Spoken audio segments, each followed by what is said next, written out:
After his outburst, Han Li felt the last trace of distress from Monarch soul divergence's passing dissolve. In any case, since he planned on gathering the storm's lightning, he didn't want any interruptions. With a long sigh, he slapped his storage pouch and took out various colored spell flags, sending them off in every direction with the wave of his hand, burrowing into the ground without a trace. He looked at the unceasing lightning in the sky and the corner of his mouth twitched. His body glowed with light as he floated 100 meters in the air. Forming a strange hand gesture, he began to mutter an incantation. Suddenly, various colored light flashed from down below. Muffled pops sounded out, followed by several pillars of luminescence emerging to the sky and forming huge spell flags. They stood off the ground and remained completely motionless. Continuing his incantations, the spell flags beneath him began to release threads of spiritual chi and slowly took the form of a 30-meter-wide spirit-gathering spell formation. Within the brilliant glow, talisman characters began to rise from the center, fully activating it. In that instant, the lightning flashing in the distant skies were suddenly attracted towards the formation and gradually grew closer as the sounds of thunder quickened. Han Li narrowed his eyes and ceased casting incantations. He flipped his hand and summoned a slender jade bottle, a magic tool he had specifically refined to capture the lightning. He released it into the air and struck it with an azure spell seal, causing it to quickly spin several times before it held still in the air. At that moment, Han Li clapped his hands and raised them, releasing 2 dense bolts of golden lightning, both simultaneously striking the bottom of the jade bottle. In a clap of thunder, the bottle trembled and completely absorbed the lightning. With a murmur, Han Li pointed at the air. Crackles sounded out as lightning arced from the bottle and formed a flickering 10-meter-tall pole pointing up into the dark sky. Silver lightning split the sky and struck the golden pole before it was dragged into the bottle. This happened in great succession as more and more silver bolts struck down and was easily collected. 2 hours later, the bottle gathered another dense bolt and began to release the sounds of a rumbling storm. When he heard this, he inwardly rejoiced. He raised his arm and reached out for the bottle, causing the golden pole to disappear and summoning the jade bottle into his hand. He then flung his sleeve into the sky and produced another bottle of a similar appearance, repeating the process all over again. With that done, he began to carefully examine the bottle that he recovered. It rumbled and trembled without end, flashing dazzling silver light from its mouth as if it could rupture at any moment. Han Li slapped a golden talisman onto it, and the bottle's activity came to a sudden halt. After properly placing the lid and putting it away, he turned his attention to the sky once more. Half a day later, Han Li collected his 4th bottle, but the thunderstorm showed no signs of stopping. Rather, the rain only grew heavier. He pondered to himself before putting away his 4th bottle. He believed he nearly collected enough lightning to create the heavenly flame he needed for the Triflame fan's materials. But his expression stirred solemn and he suddenly turned to a corner of the sky. He faintly saw a flash, followed by the appearance of a white streak.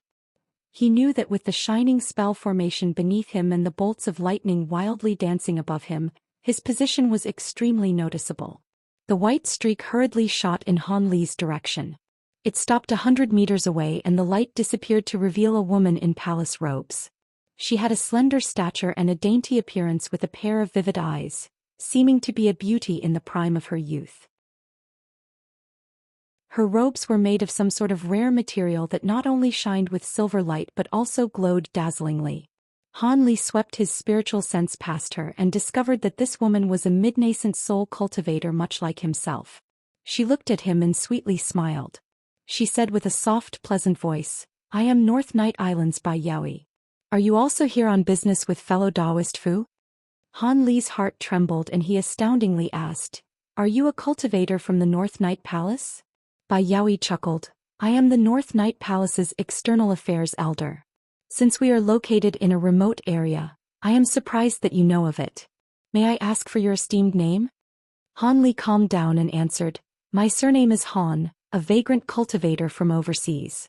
I have indeed come to meet with fellow Taoist Fu, though I have long heard of your palace's resounding reputation." Bai Yaoi stole an interested glance at Han Li and asked, "Oh, does fellow Taoist Han know or have a relationship with any of the 3 great overseas immortals? I've never met them as I'm not someone who often deal with others. I normally cultivate in seclusion on my island. So it was like that. I've been presumptuous. Does fellow Taoist Han need any assistance in collecting lightning? Many thanks for the offer, but I am about done. This will be the last bottle. When Bai Yaoi heard him, she flew a circle in the air and landed on another rock. Ah, then I will go ahead and rest as we wait. She raised her hand and summoned an umbrella magic tool up into the sky. It swirled in the air before releasing a cloud of white light down below, blocking any rain from approaching her. Then she calmly sat down and summoned a palm-sized object into her hand in a flash of cold light. Han Li narrowed his eyes and immediately glanced at the item. It was as white as fresh snow and shined with sparkling glamour. Ice jade. He immediately recognized. The same myriad-year ice jade from the bottle, the glacial quintessence he acquired. Using the plate of ice jade in her hands, she closed her eyes and sank deep into meditation. It appeared that the woman's cultivation art wasn't purely an ice attribute, but rather that of glacial Yin, else she wouldn't have needed to draw on the support of the jade's glacial power. This would produce a somewhat similar result to Han Li's snow soul pills, but it couldn't possibly compare to the effectiveness, no matter the quality of the jade. Though Han Li's expression remained calm, he unconsciously grew wary of the woman. Given how the North Night Palace would rather fight to the death against high-grade demon beasts every several generations than hand over some of their glacial quintessence, it was clear to see how much they valued it. If he allowed this woman to know he had her sect's signature treasure on hand, it would certainly be troublesome. Not long after, he put away his fifth bottle full of lightning and slowly floated to the center of the spirit-gathering spell formation.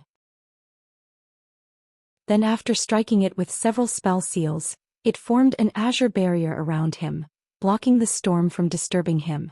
Then he took a seat with his eyes closed. Of course, he couldn't refine any of the Triflame fan's materials in this woman's presence. Soon only the sounds of thunder and wind could be heard.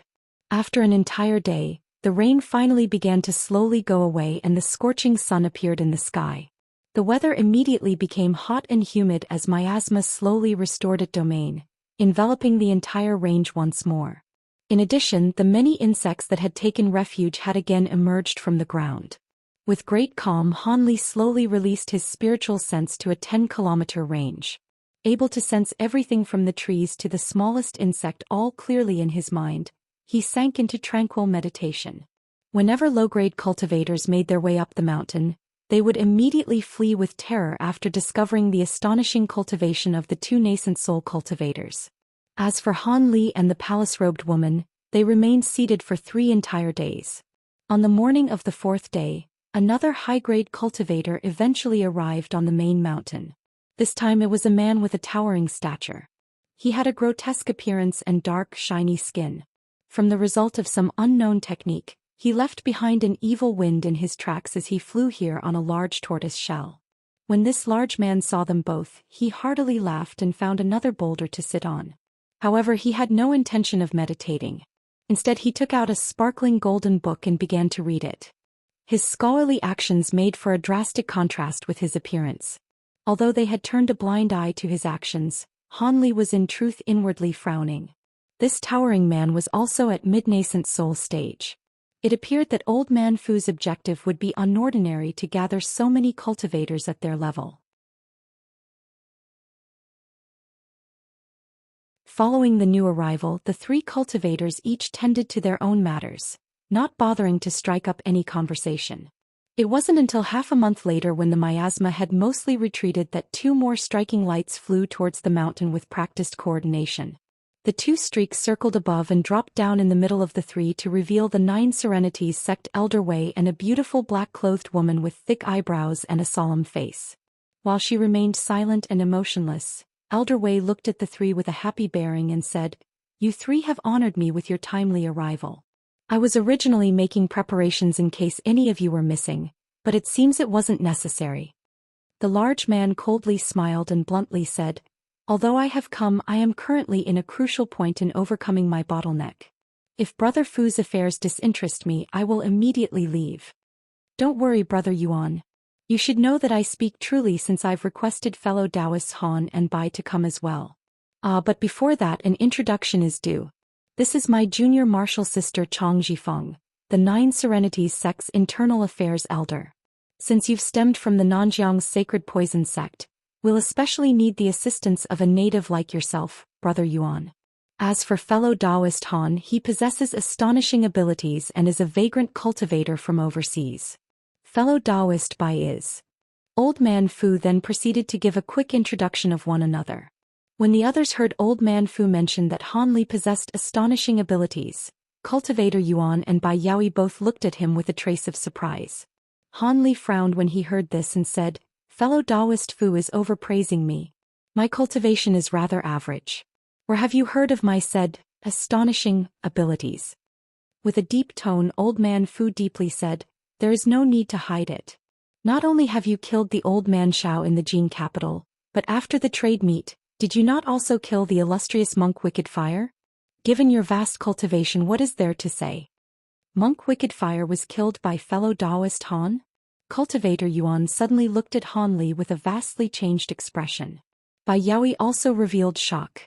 Only the black-clothed woman appeared indifferent as if she already knew beforehand. Han Li bitterly chuckled and said with a helpless tone, "Brother Fu must be mistaken. While I did kill an unknown early nascent soul cultivator in the Jin capital, the one who killed this monk Wicked Fire was another cultivator. Do you believe that a vagrant like myself could possess such heaven-defying abilities?" Another cultivator? I heard that there were two similar-faced cultivators that fought against monk Wicked Fire. Could it be that it truly wasn't you? Old Man Fu's expression relaxed, but he spoke with a tone of doubt. Han Li rubbed his chin and said, "Brother Fu truly overestimates me. If I have the power to kill a mid-nascent soul cultivator in an instant, why would I need to avoid the Yin-sifting sect? I could boldly leave and none would dare to block me." Regardless, that old man Shao was exceptionally cunning and was skilled in several evasion techniques. Being able to kill him already displays exceptional abilities. In any case, do you recognize the cultivator that killed monk Wicked Fire? The sudden appearance of a late nascent soul cultivator can surely only mean that they come from overseas. Old Man Fu asked with a greatly interested tone. Han Li shook his head and calmly said, "The cultivator who killed monk Wicked Fire only had the same face as me. We don't have the slightest relationship. What a pity. If we were able to find him, our odds of success would be even greater." With that said, Old Man Fu dryly laughed and dropped the topic. Cultivator Yuan then asked, "I also heard that a two-headed and four-armed devil appeared near the underground trade meet on the last day. It devoured several early nascent soul cultivators. Was it not for the great cultivator overseeing the trade meeting, the entire group would have been eliminated. Does Brother Han know of this matter?" Han Li answered, "I don't, I was already far away when it happened." Cultivator Yuan wore a doubtful expression when he heard this. At that moment, Bai Yaoi asked, "Fellow Taoist Fu, how about you tell us about this appointment? I wouldn't have come to such a faraway place if it weren't for that small favor I owed you." "Of course. However, since this matter is of great importance, it'd be best that we take necessary precautions." Then Old Man Fu flicked his fingers all around him and released a dozen streaks of green fire. They ruptured into bursts of dark flame and faded away into mists of green light. Han Li swept his spiritual sense past them and found the faint fluctuations of the restriction. Although he didn't know what kind he employed, the ease at which he set it up had caused his heart to tremble. He couldn't help but think higher of the old man. Both Bai Yaoi and Cultivator Yuan swept their spiritual sense past the restriction as well, and they couldn't help but feel a trace of excitement at how seriously the old man was acting. Old Man Fu let out a deep breath and solemnly said, "In truth, I've been preparing for this for over the last 30 years, and now a true opportunity has appeared. Have you fellow Taoists ever heard of an ancient medicine known as the Nascent Cultivating Pill?" "The Nascent Cultivating Pill?" Bai Yaoi and Cultivator Yuan both appeared at a loss, but when Han Li heard this name his expression stirred. When Cultivator Yuan saw this he asked, "Does fellow Taoist Han know of the medicine pill?" After a moment of thought Han Li elaborated, "Yes, a little bit. The Nascent Cultivating Pill was an ancient sect's signature spiritual medicine, and can be considered of divine quality. It was said that when the pill was taken, it would provide immense benefits to the nascent soul, allowing them to easily break through bottlenecks. However, the sect wasn't able to endure the passage of time and the medicine pill formula was lost. Now there are only a sparse few that know of its existence." Were if not for the fact that Han Li was well researched in pill refinement and had read through many relevant ancient records, he would have no knowledge on this. Both Cultivator Yuan and Bai Yaoi showed delight. With much eager, Cultivator Yuan asked, "Brother Wei, you mean to say you know the whereabouts of this pill?"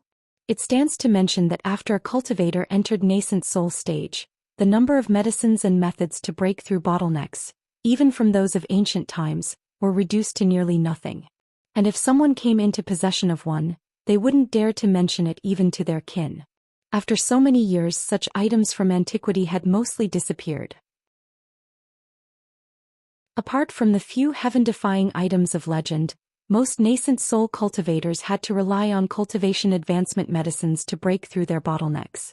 As a result, those present couldn't help but stir in excitement when they heard of the pill's effects. Old Man Fu chuckled with a proud expression. "It surprises me that Han Li actually knows of the pill. That's right though, I acquired the refinement formula for this pill over 100 years ago." "Fellow Taoist actually has such a treasure?"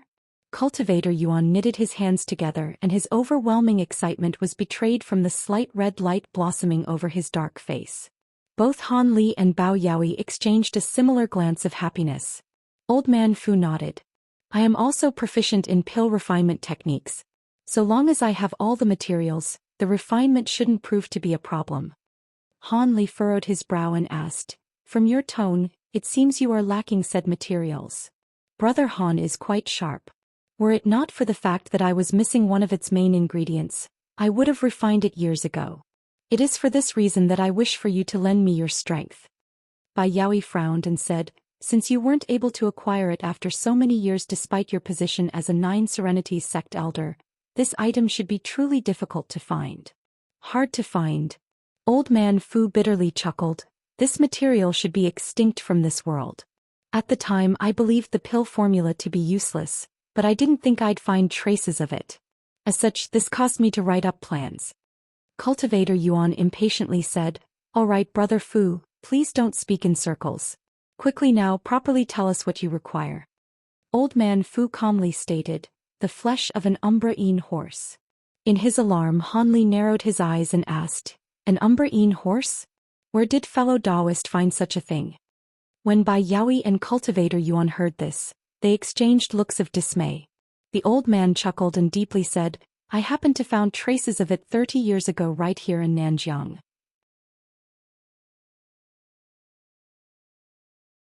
After Old Man Fu declared that he had found the whereabouts of the Umbraine horse, a moment of silence passed. Cultivator Yuan then asked, "Since fellow Taoist has already found the nest of the Umbraine horse and still needs our assistance, could it be that you've encountered a problem?" Old Man Fu replied, "Although the horse is extremely skilled in concealment techniques and leaves no tracks as it travels, it isn't too difficult for me to capture given enough time. But the problem is that its nest lies in the Myriad Poisons Valley's Yin Yang Cave.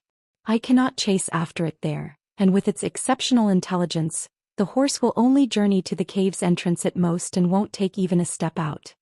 "The Yin Yang Cave?" Bai Yaoi's complexion paled and Cultivator Yuan gasped as well. Having never heard of this place, Han Li bafflingly asked, "What is this Yin Yang Cave? Is it so fearsome?" "Fellow Taoist Han doesn't know of the Yin Yang Cave?" Bai Yaoi yelped in surprise and then she said with calmer voice, "Ah, I've nearly forgotten that you were from overseas. The Yin Yang Cave is widely known as one of the 7 most dangerous places in the Great Jin. Common cultivators do not return once they enter."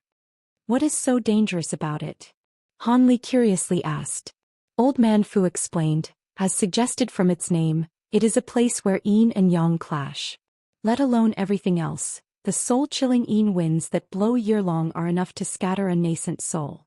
The cave is also host to several kinds of vicious ghosts. Even if a living person is able to endure the yin winds after entering the cave, the ghosts will devour them." Cultivator Yuan snorted and said, "Not just that, but several kilometers deep, there are countless chains of intertwining passages and caves. There were even cultivators that have somehow managed to make it to the bottom, but were unable to clearly explore the depths.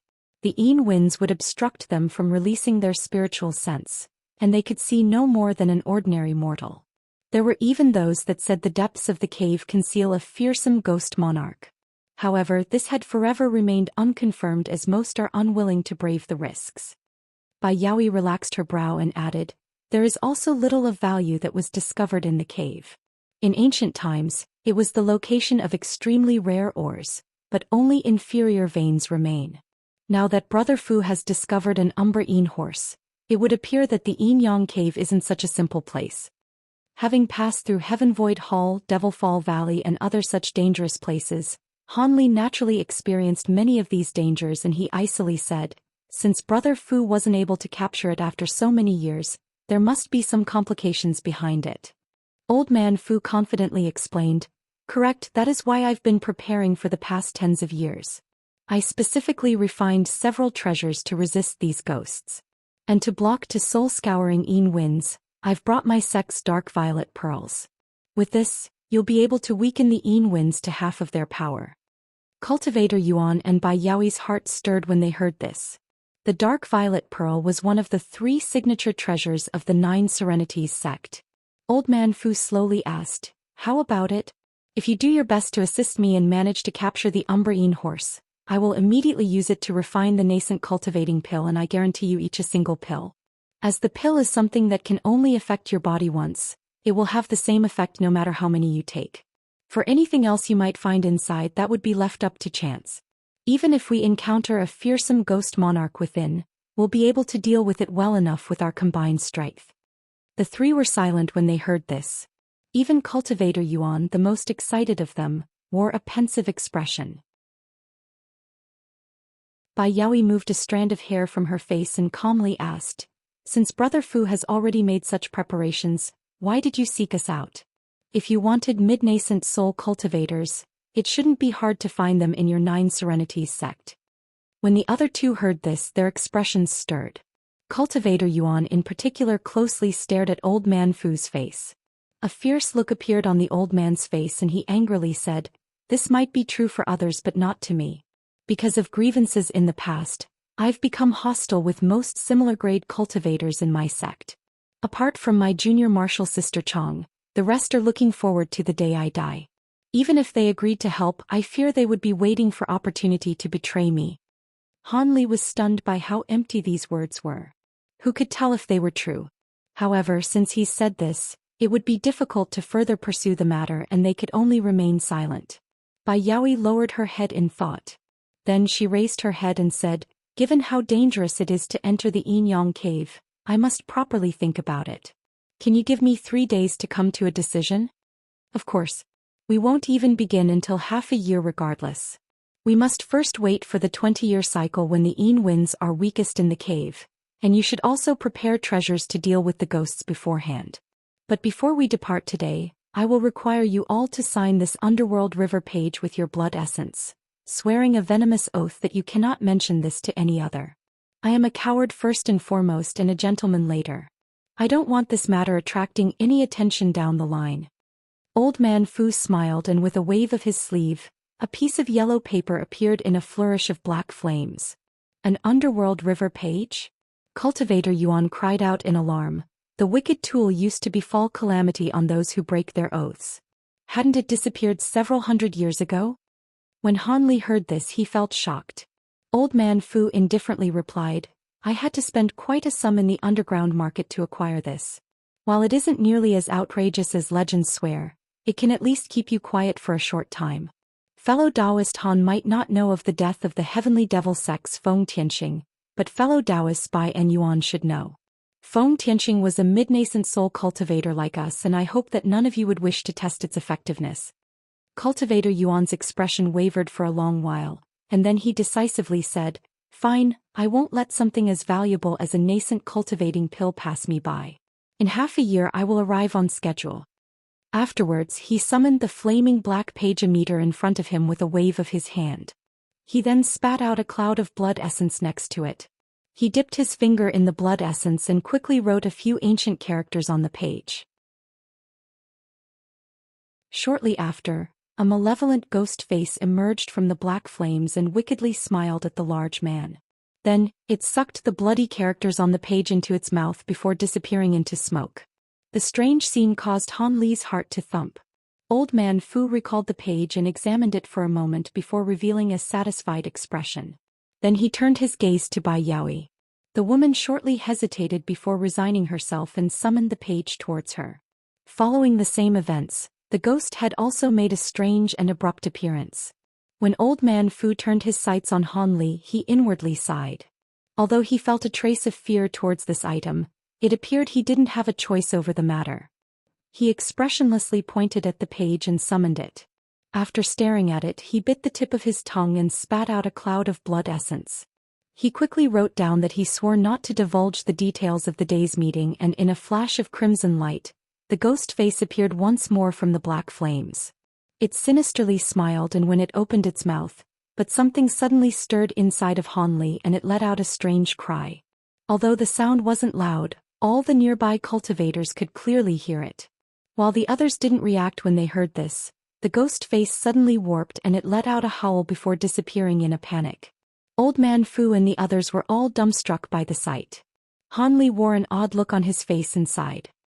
He swept away the page and said, "There is no need for me to consider anything and will arrive as scheduled. But it appears that there is something about me that is able to restrain this page, so I am incapable of writing down an oath. However, I am only a vagrant cultivator and won't be departing from Nanjiang in the coming 6 months, nor will I tell anybody else of this matter." Han Li had swept back the page to Old Man Fu in a wave of azure light. He grabbed the page, still wearing an astonished expression, and appeared to be at a loss. Apart from the Underworld River page, he had no other method of keeping Han Li quiet on the matter. Then the black-clothed woman finally broke her silence. "Senior Marshal Brother Fu, I feel that fellow Taoist Han's words are reasonable. I'll trust him to keep quiet." The woman's voice was somewhat hoarse, but it invoked an indescribable attraction. With a flutter of her bright eyes, it felt like she could bewitch someone with her beauty.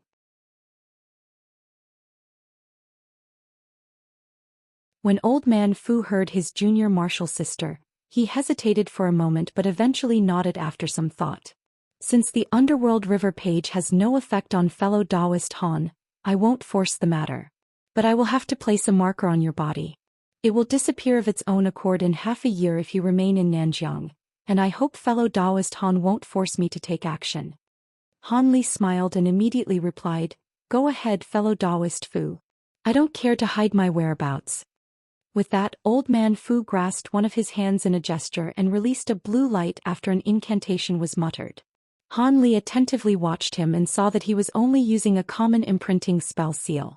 As such, he raised his hand and allowed the blue light to strike him before disappearing without a trace. Old Man Fu appeared satisfied and put away the Underworld River page. Then he said, "I've already finished telling you all about the affair. Since fellow Taoist Bai still needs 3 days to consider the matter, my junior marshal sister and I will remain here in the meantime. Brother Yuan and fellow Taoist Han may depart and begin their preparations. Although the entrance to the Yin-Yang cave is covered in many poisonous plants that shouldn't pose too much of a threat to us, I hope that fellow Taoist Yuan will bring poison-warding treasures with him. It'd be best that we don't waste any magic power before we enter." "Only that much?" Cultivator Yuan chuckled. "To those of us at the Sacred Poison Sect, warding poison is an extremely easy matter. Please leave it to me. Now then, I'll be departing first." He cupped his hands in a salute and slapped his storage pouch to release a huge tortoise. Then he took to the skies, leaving a trail of smoke in his wake. Han Li followed suit and bid farewell before streaking through the sky in azure light.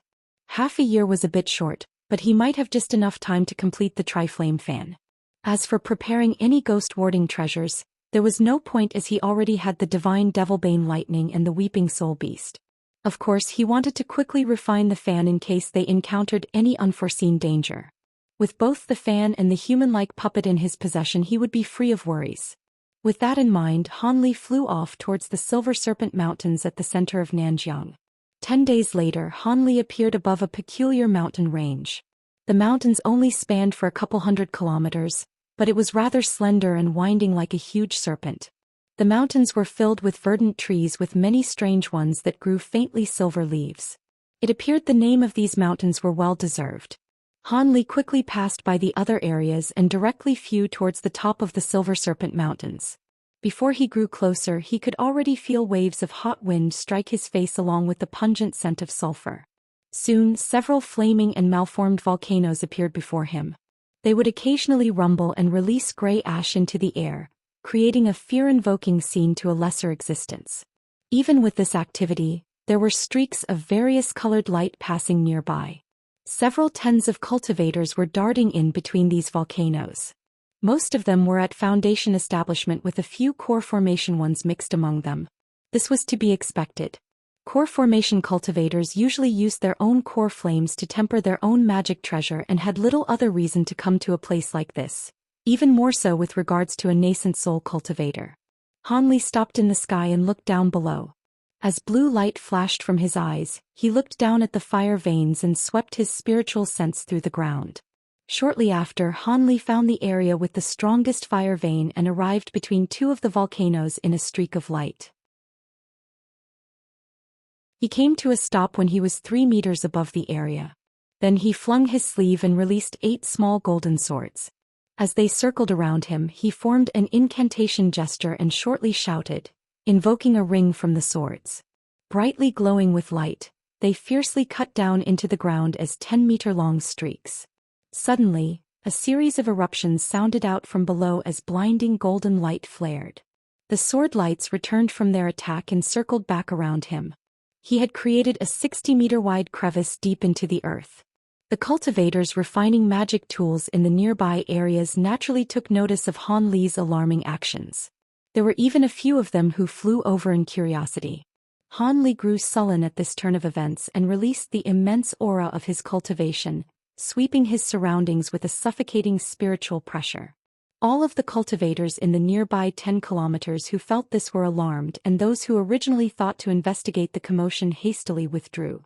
A few of the nearby cultivators that were busying themselves with tool refinement had now scattered, afraid of unintentionally angering this great senior and bringing about their own destruction. When Ligh saw that the nearby cultivators had tacitly departed, he was greatly satisfied and turned his attention to the crevice down below. Soon, the cultivators that came to Silver Serpent Mountain to refine their magic tools had all scurried off, knowing that there was a nascent soul-grade cultivator nearby, turning a 5-kilometer area around Ligh into a temporary restricted area. As time passed by, the crevice was silent with no activity, but after a month, the sounds of thunderous explosions would occasionally call out. These explosions grew more sparse after another month passed by, but they were instead replaced with a series of clear rings similar to a phoenix's cry. Soon after, all that was left was silence. While Ligh was busying himself with creating the Triflame fan, there were a dozen variously dressed cultivators gathered together in a side chamber of the Great Jin's imperial palace, including those dressed in Taoist, Buddhist, and Confucian attire. These cultivators all possessed nascent soul cultivation. 2 in particular possessed mid-nascent soul cultivation, a square-faced cultivator and an old Taoist nun holding a golden cane. The old man with a black hat was amongst them as well. These dozen people were all sitting in the hall, but none had uttered a word. They would only impatiently look at the hall's door. The square-faced cultivator turned to a white-haired Taoist priest and asked with a trace of apprehension, 11th brother, are you sure it is him? 300 years ago I personally saw our 7th uncle perish. Given how unique 7th uncle's appearance is, how could I have mistaken him or his magic treasure, the glacial moon blade? The old Taoist nun gloomily asked, 2nd brother, there is no need to be nervous. It will only be a moment before we know for certain. What is there to fear now that we've all gathered? If he is truly our 7th uncle, then he will be of tremendous help to our Yi clan. If he is fake, then he won't be setting foot outside of this hall even if he were a late nascent soul cultivator. That's true, but we may as well be careful. The square-faced cultivator felt that her words were reasonable and sighed, speaking no further. After 2 hours had passed, the sounds of bell rings sounded from a distance. A lanky silhouette then appeared at the hall's entrance. He took a step forward in the air before strangely arriving at the center of the hall. His appearance was clear to see. He had fine eyes and withering eyebrows, but more notably his head that was far larger than what was considered ordinary and his swaying neck that appeared to be on the verge of snapping at any moment. When the cultivators all saw this peculiar appearance, they all stood up in shock. The square-faced cultivator took a deep breath and carefully asked, "Are you truly our seventh uncle?" The eccentric chuckled and tossed a green jade slip towards him. "Second nephew, have you already forgotten me after a few hundred years? However, this is not surprising. My return from death is sure to raise doubts. I have third nephew's sound transmission slip here. Take a look." The eccentric chuckled. The square-faced cultivator caught the jade slip with an alarmed expression and quickly sank his spiritual sense into it. After a long while, his expression fluctuated several times before withdrawing his spiritual sense. Then with an expression of joy, he deeply saluted the eccentric and said, "So seventh uncle's death was something that our grand elder had orchestrated. Forgive me, I have been lacking in manners." The uncle waved his hand and said, "I am happy that you acted with such care. How could I blame you?" The other cultivators then began to look through the jade slip, and soon, all of them called out to him with delight and paid their respects. "It truly is seventh uncle. I pay my respects to my third great uncle." The eccentric waved his hand with a chuckle and took the main seat in the hall. "You may stop." The old Taoist nun respectfully replied. Third brother stated that 200 years ago, seventh uncle had entered late nascent soul stage. Is this true? That is correct. In the past, those great sects were secretly plotting to strike me down, feeling that it was possible for me to enter it. As per the clan's arrangements, I fled after escaping calamity and managed to somehow live up to my expectations and ascended to this stage of cultivation. The last generation of Yi clan elders had schemed for me to make an appearance when our clan was on the verge of death. But third nephew, who was the only one who knew of my existence, suddenly came to find me and told me about your plans. As the grand elder of the current generation, he asked me to assist in this matter. I considered it for a while and felt that it was important enough for me to break my concealment. The eccentric's face turned serious.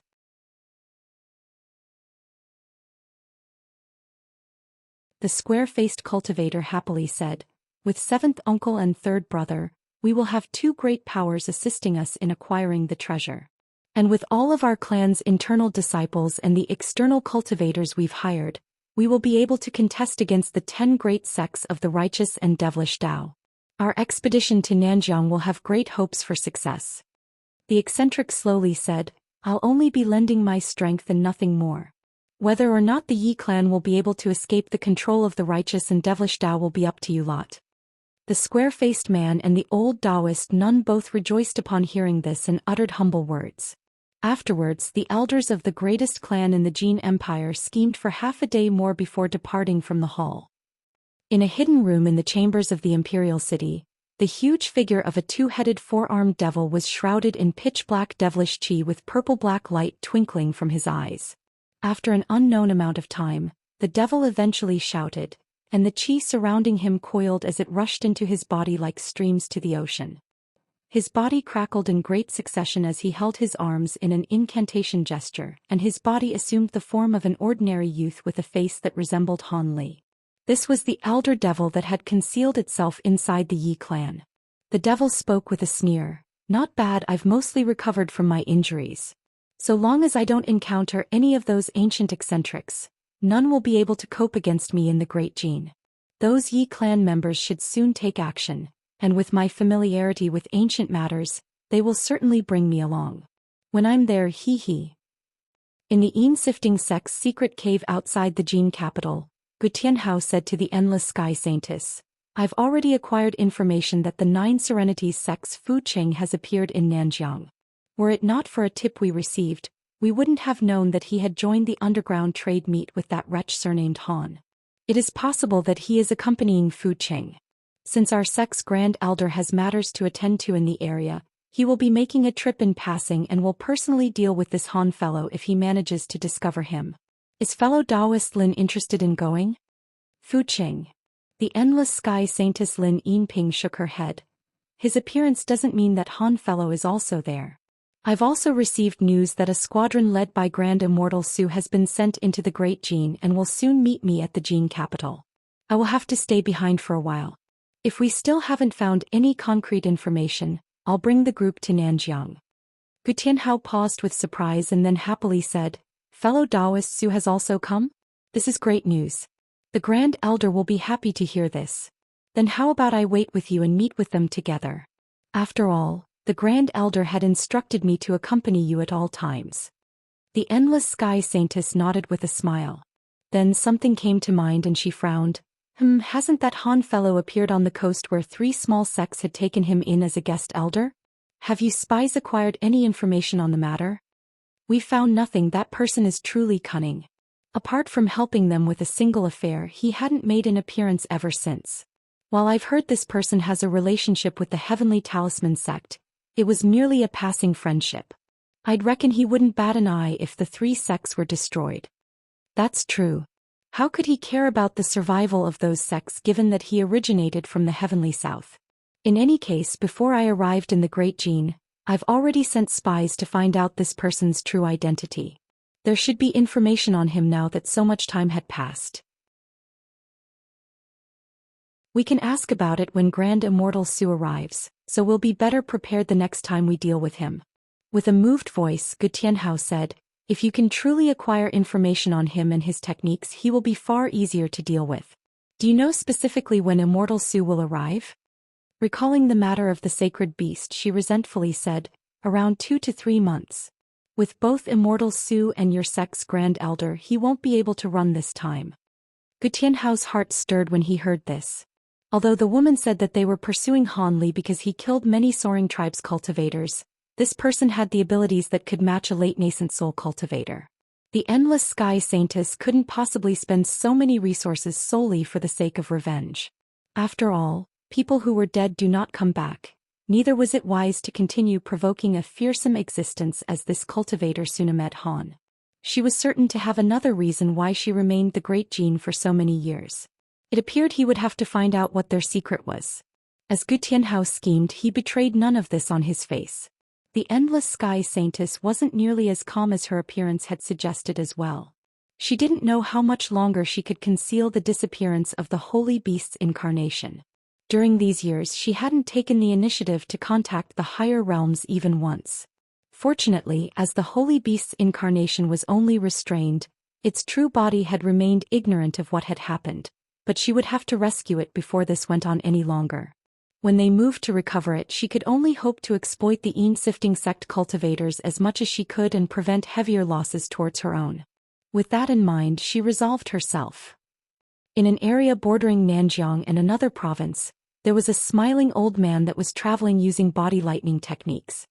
He was eloquently speaking to his younger Qi Condensation sect members that had journeyed out for the first time and was thoroughly entertaining them. If Han Li was there and saw the sly look on the old man's face, he would feel his heart jump. He was Xianxia, who he suspected of being a deity transformation cultivator. After Han Li left the Heavenly Talisman sect, the old man had made an inexplicable disappearance before the upper echelon of the sect could investigate it. This had actually startled the Heavenly Talisman sect and caused them to suspect it was Han Li's doing. Afterwards, the sect erased Xianxia's existence from the records and any mention of him was forbidden. It was rather mysterious that he would appear now after so many years had passed. The Heavenly Talisman sect weren't the only ones on edge though. There were countless significant powers in the Great Gene that felt there were storms brewing underneath the peaceful appearance of the cultivation world. A few particularly powerful sects even looked into the Great Jin's Imperial Yi clan, but they weren't able to find anything concrete. They only found that their upper echelon had started to frequently gather, yet they didn't know what they were planning. Several months later, a cheerful whistle was let loose from the Silver Serpent Mountains, echoing far beyond the sky. A blinding azure streak flew out from underground and blazed through the air before disappearing off into the horizon. The cultivators who saw the astonishing scene from a distance were shocked silent. A week later, the azure streak flew west, passing through the largest forest in the region and 1,000-kilometer mountain ranges. Soon, it arrived above a huge basin and dropped down to the side of a mist of toxic yellow miasma that had reached several kilometers in the air.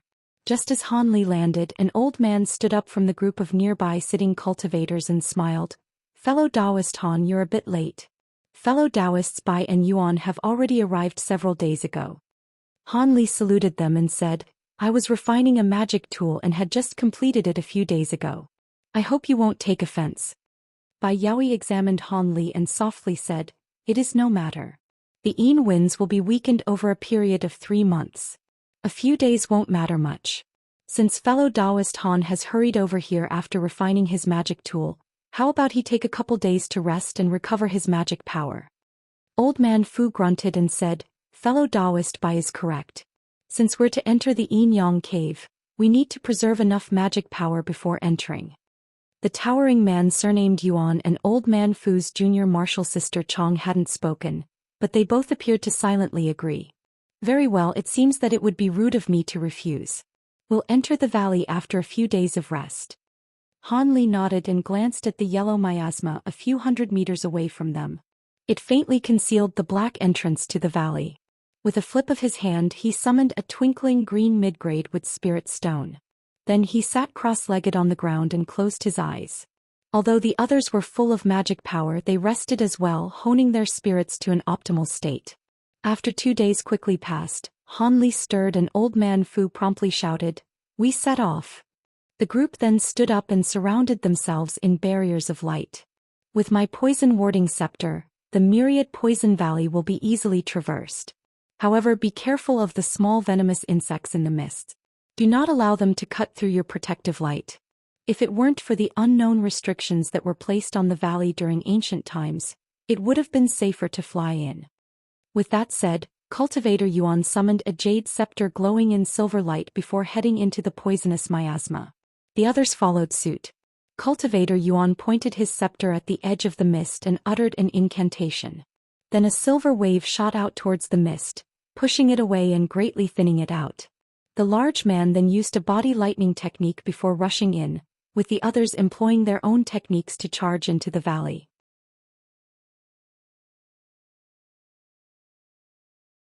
Half a day later, in the depths of Myriad Poison Valley, silver light flashes lit the air, followed by the explosions of huge fireballs. With each rupture, dozens of roasted venomous insects fell from the air.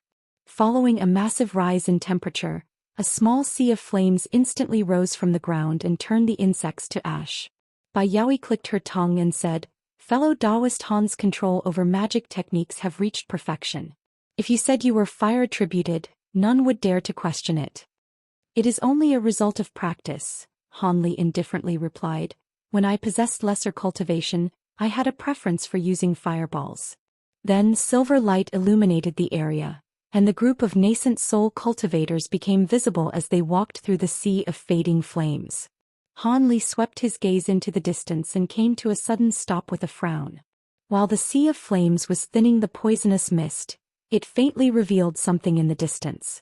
Before he could release his spiritual sense, Cultivator Yuan pointed his scepter and had it blaze with silver light, fully illuminating the area in front of them. When Han Li clearly saw into the mist, he felt his breath turn cold. 100 meters in front of them, there was a giant ravine at least 300 meters wide with no end to it in sight. There would also be black Yin winds that occasionally blew out and scattered the nearby poisonous mist. Apart from Han Li and Bai Yaoi, everyone else had been there before. The group of cultivators didn't appear particularly surprised that the Yin winds still appeared incredibly violent. "This is the entrance to the Yin Yang cave. Everyone, let's take a look." Following the old man's words, they walked towards the side of the ravine and leaned over. The ravine was unfathomably deep and contained a fluctuating vortex of pitch-black Yin winds. Ghostly howls and wails could be heard from within. Han Li's gaze then turned to the walls and saw that they were as sparkling crystals, appearing to be a dense layer of ice. After old man Fu looked at the huge ravine, let out a long breath and said, "These are only ordinary Yin winds, but once we reach a kilometer deep, the soul-shaking Yin winds will begin to appear. Unprepared, even we won't be able to last long against them, but that is why I brought the dark violet pearl. They will greatly reduce their level of threat against us. However, the number of soul-shaking Yin winds will greatly differ depending on your location in the cave. Given our experience, you all should already know to be careful." After he waved his hand, he took out a purple ball the size of a fist. Han Li carefully looked at it as soon as it appeared, but when he touched it with his spiritual sense, his vision suddenly blurred and he felt it dazed as if his soul was about to fly out from his body. He was greatly frightened, but his body began to circulate the great development art of its own accord. A cool sensation then filled his mind, bringing his senses back to normal. Han Li's expression remained calm, but his heart was deeply alarmed. As expected of a Devil Dao Sect's signature treasure, it was truly bizarre. As that thought passed his mind, he turned to look at cultivators Yuan and Bai Yaoi. They were continuously shifting their eyes and their faces had turned unsightly. It was unknown what they had used to escape the pearl's bewitching effects. Ignoring the aftermath of the three's prying, Old Man Fu raised the pearl in his hand and began to mutter an incantation. Suddenly, a blinding light flashed and a ring of indistinct light emerged, covering an area of 100 meters around it. Under the effects of the purple light, Han Li and the other four suddenly felt the vicious power of the Yin winds decreased by over half. Cultivator Yuan put away his jade scepter and said, "The dark violet pearl is certainly worthy of its reputation." With the pearl being held in one hand, he summoned a purple-red mist of light in the other. "There is no point in praising it now. It won't be until further deeper that you will better know its abilities. Go." Then green light flashed from his body and he dropped into the ravine. The rest of the group followed after him and released their own protective treasures while still keeping inside the purple ring of light. Cultivator Yuan released a dark jade tablet. Bai Yaoi summoned a crystalline saber. The black-robed woman took out a pitch-black shield, and Han Li spat out several golden swords. Then the party glowed luminescent and descended into the ravine.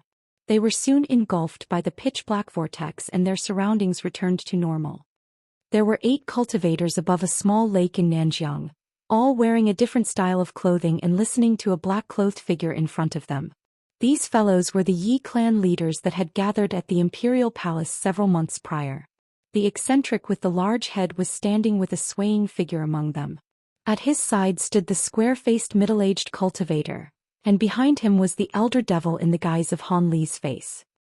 He was currently listening to the black-clothed cultivator with a calm expression. As the black-clothed cultivator possessed far lesser cultivation, he treated his nascent soul-stage elders with the utmost respect. 400 years ago, our Yi clan found a destroyed stone tablet from antiquity. From that we found the approximate whereabouts of Kunwu Mountain. This is where our plans had begun to take shape.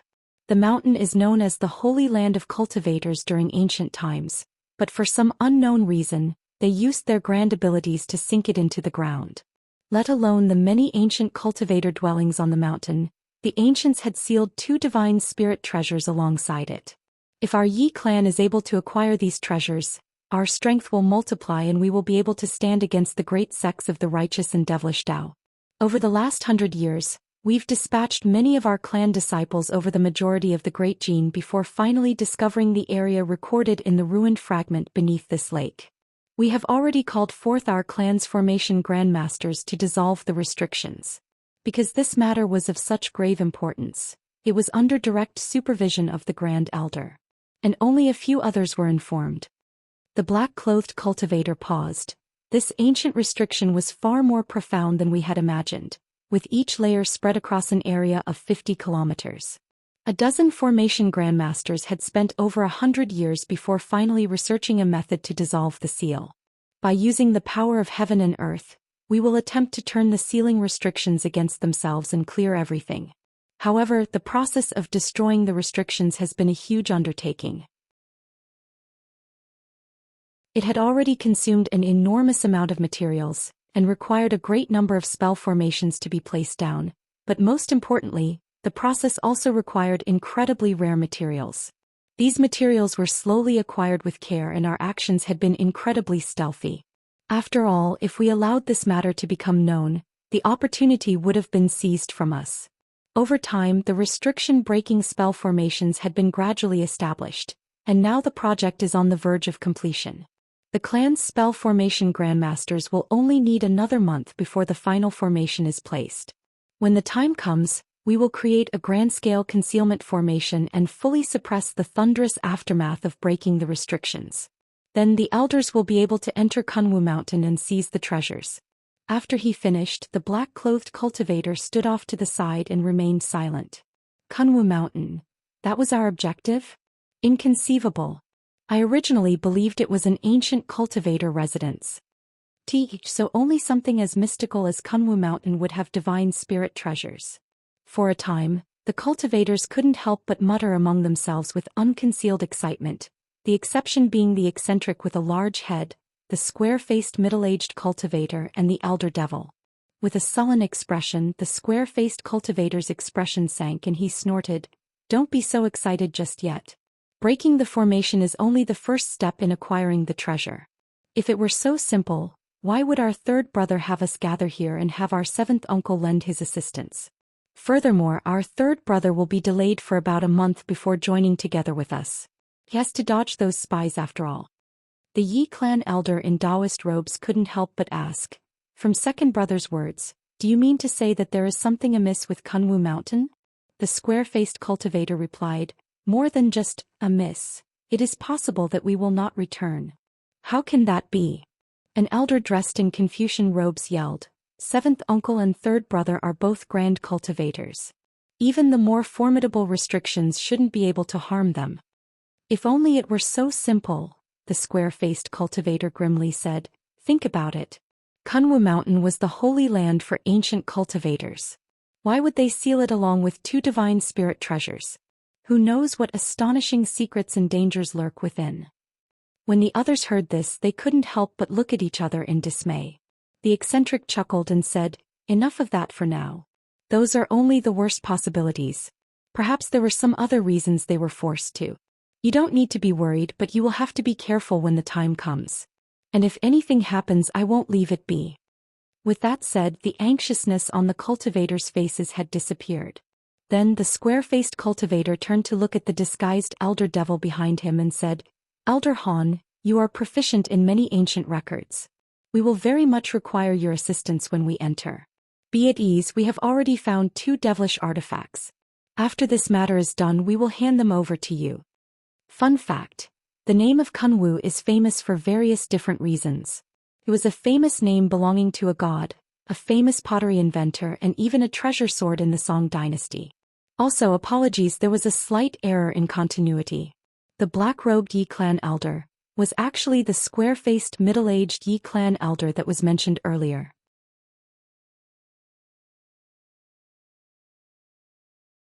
The elder devil calmly nodded. "I will strive my hardest for those devilish artifacts." "Good, then let matters proceed. Everyone follow me to the bottom of the lake. Although this area is remote, we should be careful in case a passing cultivator spots us and save any potential trouble." With that said, the square-faced man shined with light and dived in. One after another, the others followed suit. In the blink of an eye, they had disappeared, leaving behind only ripples in the lake and a calm breeze. Thousands of kilometers away, Han Li and company had encountered a bit of trouble. Under Han Li's mental command, a ball of yellow radiance shot out from his body and easily crushed an incoming horned Een ghost. Then golden light flared around him and cut through 2 other nearby wraiths, scattering their bodies into smoke. He turned his gaze to Old Man Fu and the others. They were currently using their magic treasures to strike down other specters. Although these ghosts were small and slender, they were relentless and fierce. Han Li appeared unhappy at the sight of this.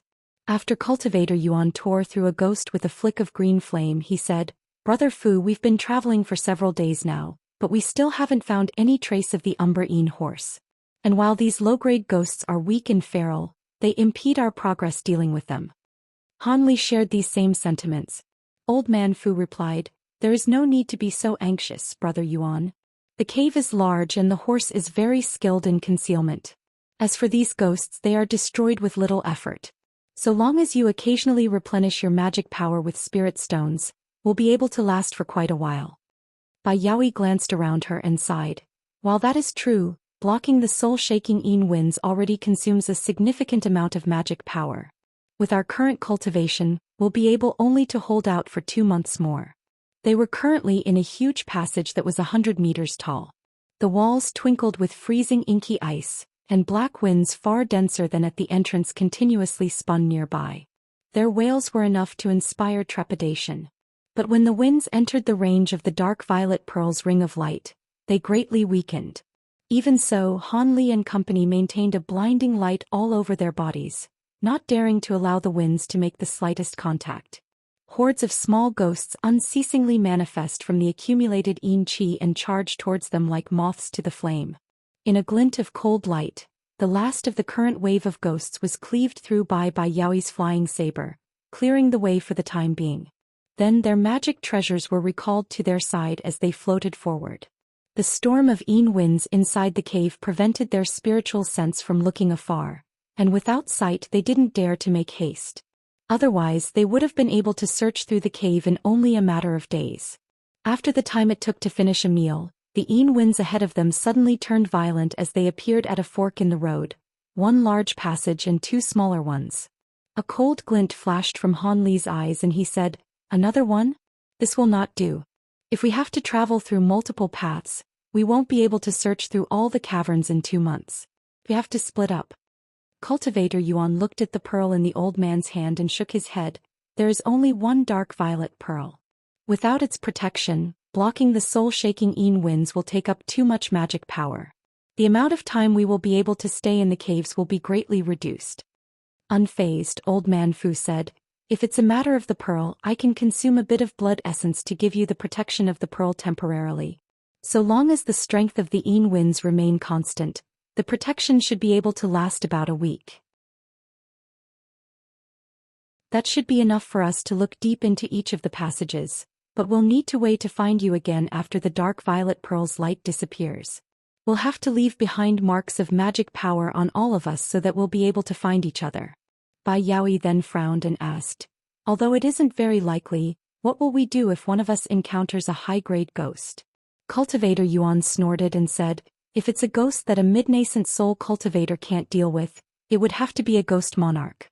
But this isn't a true Yin underworld. How can a bit of Yin Qi possibly produce something on that level? There will only be a few stronger ghosts in the cave depths.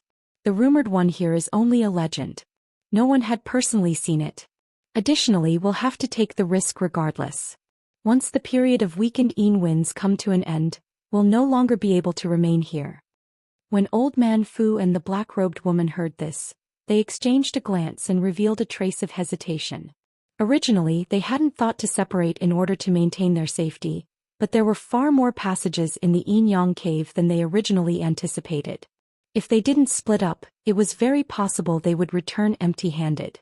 Bai Yaoi pondered for a moment and raised no opposition. It appeared she found his words acceptable.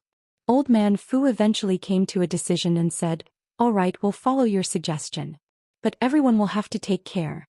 Do not travel out of a 3-day range from me, or you won't be able to replenish the protective light on time." Han Li looked at the center passage and said, "Don't worry, this tunnel is sure to be the main passage down, and the forking tunnels shouldn't be too long. 3 days should be more than enough for us to search through them." Old Man Fu then spat out a mist of blood essence onto the dark violet pearl, causing it to surge. He then struck it with a series of spell seals and reached out to the pearl with his free hand, summoning a ball of dazzling purple light. With the light in hand, he swept his eyes across the party members and tossed it towards his junior martial sister. With a flash, the ball of light disappeared into her body and a small ring of purple radiance surrounded her. When the others saw that the technique was effective, they felt at ease and had the old man do the same to them. Then after they placed markers of the magic power upon one another, they split up into 3. Old Man Fu naturally paired with his junior martial sister and they rushed down the center passageway. As for Cultivator Yuan and Han Li, they decided to take the left and right branching paths respectively. Bai Yaoi was the last to decide and hesitated for a moment before following after Han Li. When Han Li sensed her following after him, he slowed down to let her catch up, then traveled together side by side. Along the way she asked, "Does Brother Han feel that the Yin Yang cave doesn't live up to its reputation? They say that after entering one will find themselves in extreme peril, but we didn't encounter anything that was a problem, apart from those soul-shaking Yin winds. Could the rumors be exaggerated?" Han Li was somewhat surprised by the question and replied with a smile. "Although I don't know much about this place, I'm sure that it deserves its title as one of the 7 most dangerous places in the Great Jin. Fellow Taoist Bai, don't forget that these soul-shaking winds are so harsh that if a cultivator under nascent soul stage were to enter, that alone would be sure to tear them to pieces even with a protective treasure.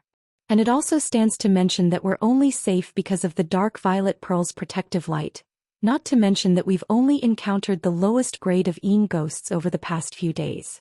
As we enter deeper, the Yin-Chi will be far denser and will produce even harsher ghosts. Brother Han's words are reasonable. However, I still feel a bit doubtful. The Yin ghosts are coming. As Bai Yaoi talked with Han Li, 8 Yin ghosts suddenly appeared from a nearby winds and fiercely changed towards them. In flashes of blue and golden light, the Yin ghosts were cleanly executed. Then the two slowly tread forward, but after half a day of searching they hadn't found anything. Just as the two were about to head back, a fierce Yin wind suddenly blew past them with a frigid, piercing whistle. "What's this?" Bai Yaoi said with a start. Han Li blinked and replied, "That sounds like a refined corpse. It should have come from a high-grade ghost." "A refined corpse, what are the chances?" Bai Yaoi said with a raised brow. The two then approached the source of the sound without any fear.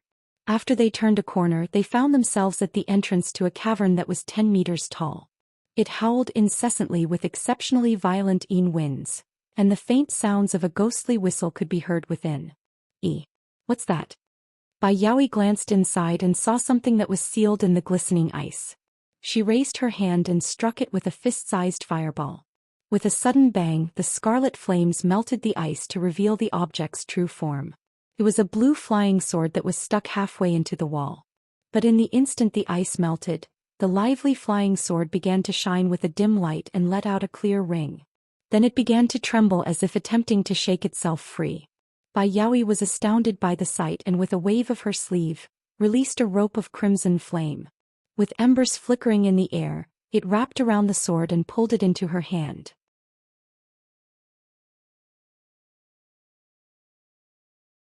Bai Yaoi's eyes swept across the sword and waved it with a single hand, producing several foot-long sword lights that chopped at the wall of ice, leaving deep markings behind. Han Li's expression stirred when he saw this. She turned the sword several times in examination and revealed a trace of doubt after finding no markings of significant value. After so many years, the spiritual nature hadn't faded away. Its master must have spent quite an effort in creating this. From its might, it should have belonged to a late core formation cultivator. But that in itself is strange. Someone of that level shouldn't have been able to reach this place. "Can I have a look at it?" Han Li asked. "There is no need to be polite, go ahead." Bai Yaoi sweetly smiled and then sent the flying sword over to Han Li with a flick of her finger. He reached out to the sword and had it fly into his hand. After examining it for a while, he frowned. "Has Brother Han discovered something?" Bai Yaoi curiously inquired. "The sword's body is refined purely from blue essence crystal. That isn't a wise decision at all. If it were mixed with other materials, its might would be even greater. However, these refinement methods weren't widely known tens of thousands of years ago, and the decorative talisman markings on the sword are rather old. While the master of the sword wasn't an ancient cultivator, they still come from an age long gone. Brother Han's deep knowledge in tool refinement has truly come as a shock." Bai Yaoi exclaimed. "It isn't much, I've only read through a few sword refinement archives by chance." He turned to look into the cavern and calmly said, "How about we go inside and see if there is anything to gain?" "Yes, let's go." Bai Yaoi nodded after only some thought and released a sparkling white umbrella. Then she walked into the cavern and led the way. Han Li smiled and pointed to the several flying swords above him, having them transform into a barrier of golden light before he followed after her. The cavern was pitch black and only the sounds of wind and a faint whistle from deep within could be heard. The ghost seemed to have discovered the two as the sounds of the whistle grew deafening. "Since this place isn't too large, it should be easy to deal with," Han Li muttered. He raised his hand and summoned a sparkling white moonlight stone. After he struck it with a spell seal, the stone brightly shined with light and illuminated their surroundings. Because of the blocking Yin winds, the distant areas were dim and unclear. When they were 200 meters deeper into the cavern, they spotted another entrance that faintly released a green glow. Han Li and Bai Yaoi gave each other a strange glance. All the caverns they had passed until now were exhausted or mines without a single exception. While the two grew somewhat more vigilant, they did possess great cultivation and weren't about to shy away from this. With the umbrella in front of her, Bai Yaoi approached the entrance, but after she glanced inside, her complexion turned pale. Han Li soon appeared at her side and looked in. There was a 100-meter-wide cave filled with stalactites, and a faint green glow shining from the walls and the top. There was a 10-meter-tall stone pillar at the very center. Although it was crude and unremarkable, there was a dried corpse that was tightly bound around it in chains. Its head lifelessly hung with long gray hair cover it, and its abdomen gored with all organs spilled. Let alone by Yaoi, this grotesque scene had made for a startling sight to Han Li as well. He pursed his lips and thought to say something when the blue sword in his hand let out unceasing long cries, followed by wild shaking. With some understanding, he tossed the sword into the air. It shot towards the stone pillar in a blue streak and turned into its original half-foot-long form before revolving around the dried corpse and letting out another cry. This husk was the sword's master? It appeared that their golden core was seized and life forfeit. Bai Yaoi let out a long sigh and wore a slightly disturbed expression. Han Li coldly said, "He hadn't died a normal death. This person was used as a live sacrifice for a wicked technique." A live sacrifice? In her alarm, she finally took notice of a 40-meter-wide spell formation in the cave. She hadn't immediately noticed it due to the dust that had gathered on top of it. Han Li nodded. "I don't know which sacrifice formation this is. I'll have to take a closer look to find out." "That's easy, leave it to me." Bai Yaoi smiled and spat out a miniature crystalline fan. In a flash of icy light, the fan expanded to a foot in length and waved itself across the cave. A yellow wind swept up the dust into the air, obstructing the sight of the entire cavern. But with that light surrounding their bodies, Han Li and Bai Yaoi ignored the dust and examined the formation on the ground as if it hadn't affected them in the slightest. At that moment, over 40 meters away behind them, a dark light weakly shined from the ground, followed by the emergence of a black silhouette. It remained motionless in a crouched position. When the black silhouette noticed that the two hadn't reacted, a crimson light glinted from its eyes and its body darted forward. Along the way, it tilted its head and screeched, releasing a black streak towards Bai Yaoi. The silhouette intended on simultaneously dealing with both of them. Han Li suddenly flipped his hand and summoned a hand of azure light in midair. It accurately grabbed a hold of the black silhouette and held it in place. As for the streak heading towards Bai Yaoi, she gracefully swept her umbrella behind her. The umbrella released a flash of white light upon contact with the black streak and deflected the attack with ease, leaving an inch-deep hole in the stone wall. Bai Yaoi smiled as she looked at the silhouette captured by the hand of light. It had the body of a black-scaled serpent that spanned 15 meters long, the face of an ape, and two grotesque arms that each held a foot-long bone spike. Although the monster was firmly grasped, it was violently struggling with all its might and resentfully glared at the two with its crimson eyes. A Calamity Ape? They actually exist in this world. Bai Yaoi felt alarmed upon seeing the monster. Han Li glanced at the ghost and casually said, "I heard this ghost is something that is condensed from human resentment in an area of heavy een. It is extremely vicious, fond of killing, and enjoys eating the brains of live humans. In addition, it is able to mimic any ghostly sound. It appeared the refined corpse's whistle from before was his doing. Teesh, I've looked through quite a few records, but this is the first time I encountered a ghost like this. However, it isn't particularly strong and is courting death to dare attack us." Bai Yaoi snorted and looked at the Calamity Ape with disgust. "What point is there in keeping this monstrosity alive? It'd be better to kill it." She then pointed at it, releasing a streak of blue light to coil around the ghost and seal in a layer of ice. Han Li silently smiled and commanded the hand of light to exert force, crushing the frozen monster into tiny pieces. By then, the dust swept up into the air had fallen back on the ground, but they had already clearly seen the spell formation. Han Li narrowed his eyes and calmly walked over to examine it further. As for Bai Yaoi, she appeared disinterested and instead turned her attention to the cavern walls. After a long while, Han Li eventually said, "This spell formation is for refining ghosts and is an ancient one at that. Also..." Bai Yaoi turned her attention back at the spell formation and puzzlingly asked, "Also what?" "Also, the year engraved on the spell formation appears far older than the dried corpse. It should have placed down since ancient times," Han Li said with a tone of certainty. Bai Yaoi stared at Han Li in astonishment. "So it was like that? How was Brother Han able to determine this?" Han Li chuckled and said, "This is only something that I concluded from my own experience." Bai Yaoi paused for a moment before letting out a chuckle and dropping the subject. The mysteries behind this area have nothing to do with us.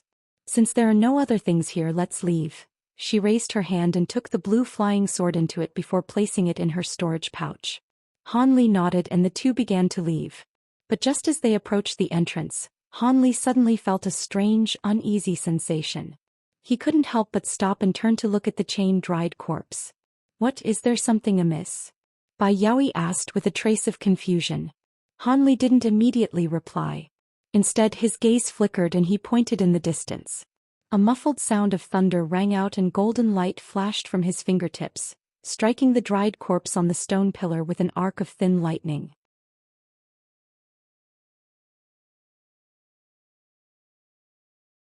As Bai Yaoi watched with surprise, golden lightning suddenly struck the gray corpse, turning it into a pile of white ash in a flare. Li frowned in silence for a spell before calmly saying, "Let's go. Seems I was being too paranoid." He then strode off with large steps. Bai Yaoi followed him with an unconcerned smile.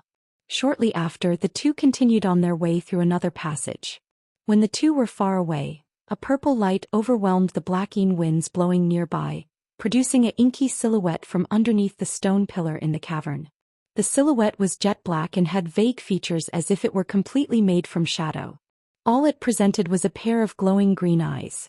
It glanced at the remnants of the Calamity Ape at the entrance and turned to look at the ashes of the dried corpse before pouncing off the ground and producing an astonishing scene. It blurred and summoned every speck of the corpse's ash into its body, to then let out a soft cry and releasing black chi that completely wrapped around its body. The chi coiled and blew away to reveal an exact imitation of the corpse that had been destroyed. It didn't remain still or lifeless. Instead, it approached the entrance of the cavern and blew out a wind to sweep up the remains of the ape. In the black wind, the ice thawed at a visible rate, and the remains fused together to form an intact Calamity Ape. The beast snarled before immediately lying down at the dried corpse's feet, resembling the behavior of a dog. The corpse then extended its black claws and stroked the beast's head before staring into the passage out of the cavern, as if lost in thought. Thunderous explosions and screams of agony echoed from a manor on the top of a giant mountain in Nanjiang. There were nearly 100 black-robed cultivators attacking a faint yellow barrier with their magic treasures and tools. The barrier of light covered most of the manor and protected a dozen yellow-robed cultivators, each waving various colored spell flags with their utmost effort in an attempt to strengthen their only defense. Because their numbers were so few, the barrier still swayed before their terror-struck eyes. A kilometer in the sky above, there was a middle-aged cultivator with an imposing appearance. He wore yellow robes and his complexion was completely pale. There were 5 white smoke-like figures that surrounded him in a circle. "Sect brother, will you not release the He clan? I have met the Ghost Sect master several times. So long as you agree to stay your hand, I am willing to have the clan withdraw from the cultivation world and never to appear again. Furthermore, this is Nanjiang. If you act too imprudently, you will provoke trouble." Although the middle-aged cultivator knew that matters were bad, he still held on to a trace of hope. A mysterious voice intermittently sounded out from every direction. "Your He clan has already agreed to submit to our sifting sect, but when the time came, you betrayed us. Do you think we're a joke? Don't think that we wouldn't be able to find you just because you moved to Nanjiang. For our sect's reputation, we will have to make your clan disappear. And your severed head will be useful in properly bringing our other subordinates into line. Will you end yourself or have me personally settle this? If I use my unbroken Cinque devils, there won't even be a skeleton left behind." When he heard this, the yellow-robed cultivator's heart sank. Then, a world-shaking explosion sounded out from below and the yellow-robed cultivator quickly looked down in great alarm. He saw that the barrier protecting the manor had shattered into fading specks of light. The last of the color on his face had completely disappeared. The sifting sect cultivators surrounding the manor began to cheer and a glow filled the air, fully suppressing those inside. "You dare!" Without another thought, the yellow-robed cultivator slapped his storage pouch and released a 10-meter-long yellow python down towards the ground. "There is no need for you to interfere with our junior's affairs. How about you show me the power of your heaven-mixed brick instead?" After this mysterious voice spoke, one of the white silhouettes surrounding the yellow-robed cultivator began to stir and quickly pursued the python with near-instantaneous speed. An ominous glint flashed from the yellow python's eyes and it widely opened its mouth, moving to swallow the white silhouette. The figure silently trembled and transformed into a pure white 3-meter-tall skull. In the python's alarm it attempted to stop, but it was already too late. The skull cackled in cacophony and shot out a thread from its mouth, quickly and firmly restraining the python's head. Terror-struck, it struggled with all its might and swung its tail like a mace, quickly smashing it against the skull, but it hadn't done the slightest damage. In response, gray light flashed from the skull's mouth and traveled along the thread. An inconceivable event followed. The gray light spread across the python's body and turned its body dim and shriveled. In the blink of an eye, the python's flesh had completely disappeared, leaving only bone behind. However, the skull didn't stop there. It shook the white thread and took the remains of the python into its mouth before chewing in a crunchy galore. After seeing the death of the python he nurtured for some many years, a trace of resentment was betrayed from his face. He then looked at the white silhouettes that still surrounded him and slapped the back of his head, spitting out a sparkling yellow brick that was several inches large. He formed an incantation gesture and pointed to the brick with heavy bearing. The brick flew a circle in the air and massively increased in size as it glowed. In the time of a single breath, it grew to the size of 30 meters above his head. It shined with dazzling light and had talisman characters wandering across its surface, releasing a truly astonishing pressure. The concealed cultivator sighed and asked, "This is the heaven-mixed brick? I am somewhat disappointed. It doesn't live up to its reputation. It seems I'll just simply have my Cinque devils deal with you." Just after this was said, the 5 figures stirred and slowly floated towards the yellow-robed cultivator.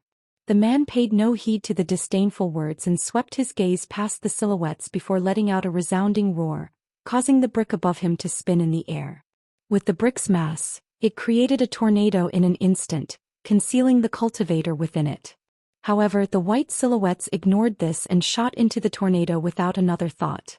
"You're courting death." Countless streaks of yellow light shot out from the wind, revealing themselves to be foot-long bricks.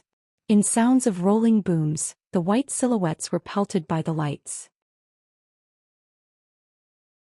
During this display, a yellow streak shot out from the tornado and rushed across the sky, traveling over 60 meters in an instant. Then a bone-chilling snort sounded out, followed by several pops. The 4 white silhouettes shot after him before later disappearing in a blur. A fluctuation suddenly appeared in front of the yellow cultivator, and the 4 white silhouettes appeared in a flash of silver light. They then silently charged towards the cultivator. Greatly alarmed, he came to a sudden stop and hastily formed an incantation, suddenly commanding a 10-meter large brick to smash them, but the silhouettes blurred and phased through the brick as if it weren't there, arriving in front of him in the blink of an eye. The lone cultivator was thrown into a panic, and he hastily waved his hand, releasing a shining blue pendant that he had prepared beforehand. The trinket blurred and discharged a glowing blue mist, stopping all of the white silhouettes in their tracks. However, the man wasn't relieved in the slightest as the white silhouettes began to roar in strange laughter, dispersing a blue mist around them. He inwardly cursed when he saw this and hastily covered himself in light as he prepared to flee. But before he could take off, white chi phased in front of him and the white silhouettes passed through his protective light without resistance and disappeared into his body. Without the time to react, he suddenly felt his nascent soul tense and his body grow hot as if his blood was boiling. This was the last sensation he would feel in this world. Had any others been nearby, they would have seen the flesh of the yellow-robed cultivator quickly shrivel away into a dry husk. As for the nascent soul, it had been cleanly devoured by the white silhouettes when they entered his body. They soon flew out and turned into skulls, ferociously crunching portions of his body as a meal. The other white silhouette had eventually flown back and 5 figures were standing side by side. The manor down below was completely silent and a black-robed old man flew up. He arrived in front of the white silhouettes and respectfully saluted them. "I pay my respects to the great elder. The He clan's 72 cultivators are all dead. They leave behind 300 mortals. I await your decision." "Kill them all," a voice curtly spoke. "It will be done." The old man then quickly withdrew. The mysterious voice sullenly commanded. Wait, Elder Gu had previously mentioned that the cultivator who killed our sect's fourth elder and seized the ghost-sifting banner is possibly in Nanjiang. Since this matter is dealt with, all cultivators are to investigate this person's whereabouts. I will be keeping watch here for a year. If there are any traces of him, I will set off. How could I allow our sect's signature treasure to fall into an outsider's hand? The old man's expression froze and then he respectfully replied, Yes, Marshal Nephew will carry out your orders. Afterwards he flew down in a black streak. Since he was able to kill my fourth junior marshal brother who wielded the ghost-sifting flag and escape pursuit of the Endless Sky Temple, he should prove more difficult than exterminating the meager He clan. The voice muttered to themselves with a trace of interest.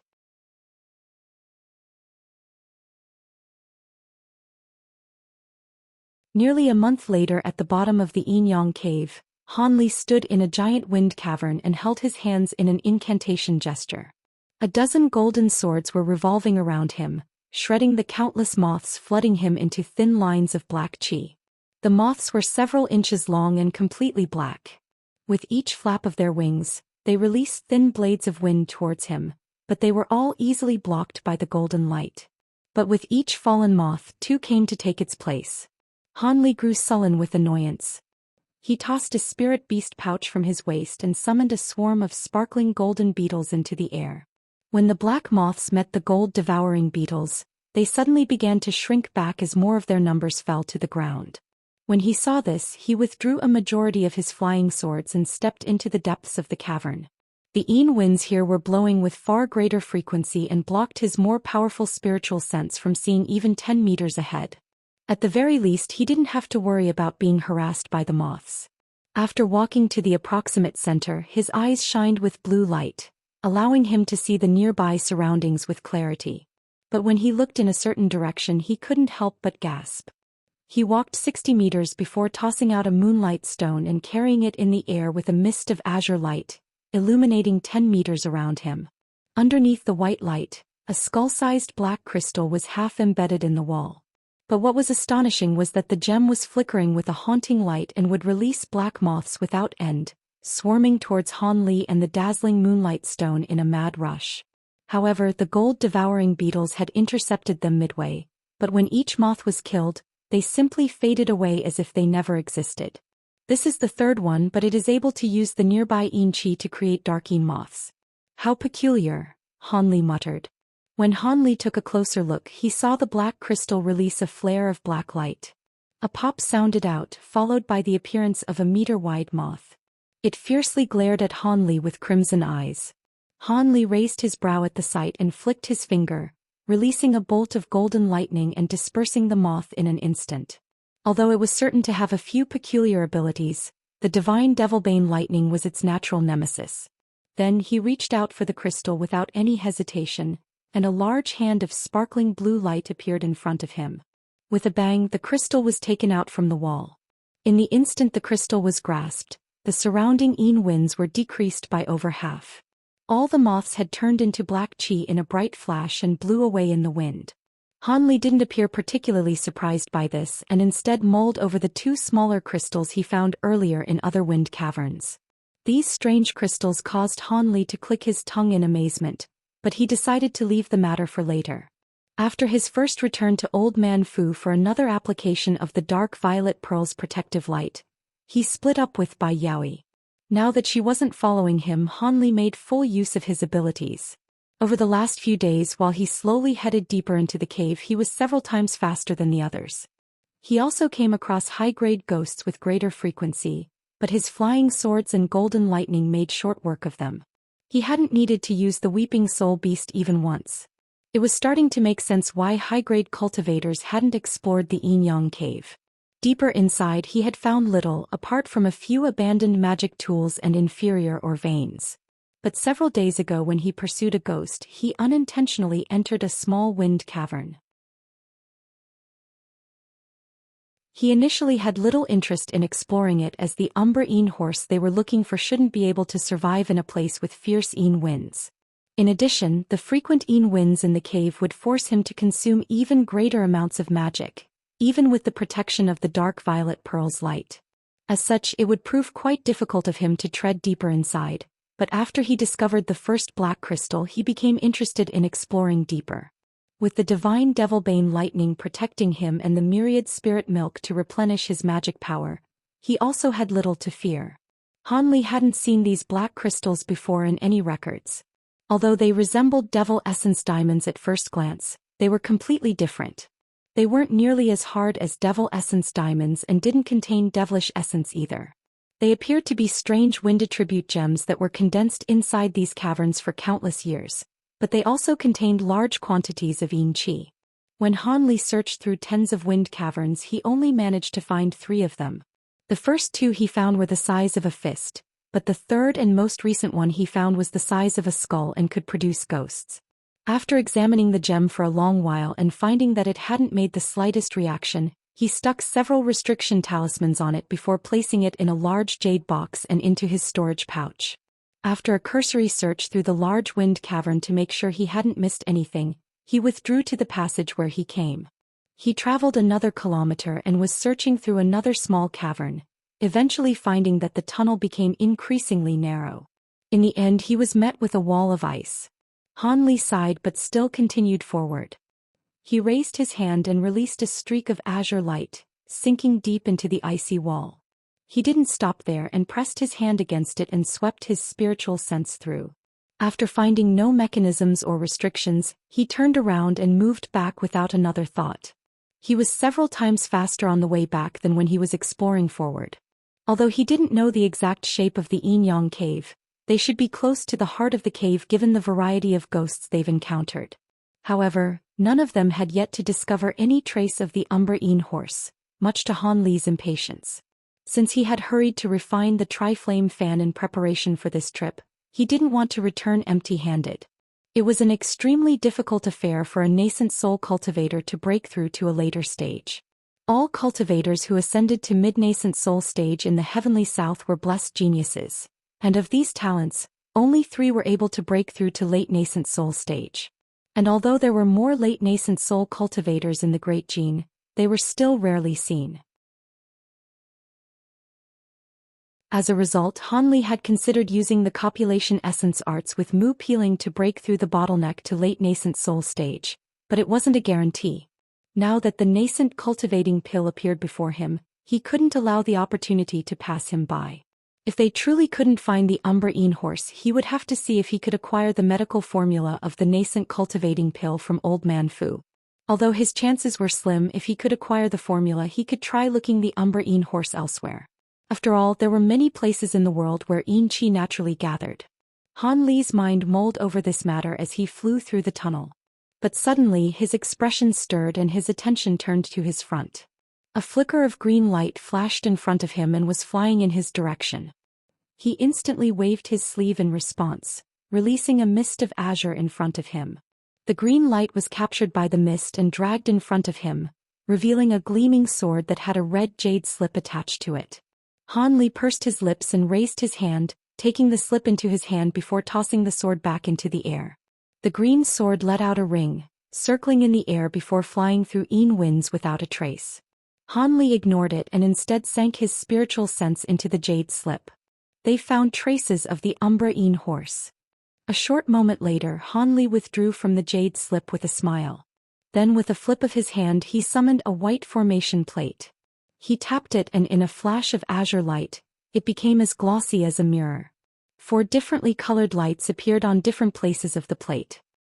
He looked at the positions of the light and immediately put it away before flying forward at greater speed. Half a day later, Ligh arrived at a 4-way intersection, finding Cultivator Yuan and Old Man Fu meditating there. The dark violet pearl was floating motionlessly above the old man's head. After Ligh arrived, he asked, "Fellow Taoist Yuan, you found it?" "That's right," Cultivator Yuan chuckled and his face wore a trace of excitement. "The Yin horse is in this passageway, but it is extremely cunning. I wasn't able to capture it and could only block the way out and wait for you all to arrive." "Good," Ligh nodded with a smile. "So long as we know of its whereabouts, it will only be a matter of time." Old Man Fu happily said, "Junior Martial Sister Chong and fellow Taoist Bai are still quite far away. Let's wait. When we're all present, the capture will be easier." When Hanli heard this, he felt relieved and also took a seat. Several hours later, the black-robed woman and Bai Yaoi rushed over. After they heard the news, they were also overjoyed. With several simple spell formations placed down at the passage entrance, they promptly set off inside. Not long after, a dark light suddenly flashed from the ground underneath, followed by the emergence of 3 pitch-black dried corpses. The chests of the corpses were all hollow and their bodies lacked any flesh, but their eyes shined with a chilling green light as they stared in the direction of Han Li's party without the slightest emotion.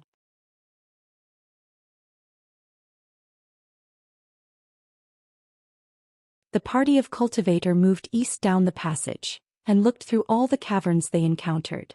In order to be careful, 3 of them would search while 2 of them would remain behind and guard the tunnel, preventing the Umbreen horse from escaping.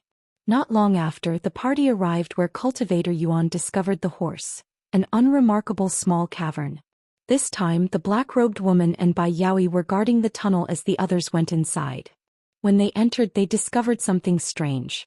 Not only were the Yin winds extremely weak, but they even felt comfortably warm. There was also some soft sand and a pile of rare warm jade in the corner. There was also a faint fragrance lingering in the air that resembled a mix of sandalwood and medicine. Upon closer inspection, they also found imprints on the ground that resembled that of a horse hoof but several times smaller. This is truly it, the Umbreen horse.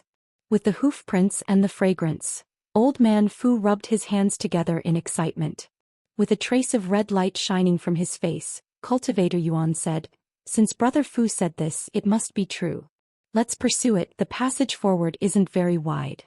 Although there may be further forks in the tunnel, so long as we slowly track it, we'll eventually force it to appear." Old Man Fu nodded.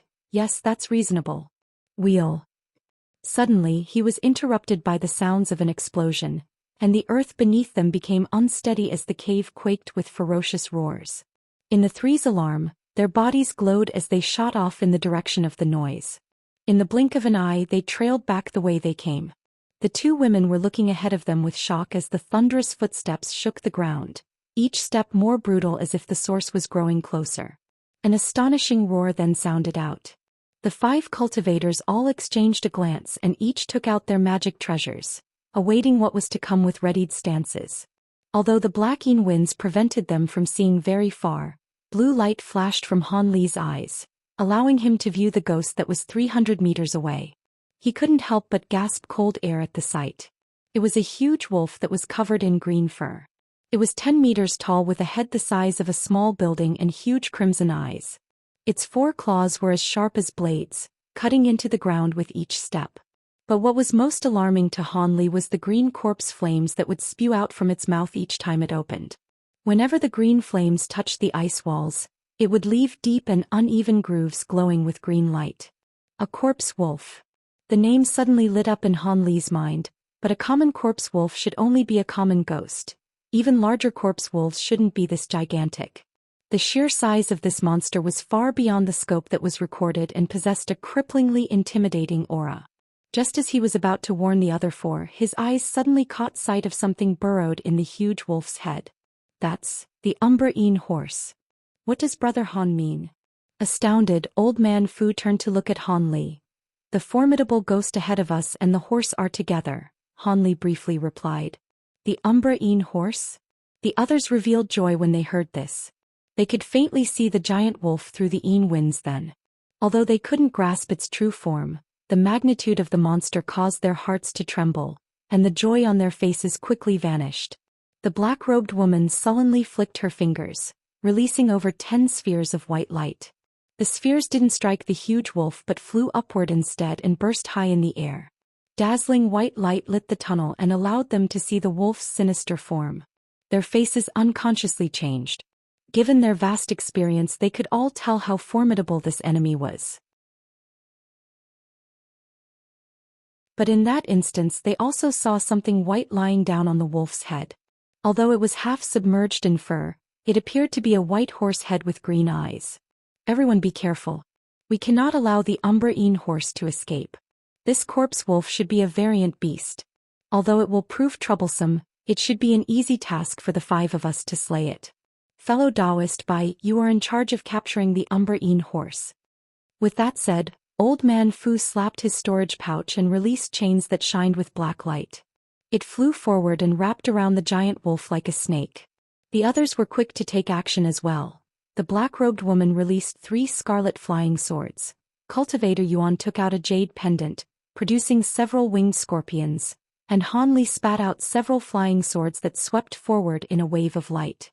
During this time, Bai Yaoi flipped her hand and summoned a translucent net. In a glimmer of ice, the net transformed into white mist, and enveloped the Umbreen horse on the wolf's head. Although this was the first time they had acted together, the sheer amount of power their treasures displayed was overwhelming. The Umbreen horse quickly reacted. As soon as it saw the incoming attacks, it leapt off the wolf's head to conceal itself once more. As for the corpse wolf, a glint flashed from its eyes and its howls came to a halt. It gaped its mouth, releasing an unfathomable stream of dark green inferno to meet the oncoming magic treasures. For a time, the flames had restrained the treasures and prevented any of them from coming any closer to the corpse. It was too late for the winged scorpions to dodge, and they were turned into ash after just a moment. The white net released to capture the Umbreen horse was also restrained by the green flames. When Bai Yaoi saw this, she let out a cold snort. As the North Night Palace was a place of eternal snow, all of her techniques and treasures were ice attributed, and she held these flames in utter contempt. Before any of the others had taken further action, Bai Yaoi held her hands in an incantation gesture and the light around her body flared, releasing a wave of white qi. The gorgeous, glittering light made her appear like a goddess of ice afloat in a blizzard. As temperatures suddenly plummeted, the black-robed woman and Cultivator Yuan couldn't help but tremble. The huge wolf seemed to sense that matters had turned for the worse and took a deep breath before spitting out even greater flames. At nearly the same time, Bai Yaoi spat out a crystalline fan, circling once around her before dropping into her hand, empowering the cold light surrounding her. Then with a wave, the air shrieked as the glacial winds swept forth, carrying countless shards of penetrating ice. Green and white power clashed, drowning out the magic treasures in the flare of their collision. The explosions that resulted caused the cave to tremble. The corpse wolf's flames were truly formidable, capable of evenly contending against its natural nemesis. When Bai Yaoi saw this, her face flushed red with rage. She waved her fan once more and rose winds of even greater power. As the battle unfolded, the others didn't simply remain idle. The old man promptly pointed at the chains he had summoned. With a bang, black flames coiled across them and they blurred, transforming into several tens of indistinguishable copies, instantly forming a huge net above the wolf. As for the black-robed woman, she muttered a spell and released 3 red flying dagger. They shook before merging together into a single 3-meter-long sword and cleaved forward in a sword streak. Cultivator Yuan withdrew the jade pendant in his hand and replaced it with a blue gourd. It spat out a dense purple mist that slowly spread towards the wolf. Having seen the others employ their great abilities, Han Li raised his brow and casually shook his sleeve. A red line flashed out before fading away from sight. With so many attacks suppressing it, the huge wolf wasn't able to endure. The black flaming chains and red sword streak gradually pushed back its corpse flames, making way for the dense purple mist to arrive. Although it wasn't very intelligent, it could feel that danger was approaching. Its body flickered with green light, and its figure suddenly shrunk as the fur on its back turned erect. Then with a roar, a dense barrage of green light launched from its coat, enveloping the 5 present. The cultivators had anticipated this, but none of them dared to underestimate the attack and had employed their own abilities to block it. In that moment of delay, the wolf turned tail and fled, leaving the cultivators in shock.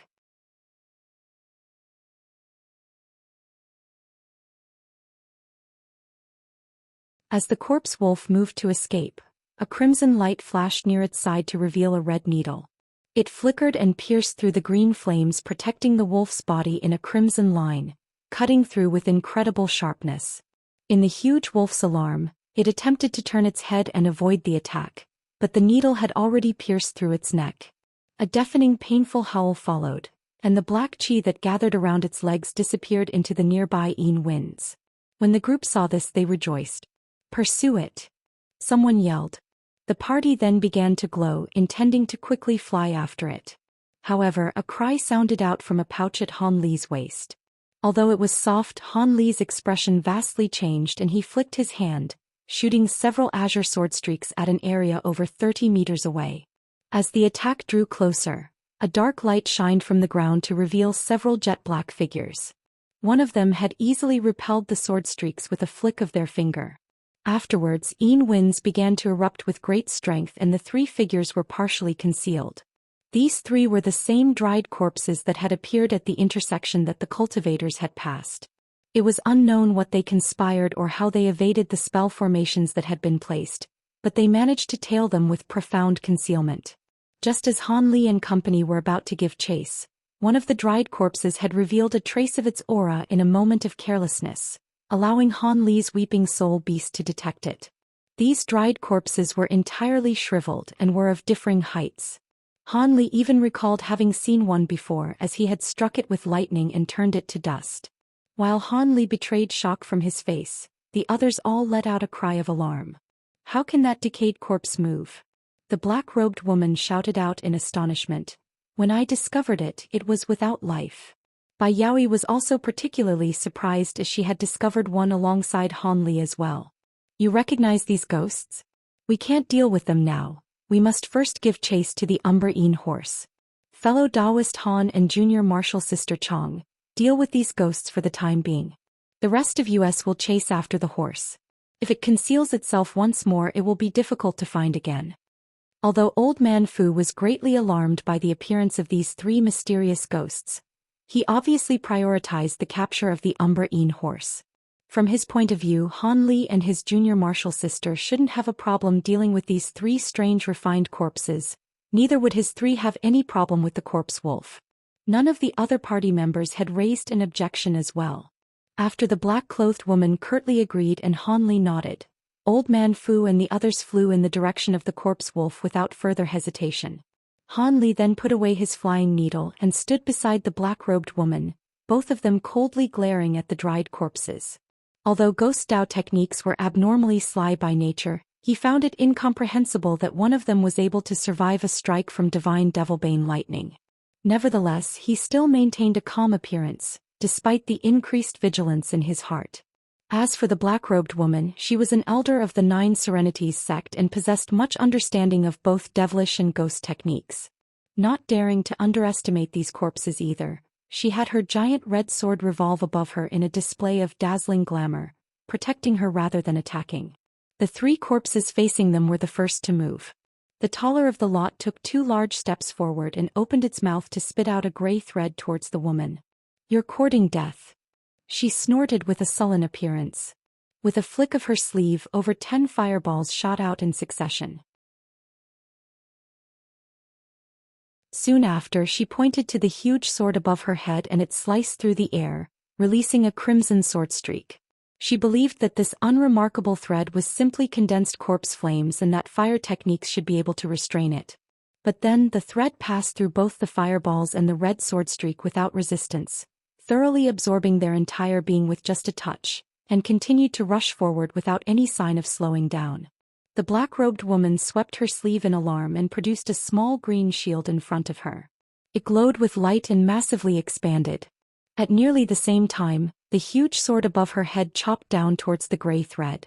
The black-robed woman believed that since the thread was able to absorb attacks of spiritual power, physical treasures should be able to block it. As predicted, the gray thread stopped upon being struck with the huge sword. The beautiful woman rejoiced and thought to activate the sword's abilities. But then the gray thread suddenly blurred and multiplied into 100 copies of itself, quickly moving to restrain the huge sword. Afterwards, a strange dark light glowed from the threads, fusing together with the sword's red light, slowly overwhelming it and turning it black as if it were being corrupted. The woman also felt her mental connection to the sword grow dull.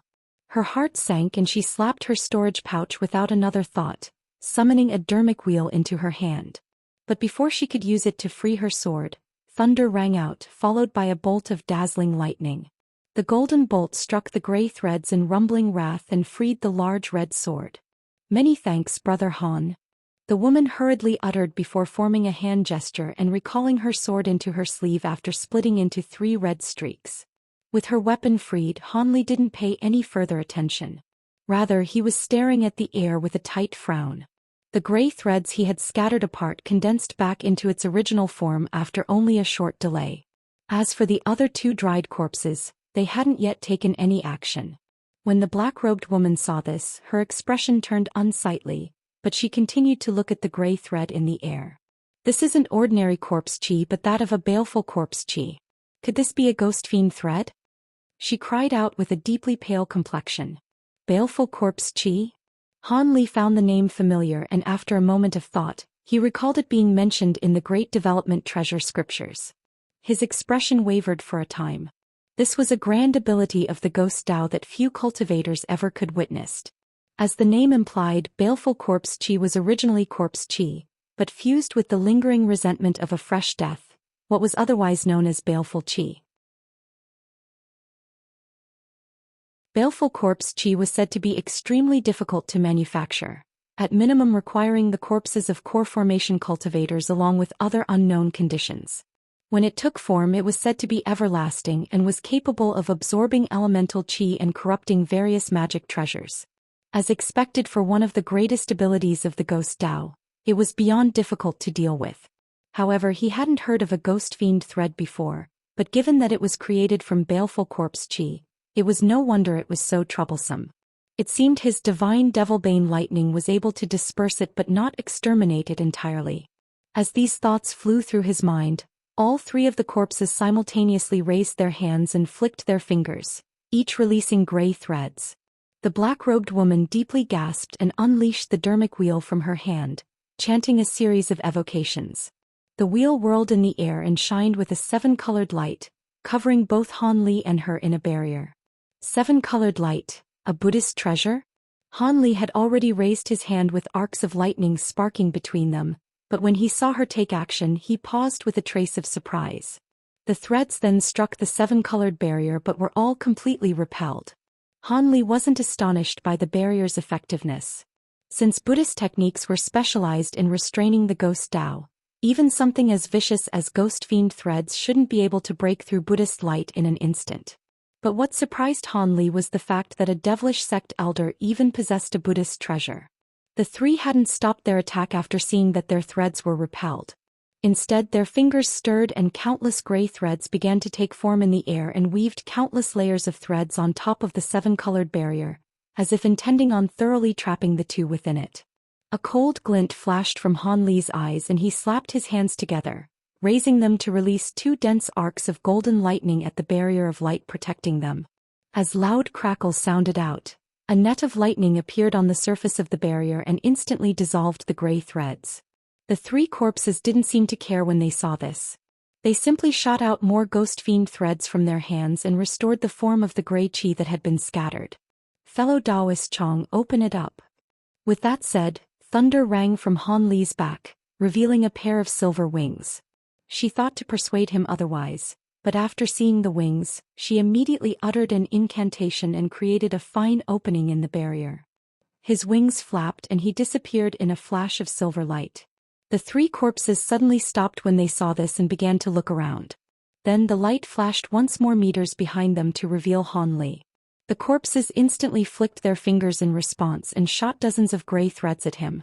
Hanli didn't remotely attempt to dodge, instead opening his mouth to spit out three golden streaks in the direction of each corpse. 1. 8 Spoked will commonly associated with Buddhism. 2. Monarch Soul Divergence's autobiography, and collection of techniques and secrets. He gave it to Hanli before he passed.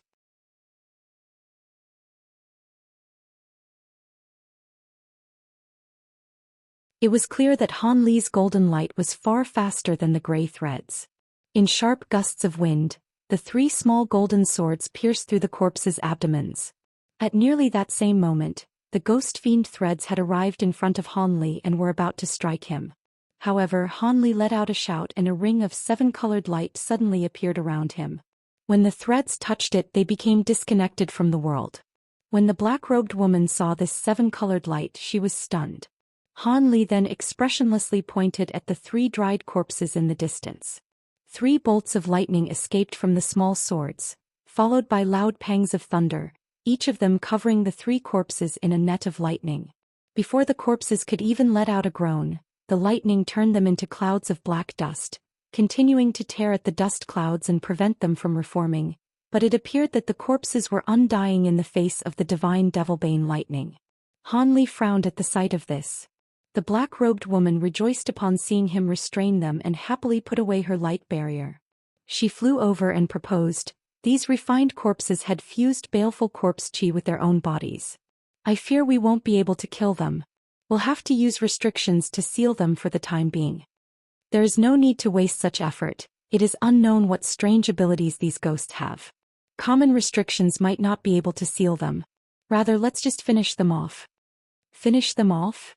The black-robed woman wore an odd expression, and before she realized what he meant, Ligh slapped his storage pouch and a streak of black light flew out, circling once around him before revealing itself to be a small monkey, the Weeping Soul Beast. It was awakened by the smell of corpse chi and immediately reveled in excitement. It let out a snort with its large nose without any command, releasing a hazy light that easily absorbed the clouds of dust from within the net of lightning and brought it into its mouth. After a few eager gulps, it held its hands on its stomach with satisfaction and joy. The black-robed woman was dumbstruck by these events. There were only a few spirit beasts in this world that were capable of devouring ghosts, but she had never heard of a small monkey capable of consuming such powerful ghosts. The closest thing that came to mind was the jade-eyed ape, but its appearance didn't match in the slightest. As the black-robed woman mulled, Ligh was relieved to find that the Weeping Soul Beast wasn't negatively affected by absorbing the 3 dried corpses. But rather than immediately withdrawing the beast, he beckoned to, promptly having it obediently jump on his shoulder. Ligh glanced at the black-robed woman and said, "Let's go, perhaps Brother Fu has already finished capturing the Umbreen horse." Suppressing her curiosity towards the monkey, she smiled. "Most likely that corpse wolf has already been injured by you and shouldn't be able to run far." Ligh returned the smile, but before he could say anything he felt his body tremble. The 2 of them exchanged bewildered glances, and each summoned a formation plate in their hands. Ligh took a deep breath and solemnly asked, "Fellow Taoist Yuan's marker is gone. Fellow Taoist Chong, do you know what's going on?" "My marker on fellow Taoist Yuan is also gone. How could something have happened after only a short time separated?" The black-robed woman spoke with disbelief. "I'm not sure," Ligh answered. "It is possible that the others encountered a formidable enemy, or that fellow Taoist Yuan was careless and became trapped in a restriction. In that case we must hurry. Their markers show them to be nearby," the black-robed woman said with a trace of worry. Ligh indifferently nodded and the 2 set off in streaks of light. After flying for about 5 kilometers, they encountered a large spacious area filled with piles of ore refuse. The 2 then slowed down and carefully examined the area. After another 300 meters, the piles disappeared and opened into a large room. The place had a huge spell formation that nearly covered it all and a giant bamboo tree growing at its center, reaching all the way to the top of the cave. There were also a dozen giant stone pillars intermittently placed, each with a pitch-black dried corpse chained to it, exactly the same as the 3 Ligh had seen before. But what shocked Ligh was a silhouette covered in green hair next to the bamboo. It was sitting there absorbed and munching on a headless body. From its clothes, there was no doubt that was Cultivator Yuan's corpse. Next to the monster was a huge figure, the corpse wolf they fought from before. The wolf was gnawing at something underneath its claw, Cultivator Yuan's huge tortoise. It lacked an aura, clearly indicating its death. As for the Umbreen horse, it was still perched on top of the corpse wolf's head, unmoving. The black-robed woman's face paled and she hurriedly glanced around before shouting in terror, "Senior Marshal Brother Fu." Ligh followed her gaze and saw 2 figures floating in midair, wrapped in cocoons spun from gray threads. It was clearly the Ghostfiend threads they had seen previously. However, the density of the threads were far beyond what the dried corpses could produce. Thunderous explosions continuously sounded out from the 2 with traces of dazzling light occasionally escaping from within. It appeared that Old Man Fu and Bai Yaoi still lived. In only a short moment, one of 3 mid-nascent soul cultivators were killed with 2 of them trapped. Ligh managed to maintain a calm appearance in spite of this, but he was thoroughly aghast. As for the black-robed woman, she was worried for Old Man Fu, but knew this wasn't the time to save him. She shook her sleeve and summoned the dermic wheel into her hand before turning her attention elsewhere. Meanwhile, the green-furred monster hadn't paid any attention to them and was focused on eating with a lowered head. Strange cracking sounds came from the monster as it tore off the arm of Cultivator Yuan's corpse and quickly ravaged it. When Han Li caught sight of the mutilated body, he narrowed his eyes as blue light shined from them. Then the weeping soul beast on his shoulder let out a high-pitched cry, and the fur on its back stood straight. It glared at the green-furred monster, assuming a position to attack. But from the weeping soul pearl within his body, Han Li could sense that the monkey mostly felt fear as if it had encountered its nemesis. The monster heard the weeping soul beast scream and its feasting came to a sudden halt. It flung away the corpse in its hand and flew 60 meters towards the two cultivators before landing on the ground. Han Li's and the black-robed woman's face warped upon sensing its powerful aura. The green-furred monster simply stood in place as it watched them. At that moment, Han Li was finally able to clearly see the monster's appearance. Its face appeared very much like that of a monkey, with blood brimming in its mouth and razor fangs several inches long. Its eyes sparkled with sharp silver and lacked irises, making for a rather odd appearance. But what especially caught Han Li's eye were the two protrusions from its back wrapped with flesh. The green-furred monster swept its gaze past the cultivators with indifference and locked eyes on the weeping soul beast perched on Han Li's shoulder.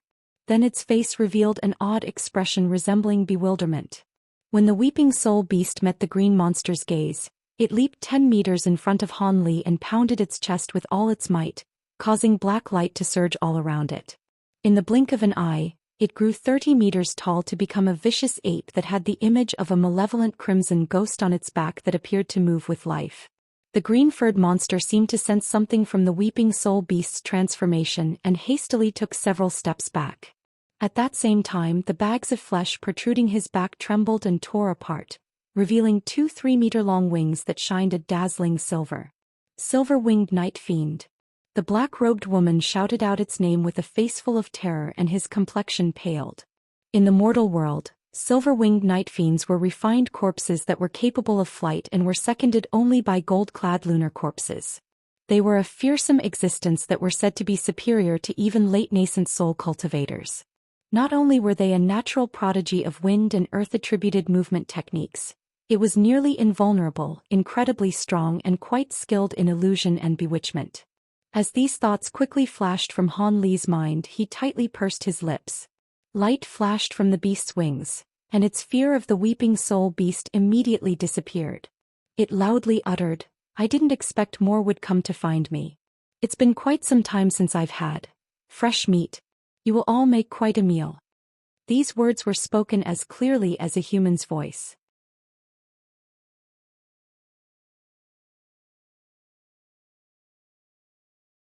Han Li's mouth twitched upon hearing this and he quietly raised his hands without another thought. Two small swords flashed forward and moved to strike the gray cocoons suspended in the air. Knowing that this monster would prove troublesome, he planned on freeing the other two to combine their strength and increase their odds of victory. The silver-winged Nightfiend simply sneered in the face of his efforts. Its argent eyes glowed, and a large gray hand appeared in front of the two cocoons and quickly detained the two golden swords before Han Li could react. Although he was alarmed, he still kept calm and commanded his swords to erupt with golden lightning. Thunder rang out and they broke free from the gray hand's confinement in a flash of golden light.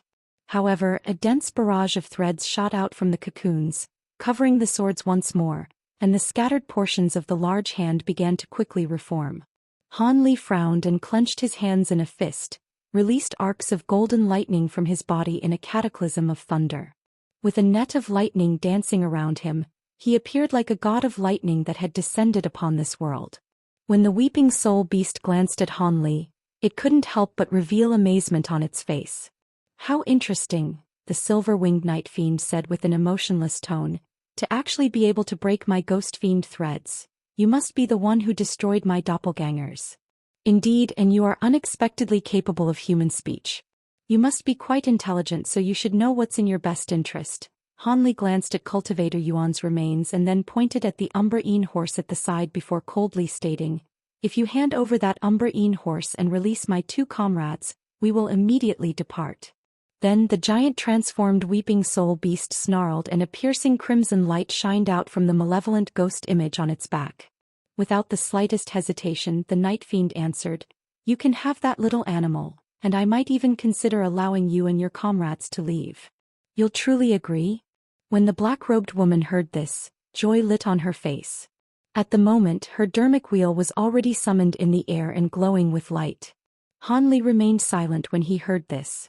"I will agree to all these conditions so long." The Nightfiend then pointed its fur-covered fingers at the weeping soul beast and said, "As you leave that spirit beast behind." The black-robed woman was greatly surprised to hear this. "In your dreams." Ligh coldly smiled. "Then you can forget about leaving. I will feast on your flesh." The Nightfiend's face warped with hostility and his fangs extended several times in size, followed by silver flaring from his eyes. "Be careful of its bewitchments." Old Man Fu's faint voice sounded out from one of the cocoons. However, his warning came too late. Although Ligh was using his bright-sight spirit eyes, he unconsciously closed them in the face of the blinding light. The black-robed woman was dazed and was forced her to close hers too. Not good. In the instant his eyes closed, Ligh let out a cry of alarm. By the time the two opened their eyes, their surroundings had changed. All traces of the cavern had disappeared and were replaced by a gray haze. It was unknown where the silver-winged Nightfiend was lingering. "A high-grade bewitchment," Ligh muttered. "We'll only know after we test its strength," the black-robed woman said with a raised brow. Worried about Old Man Fu's weakened voice, she lost her patience and pointed to the dermic wheel floating above her head. It glowed with brilliant light and several beams of rainbow light shot out, disappearing into the haze without effect. She grew more sullen and flung a spirit beast pouch from her waist before clasping her hands in an incantation. The bag trembled and released a group of winged serpents in a mist of scarlet light. The serpents were each about a foot long with a crest on their head. Their bodies were a slick and translucent red. As she muttered, she struck the serpents with several crimson spell seals. Suddenly, the serpents opened their mouths and wildly spouted out fire that condensed into a roiling sea of flames. Ligh hadn't moved to assist her, rather taking this opportunity to observe with his bright-sight spirit eyes. In the instant a 10-meter wave of flame took form, the gray haze above them suddenly rolled away like a gust of wind to be replaced with mist as black as pitch. Silver light flashed from the dark mist, followed by the appearance of two massive demonic eyes. They were 3 meters long and shined radiantly. It was unknown whether it was a transformation or illusion. A cacophonic cackle cleared, with the silver light bursting out from the huge eyes, striking the sea of flames. Both the raging inferno and the flying serpents had all disappeared upon contact as if they never existed. Ligh remained calm upon seeing this, but the black-robed woman released a red streak with an alarmed expression and repeatedly chopped at those piercing eyes in front of her. Then she felt her heart sink. It was now clear that this technique was powerful far beyond her expectations, and hadn't the slightest hope of breaking it.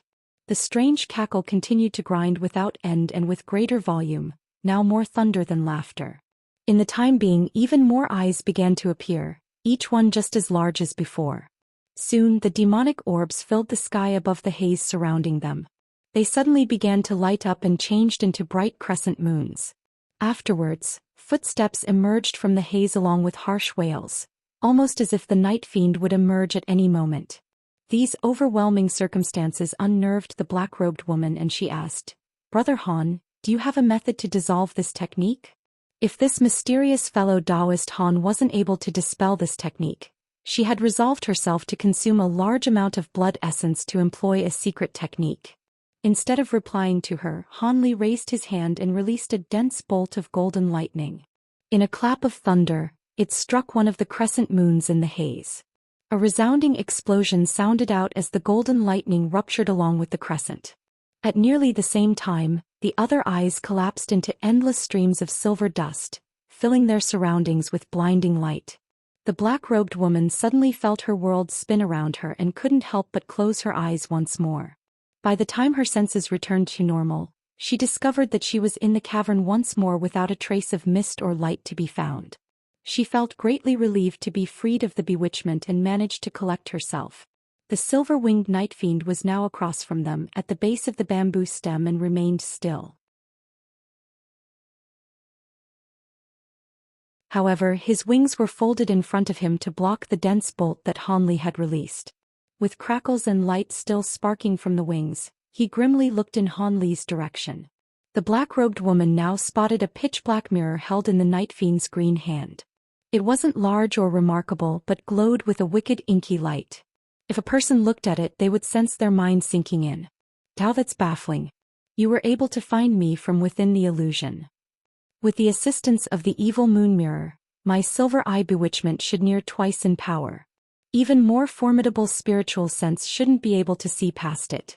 Could it be you've cultivated an exceptional spirit eye technique? After this was said, the Nightfiend waved its wing and limped the remnant lightning to the side. When Ligh heard this he coldly smiled.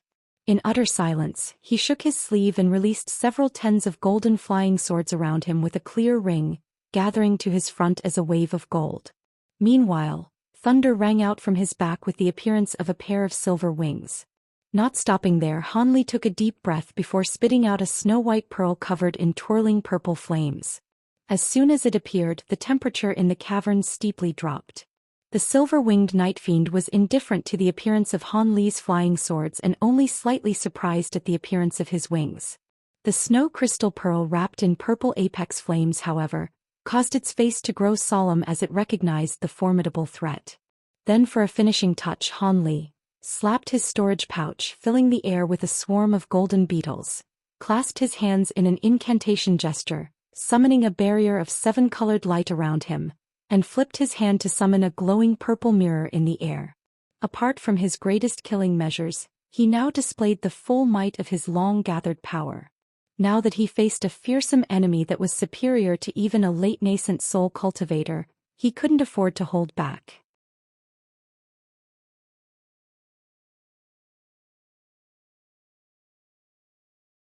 The black-robed woman's spirits were roused upon seeing Ligh control so many exceptional magic treasures. She raised her hand and summoned a small azure shield before slapping her storage pouch and summoning 2 butterfly-shaped magic treasures. They fluttered about as if they were alive. As a mid-nascent soul cultivator she had even more treasures, but in battle the more treasures summoned didn't necessarily translate to an advantage. Using magic treasures would restrict a certain amount of one's spiritual sense, and in battle one needed to spiritual sense to utilize magic techniques as well. As for spiritual sense one needed to preserve, that depended on individual circumstances. If one had stronger treasures but weaker techniques, they would use more of their spiritual sense to summon treasures and vice versa. In addition, the more formidable a treasure, the more spiritual sense that was required to control it. As such, there were few core formation cultivators capable of effectively controlling ancient treasures. Even those with more powerful spiritual senses can only select a few powerful treasures in battle. Ligh's simultaneous use of this many treasures clearly displayed just how powerful his spiritual sense was. But before they could launch an offensive, an ominous light shined from the silver-winged Nightfiend's face and an immense pressure burst from his body. Then he shot forward and struck the ground with his palm. Before the 2 cultivators realized what had happened, an eruption sounded out from the cavern and the huge spell formation around them suddenly glowed with rainbow light. The dried corpses chained to the stone pillars in the area then began to stir. "Not good!" Ligh shouted in alarm. Without another thought he flapped his wings, leaving only his gold-devouring beetles and weeping soul beast behind in a flash of silver. The silver-winged Nightfiend sinisterly smiled and black energy flared from his body. Then he too vanished. A blast sounded out at the edge of the formation. Silver and black streaks simultaneously weaved in and out of sight. Following an explosion, the light faded away to reveal 2 winged figures, Ligh and the silver-winged Nightfiend. In that short time the chained dried corpses released wisps of chi as dark beams of light shot out from the stone pillars, forming a huge barrier of light surrounding the area. They were now trapped with no way out. The black-robed woman was already making her way out of the area upon seeing what was happening, but she was still too late. The barrier appeared after she only flew 60 meters away. Seeing that she was trapped, her expression wavered. Vexed, Ligh looked at the Nightfiend with a gloomy expression. At that moment, The Nightfiend was glowing with black light and had flickering crimson rings flash around his neck and limbs. They were clearly restrictive magic tools. Han Li sighed and coldly said, "As expected, you can't leave the range of the formation. Why else would you remain here given your grand abilities? Though I didn't expect that you could be able to activate it without the use of spirit stones." While the light from the spell formation faded away, the black pillars and barrier didn't show any sign of wavering. The Nightfiend flared his wings and let out a deep laugh of satisfaction. "It is a devil entrapment formation specifically laid down for me. But little would the creators of the spell formation know that after so many years, a portion of its restrictions would be under my control. You're now trapped here with me." An icy light flashed from Han Li's eyes and the weeping soul beast snorted. A mist of dazzling yellow light rushed out, moving to capture the Nightfiend with immense speed. The Nightfiend's laugh was cut short and he suddenly waved his wings, disappearing in the blink of an eye. He reappeared near the huge stalk of bamboo. But with a wave of the weeping soul beast's head, the yellow light pursued after the Nightfiend relentlessly. The Nightfiend glared at the attack with unconcealed hostility and waved his wings, suddenly releasing countless rays of light, aimed at the yellow mist that the weeping soul beast had released. Unexpectedly, the yellow mist wasn't able to block the light despite his innate ghost-restraining properties. Although Han Li knew that the silver-winged Nightfiend was no ordinary refined corpse, the scene caused his heart to tremble. When the silver-winged Nightfiend saw that his attack was effective, most of the fear was gone from his heart and he sneered loudly. His body blurred with black light and reappeared above the weeping soul beast. He then opened his mouth to reveal shining black energy as if intending to release an attack.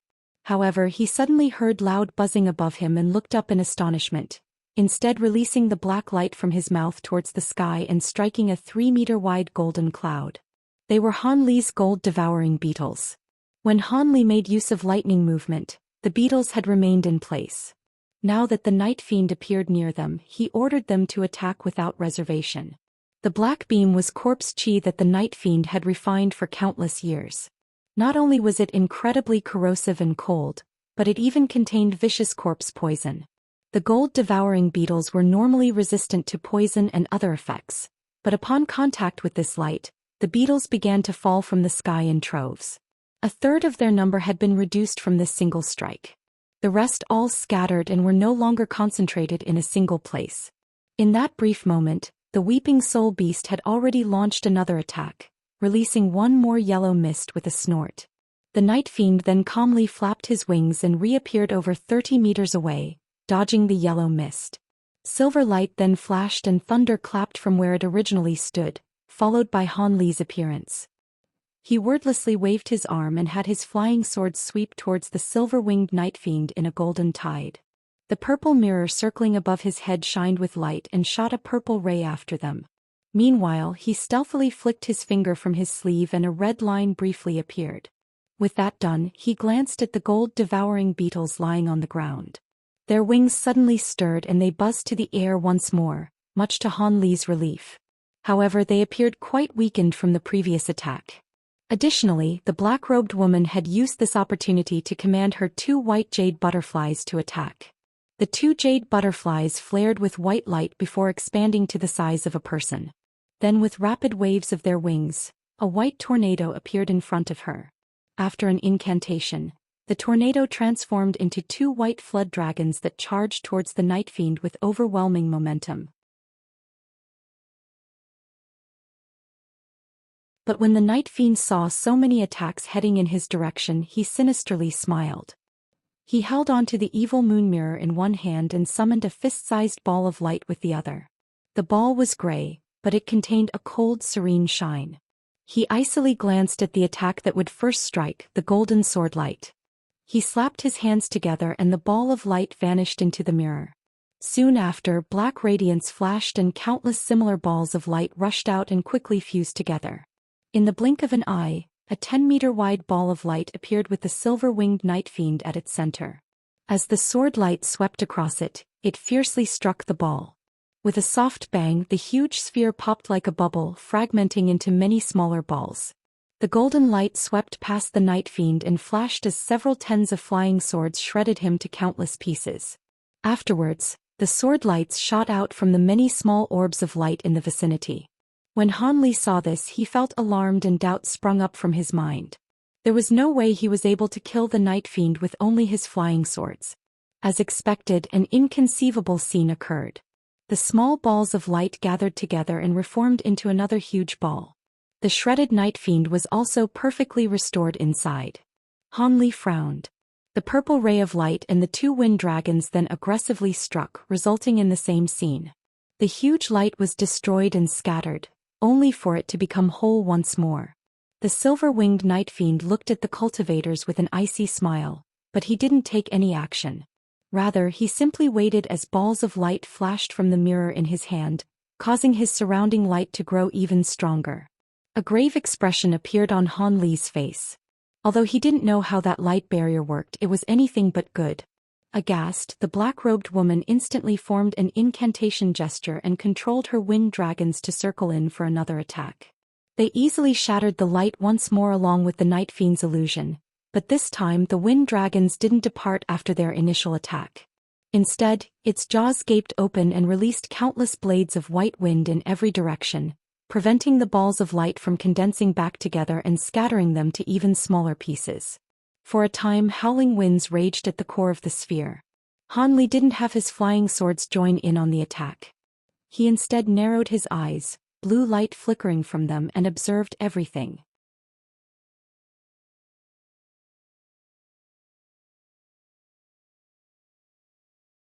"Stop the assault," Ligh shouted at the black-robed woman. "Your wind flood dragons have shrunk significantly."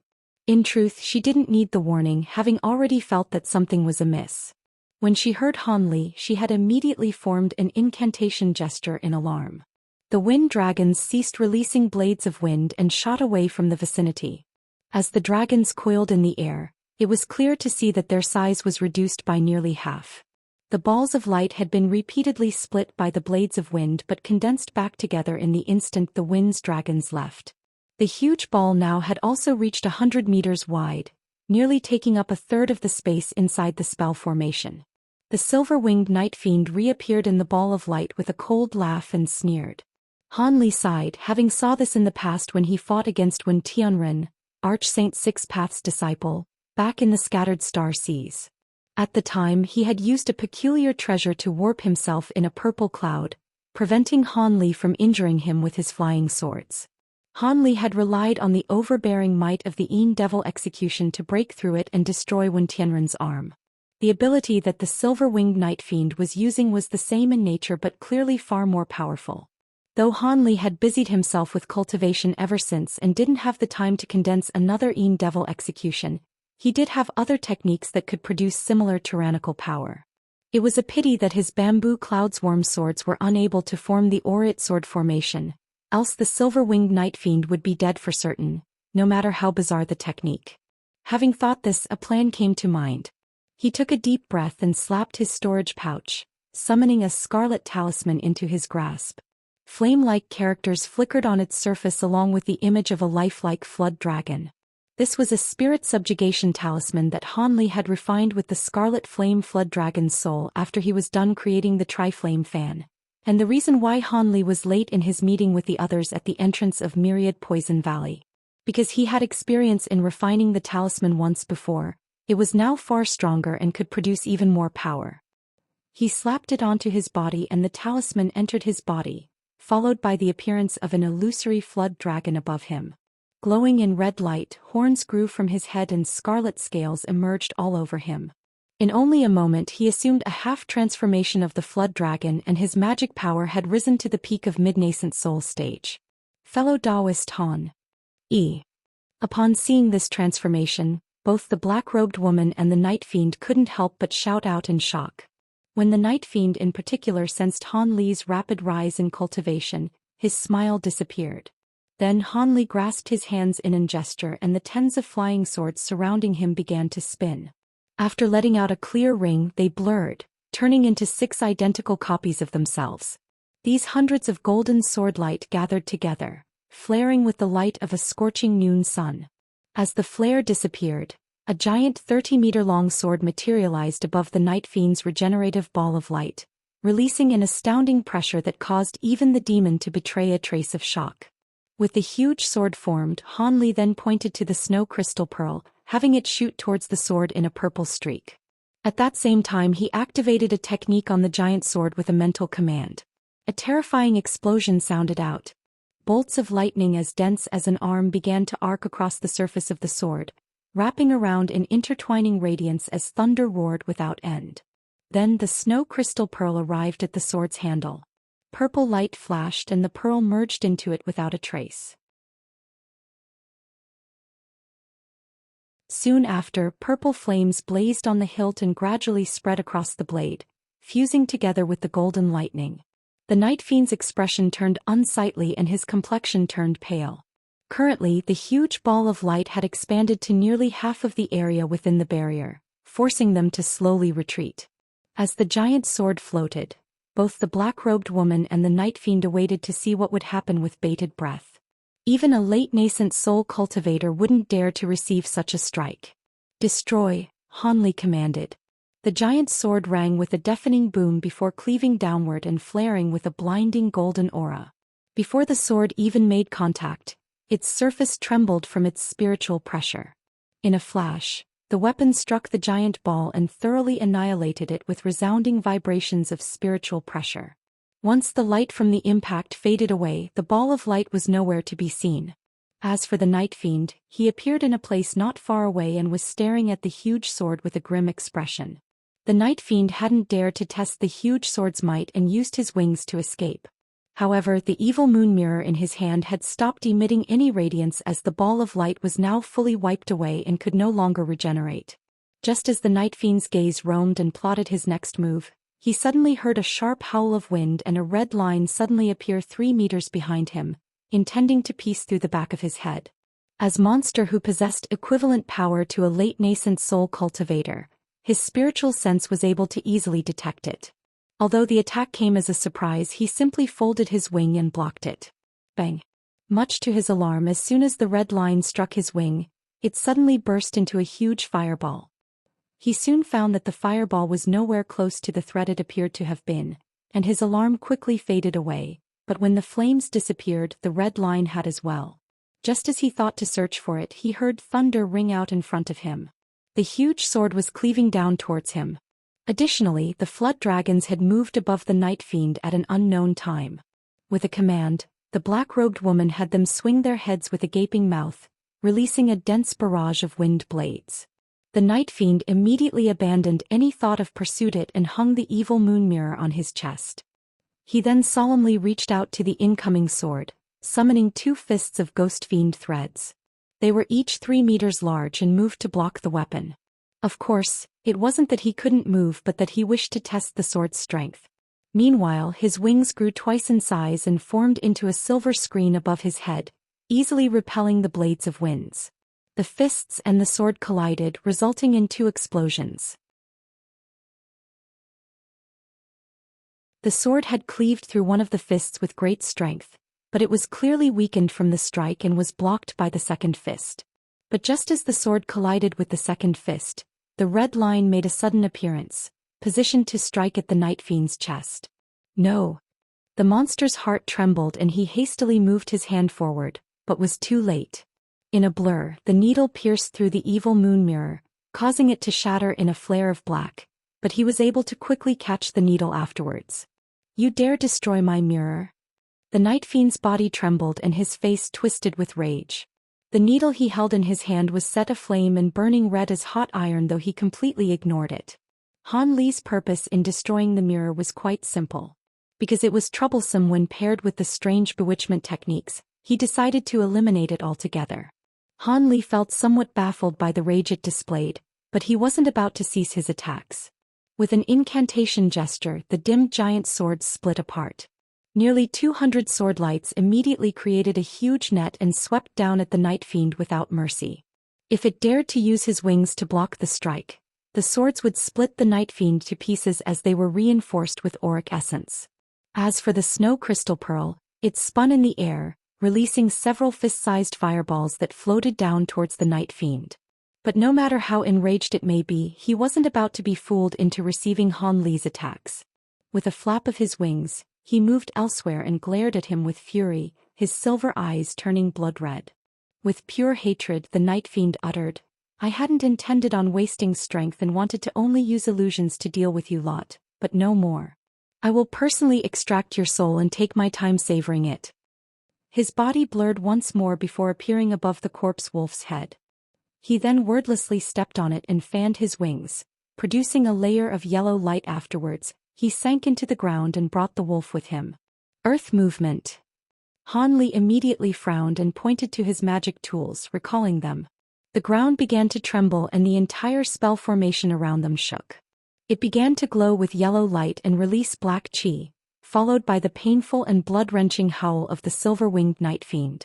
The black-robed woman's expression wavered and looked at Han Li before turning her gaze to the spell formation below. With some hesitation, she bit her lip and headed in the direction of the cocoons.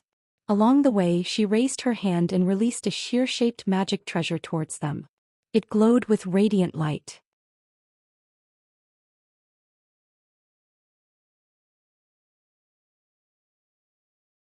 The black-robed woman released a pair of shears in a streak of golden light, clearly intending on freeing Old Man Fu from the cocoon of Ghostfiend threads. Han Li looked on with a frown. He would be able to save them, but they were too far away.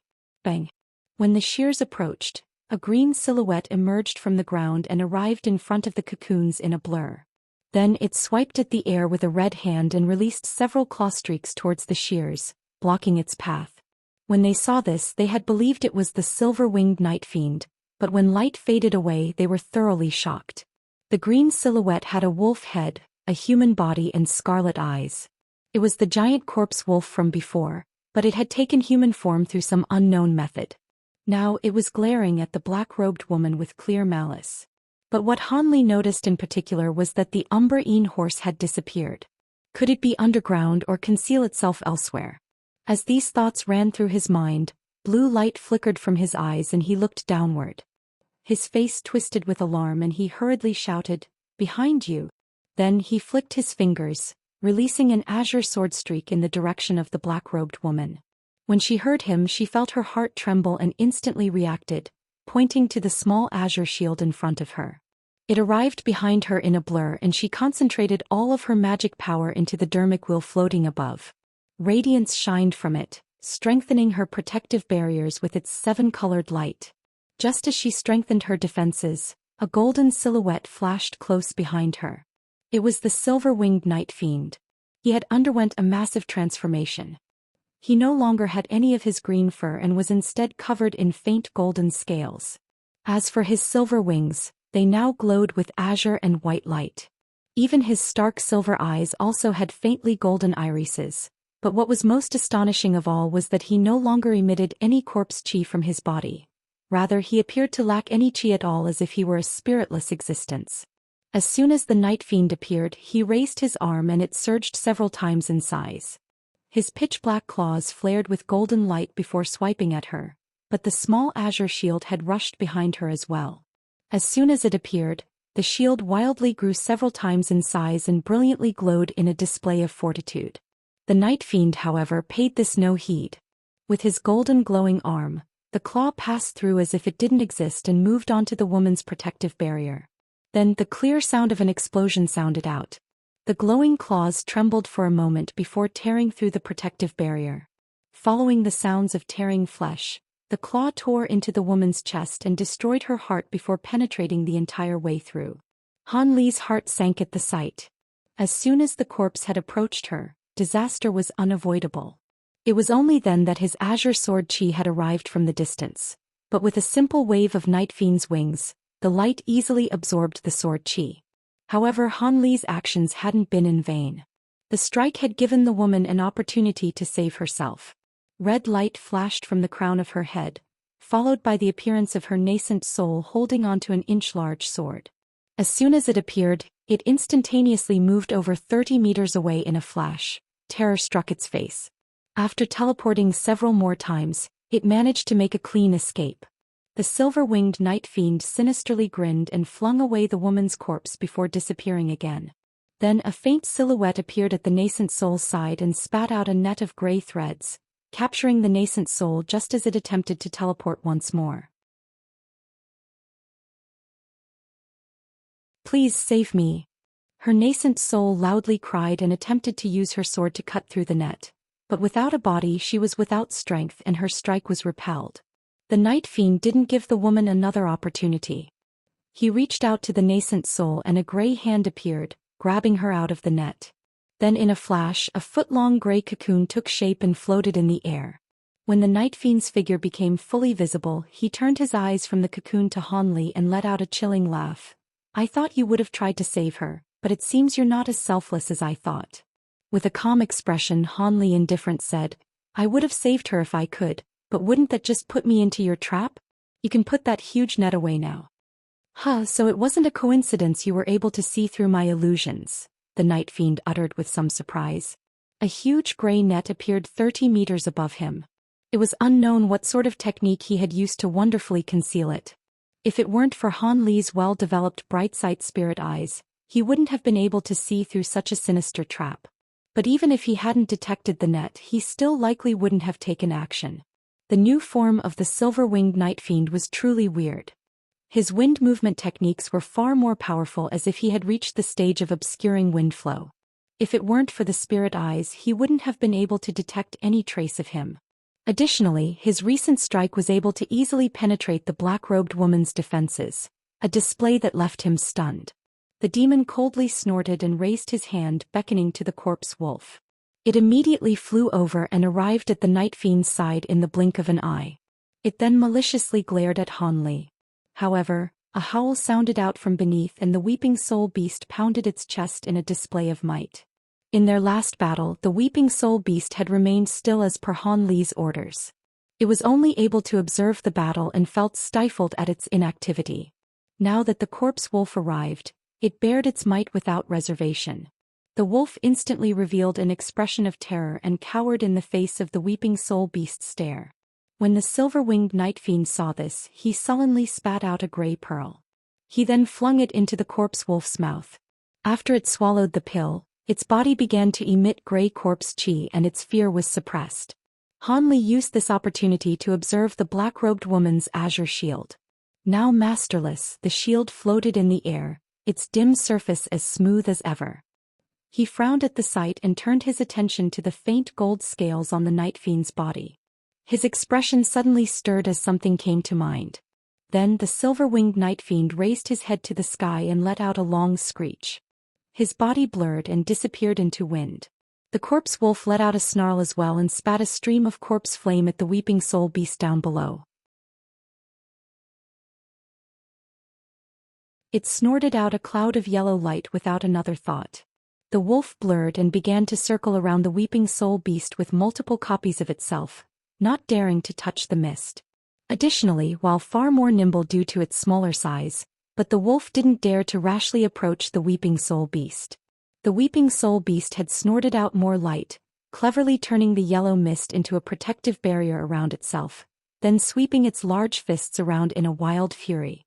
Given the giant form of the weeping soul beast, its fists covered a large area and possessed great strength. If struck, the damage to the wolf would be quite severe. For a time, the two beasts found themselves in a deadlock. Meanwhile, the silver-winged Nightfiend and Ligh were intermittently blurring across the air. Arcs of lightning twisted from Ligh's back and thunder roared without end as he shifted location without pattern. In one moment he was west before arriving at the eastmost corner. In another he was at the very top before arriving only 10 meters above the ground. As for the silver-winged Nightfiend, he was using an unknown technique to become nearly incorporeal. He was able to relentlessly pursue Ligh's lightning movements. Soon Ligh found the affair difficult to manage. The Nightfiend's wind movement technique was far swifter than his own, and as time passed by, the gap between them was only shrinking. As of current, the Nightfiend was arriving as soon as he departed.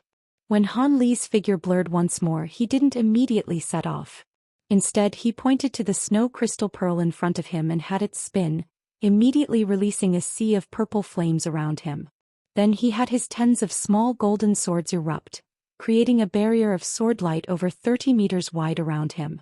With all this arranged, he looked at a place 20 meters away, and the air warped, followed by the appearance of a faint silhouette. The purple flames and golden sword light then surrounded the Nightfiend. Ligh raised his hand and thunder boomed. A dense bolt of lightning coiled around his arm, becoming like a python of lightning. The Nightfiend felt alarmed as soon he realized what was happening, and the scales around his body blazed with golden light. Soon after, a dazzling barrier of gold appeared around him. For a time, deafening explosions sounded out as sword lights, purple flames, and lightning erupted in a blinding display, completely submerging the Nightfiend's golden barrier in their attacks.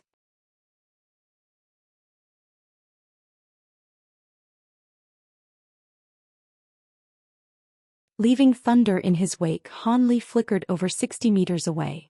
When he reappeared, he looked in the direction of the dazzling eruptions with a solemn expression. With his bright-side spirit eyes, he was able to clearly see what was happening through the blinding display. The bamboo cloud's worm swords should have been incredibly sharp considering they were tempered with auric essence, but when they struck the silver-winged Nightfiend's golden barrier, they were easily repelled. It almost felt as if the swords were being deflected before they could even strike. As for the python formed from divine devilbane lightning, it simply shook the barrier with its attacks, but it didn't appear to cause any damage. The purple flames, on the other hand.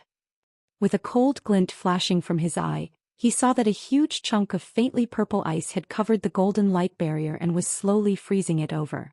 The silver-winged Nightfiend was still safe within the light barrier, but there was clear astonishment on his face. He hadn't expected the purple flames to be this potent. But since the ice was freezing the barrier rather than himself, it was an easy matter to escape it. The silver-winged Nightfiend pressed his hands against the golden barrier and had it shine with countless rays before creating a slender hole in the ice.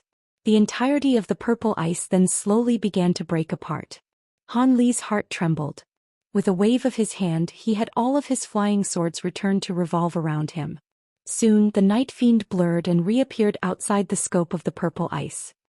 He looked at Ligh with a gaze that could almost kill and raised his hand, summoning a ball of gold in a flash. Ligh then finally spoke. "I am now certain that apart from earth and wind movement, you are also capable of metal attribute techniques. Sparsely few cultivators are capable of them. Legend has it that gold-clad lunar corpses are the only refined corpses capable of these techniques. Could it be you've already begun to evolve?" With that said, Ligh took a long gaze at the faintly golden scales on the Nightfiend's body. The Nightfiend was somewhat surprised by Ligh's question, but he soon snorted and maliciously grinned. "I begun my evolution 10,000 years ago. If all of you had fought me together at the start, you might have had a chance. But now you are alone, a single tree standing against a storm." The silver-winged Nightfiend lightly waved his wings and were shed of their disguise, revealing a faintly golden color. An astonishing heavenly chi then erupted, shaking even the light barrier that trapped them. Ligh narrowed his eyes at the sensation. This spiritual chi was even stronger than what he experienced from late nascent soul cultivators. Even the 3 grand cultivators of the heavenly south couldn't compare. The only ones close to this pressure would be the 2 elder devils he encountered in Devilfall Valley. Inwardly shocked, Ligh maintained a calm expression and probingly said, "Even if you've begun to evolve, you are trapped in this skyless place. No matter how long you cultivate, your evolution will not be completed without Moonin essence. At most, you can only display a superficial level of metal attribute techniques. Unless you encounter magic tools and treasures refined with metal-attributed materials, you won't be able to employ them." With that said, Ligh thought of the black-robed woman's shield and his own flying swords. He felt that this would be quite troublesome as magic tools and treasures of this age would almost always be refined with some sort of metal. "Is that so? I'll have to properly educate you on the matter." The silver-winged Nightfiend brought the conversation to a close and held out his hand, summoning a ball of blinding golden light. Then he raised his other hand into the air and released beams of gray light to the dried corpses chained to the stone pillars. In the blink of an eye, the beams entered the many corpses without a trace. Ligh wasn't able to stop this and his heart sank, knowing that matters were far from good. The chains all fell to the ground with reverberating clings. The freed dried corpses all opened their dark green eyes before taking several unsteady steps towards Ligh. When the corpses came to a stop, they all stared at Ligh without emotion. Standing in place with arrogant bearing, the Nightfiend imposingly said, "These incarnations were refined with baleful corpse chi. You have no chance of winning. If you obediently hand over your life, I might spare you the pain of having your soul refined." Ligh looked at the dried corpses all around him in silence before eventually letting out a long sigh. "I truly didn't expect that there would be an opportunity to use this treasure. I don't know if you are just unlucky or if I am." With that muttered, Ligh slapped a particularly exquisite storage pouch that hung from his waist. Wind blew, followed by a fist-sized ball of light flying around him before falling into his hand. The Triflame fan was made of feathers, several inches large and colored gold, silver and red.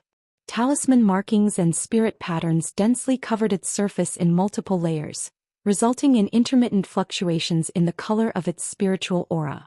Whenever multiples of these many markings appeared simultaneously, it made for an entrancing sight. At that moment, the silver-winged Nightfiend had already finished casting his technique and rushed to be the first to attack. With a shout, he launched the ball of light from his hand into the air. As it spun, it released golden rays in every direction. When these rays of light emerged, they immediately took the form of needles, circling once around the ball before rushing towards the crown of Ligh's head. Golden light filled the air and struck down at Ligh like falling rain. However, Ligh made no attempt to dodge. As for the dried corpses, they simultaneously raised their hands and gathered together countless Ghostfiend threads, weaving together near the ground. In the blink of an eye, a huge net suddenly appeared below him and moved to trap him. Such a large net contained an astonishing amount of baleful chi. Ordinary cultivators would lose control of their magic power and bodies from the sheer proximity to such great baleful chi. But since Ligh's body was previously afflicted with baleful chi and tempered with the bright jade arts, it hadn't affected him in the slightest. Regardless, the net closed on him with such great momentum that even Ligh was surprised. Then his expression turned grim and he clasped his hands together, expanding the Triflame fan to the size of a meter in a flash. Holding the fan with a single hand, Ligh concentrated the entirety of his body's magic power into it and firmly waved it. What followed left him in complete astonishment.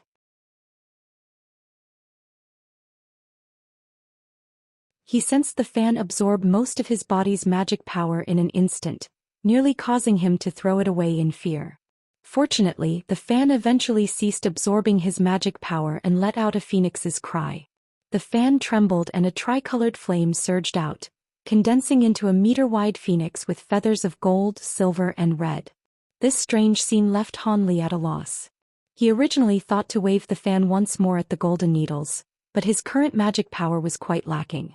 Instead, his flying swords flared with golden light and quickly fluttered in the air, creating the image of a blooming lotus around him. Not stopping there, he spat a mouthful of blood essence on the snow crystal pearl above him. It violently trembled before releasing a deep purple flame. Under the control of a spell seal, the deep flames nimbly formed a circle around him, crackling as temperatures suddenly dropped. The flames dispersed to suddenly form a 30-meter-tall wall of ice. It glowed with purple light and surrounded him. At that moment, the countless golden needles struck the ice wall. Upon impact, gold and purple light flared together, with each impact letting out a clear ring.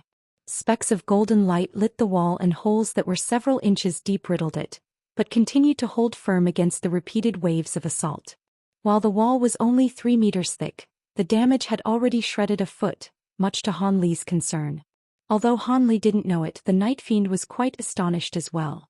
Although his golden needles were refined with metal attribute spiritual chi, they weren't created from replenishable materials. They were slowly refined from a chunk of unknown metal he had found long ago. After being tempered for several thousands of years in corpse flames, their might was quite significant. They were much more penetrating than other needle-type magic treasures. Now that his overwhelming attack was being effectively resisted, he was dumbstruck. Not long ago he had managed to break a piece of purple ice with his golden light. Of course, the silver-winged Nightfiend couldn't have known that the flames Ligh had summoned with his blood essence weren't ordinary purple apex flames. Rather, It was a thread of ice flame essence he had purified with the assistance of the snow crystal pearl after he took the snow soul pills. As the coldness of these flames couldn't be compared to his ordinary purple apex flames, they also required significant magic power to control, but under the circumstances Hanli had to resort to blood essence. Then the tricolored phoenix struck the huge gray net underneath him. The huge net flashed and released a myriad of gray threads of capture the phoenix, instantly covering it from view in a dense volley. Upon seeing the incoming attack, the phoenix let out a melodic cry and circled once in the air, leaving mysterious halos of light around it. Then tricolored light continuously glowed from within the halos, bursting with profound colorful talisman characters in a gorgeous display. When the Ghostfiend threads entered the halos, an inconceivable event resulted.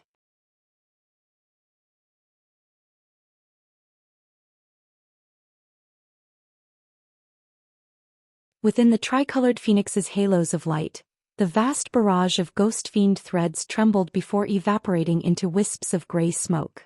At that moment the tricolored phoenix began to launch its true attacks and expanded its wings before turning into a huge fireball.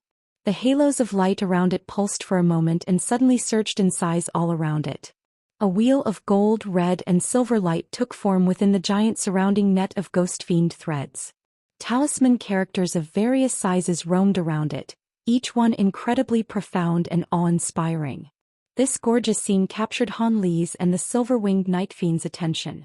Under the glow of colorful radiance, the giant wheel of light disappeared in a pulse. Soon after, the 100-meter-wide net of Ghostfiend threads had disappeared as well. The silver-winged Nightfiend unconsciously fanned his wings with a blank expression of disbelief.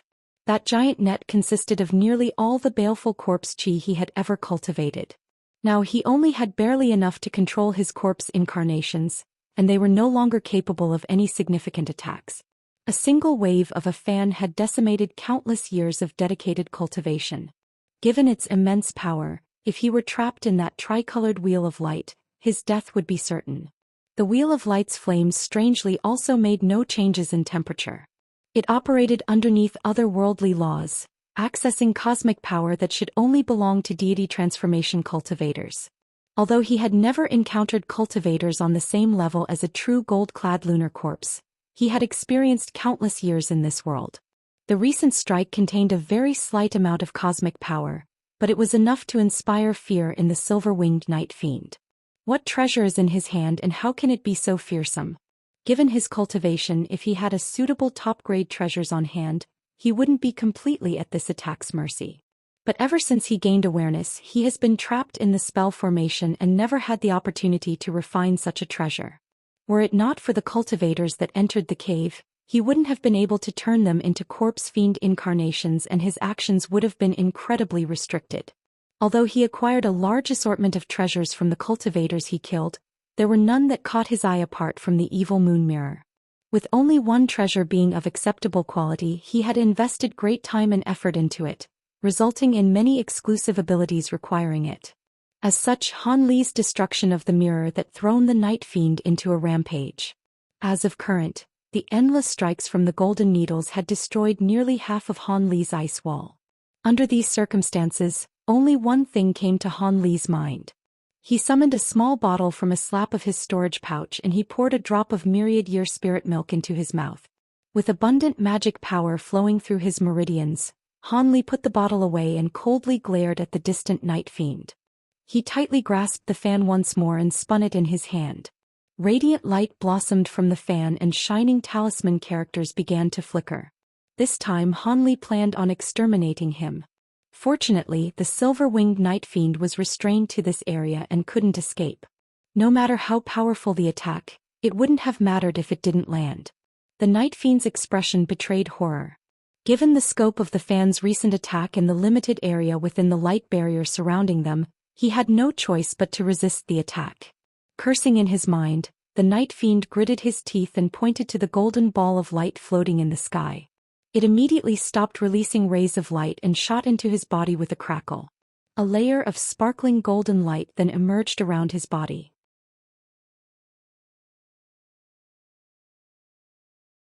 In that same moment his mouth and spat out a cloud of black corpse chi that strangely twinkled with an inky light, and soon merged with his golden light barrier. When Hanli saw this he coldly chuckled and began to pour the entirety of his body's magic power into Fan, but suddenly the spell formation beneath them began to violently tremble. The entire light barrier fluctuated before disappearing in a brief flash of gray. This sudden surprise forced Hanli to pause. Before he realized what had happened, the earth around the spell formation began to break and release blinding light from underneath. There were nearly 100 spirit stones embedded in the ground, and those began to fuse with the original formation to create an entirely new one.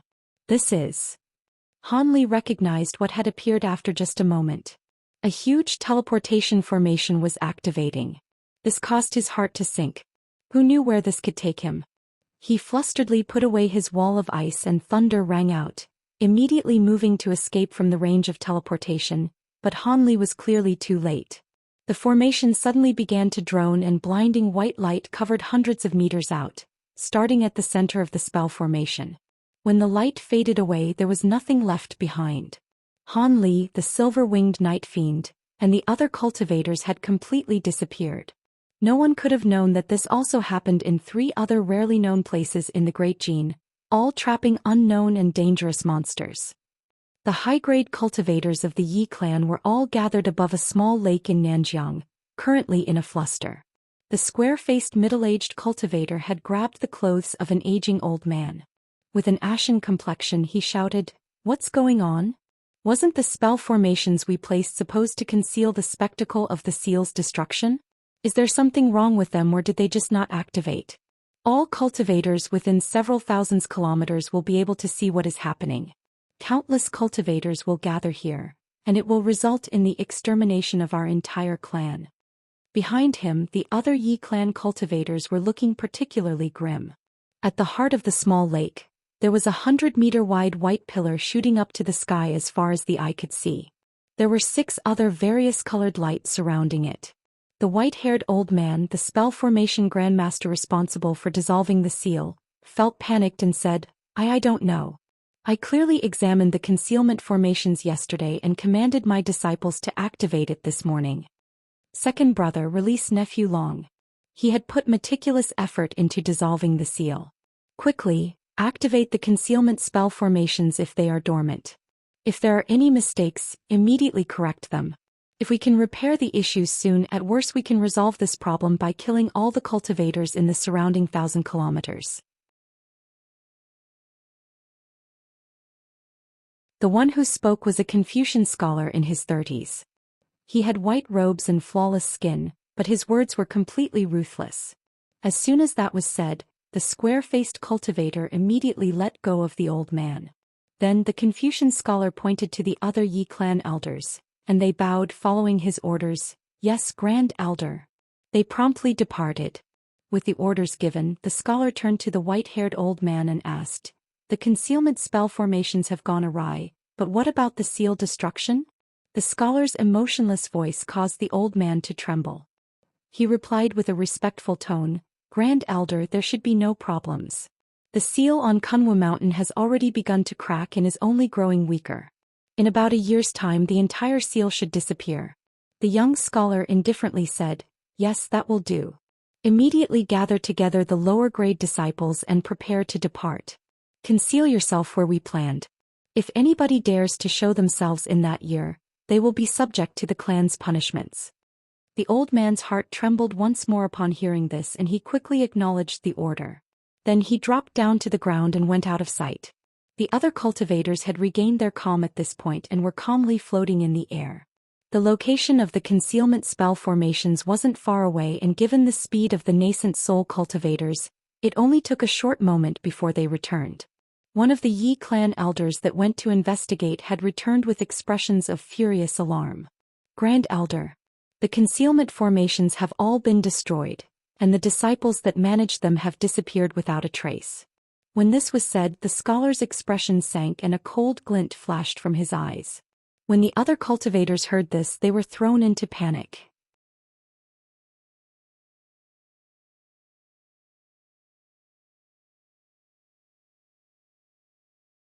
Not long after, the others returned from examining the concealment formations and they all found the same result. The formations were annihilated and the disciples in charge had disappeared. With this, all those present felt that there was something greatly amiss and they fell silent. The scholar bitterly laughed and said, "There are no other cultivators within 50 kilometers. And it is too timely an occurrence for someone to break our concealment while we are dissolving the seal. It seems this is the doing of one of us." "One of us? How is that possible? There are only Yi clan members here. What is going on?" "No, there is someone that doesn't truly belong to our clan." After some discussion, it was obvious who came to mind. A majority of the cultivators all turned to look at a single person. He had a common appearance and a calm face. He was the disguised Elder Devil. The Yi clan Grand Elder said, "Elder Han is someone that I personally invited, and he has always remained at Seventh Uncle's side." "That's right." The large-headed Eccentric said, "Fellow Taoist Han has always stayed close." When the other cultivators heard this, their suspicions were dispelled. Then the scholar turned to the square-faced cultivator and said, "Second brother, can you check the bottom of the lake and see if there is anyone missing apart from the disciples that have disappeared?" "Yes," the square-faced man readily agreed. Afterwards he flew deep underwater in a radiant streak. The scholar solemnly said, "Clan elders, let's all make our preparations." Although an astonishing change had occurred and we can no longer conceal this matter, there will be no threats to us during this short time. Nanjiang has no extremely powerful sects and it will require at least half a month for those who could contend with us to arrive. We may not know what lies in Kunwu Mountain, but we will need to excavate its hidden treasures as soon as possible. The two divine spirit treasures in particular must be acquired first, or we will not have the power to defend ourselves against the coming storm. Those parasites have been plotting against us for thousands of years, and will exterminate our clan given the opportunity. Failure is not an option. The others felt their hearts tremble at his words and replied in Cinque, "As you command, Grand Elder." Soon the square-faced cultivator, the Grand Elder, and the old formation Grandmaster were gathered above the lake. "Third brother, there are two spell formation masters missing, the nephews of old 5th and 12th. Could it be they betrayed us?" The square-faced cultivator sullenly spoke. The scholar snorted, "It is more likely they were killed and had their souls scoured. When did they go missing?" With a face lined in cold sweat, the white-haired old man answered, "About 2 days ago, Grand Elder. They were in charge of the spell formations farthest away, so their disappearance hadn't raised any suspicions. We only discovered they were missing after the disciples had gathered." The scholar coldly replied, "It seems the problem stemmed from those two. But what happened to them is no longer important. When we enter Kunwu Mountain, we will have all our disciples and spell formation masters depart.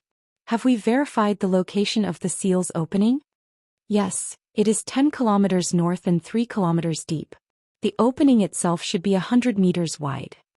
"Lead the way, we set off now," the scholar spoke without hesitation. "Yes, Grand Elder."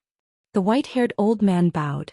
The party of 9 was led north and soon arrived above a verdant jungle. The white-haired old man swept his gaze down below before summoning a silver plate with a flip of his hand. After muttering an incantation, the old man struck it with a spell seal, causing its surface to glow with argent light and talisman characters. "It's here."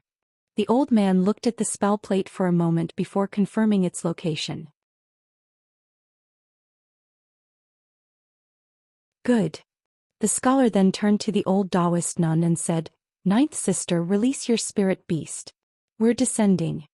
The nun uttered a brief acknowledgement and slapped a spirit beast pouch by her waist. A yellow light shot out from it and expanded to reveal a 30-meter-long, 1,000-legged centipede. Green chi leaked from its mouth in a rather sinister fashion.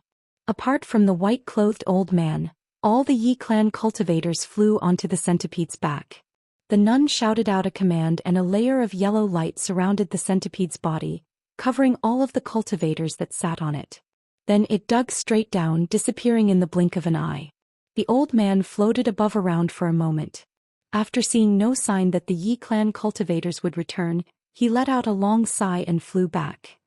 Meanwhile, in the sky 100 kilometers away, there were several blue-robed cultivators wearing red headbands. They were looking at the pillars of light in the distance and exchanged looks of dismay. a 20-year-old youth amongst the massed.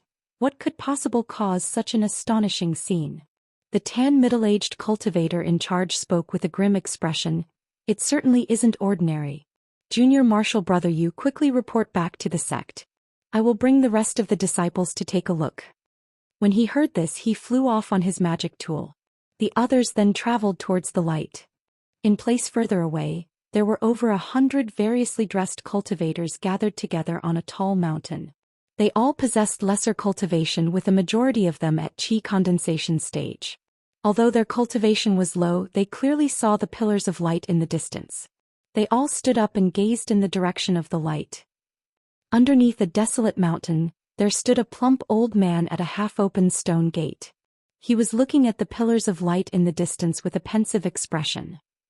The exposed pillars continued to attract flocks of cultivators from all backgrounds as time passed. Not long after, information of a grand treasure appearing in the world spread across Nanjiang at a shocking speed. Several days later, this news spread to the nearby regions, stirring the entirety of Nanjiang with activity. As this all happened, Ligh found himself standing at the center of a huge teleportation formation within a giant stalactite cave. He was gloomily looking beneath him, catching sight of the shattered rings that glowed with sparkling red light. They were the magic tools that were restraining the silver-winged Nightfiend. With those rings shattered, he had no idea where the Nightfiend could have gone. With that thought, he took a gander at his waist. There was a jade talisman that glowed luminescent. It had familiar markings. They belonged to a rarely seen teleportation talisman, one he last saw them in the scattered starseas. He frowned and flipped his hand to produce a glowing blue medallion, the greater teleportation medallion he acquired long ago.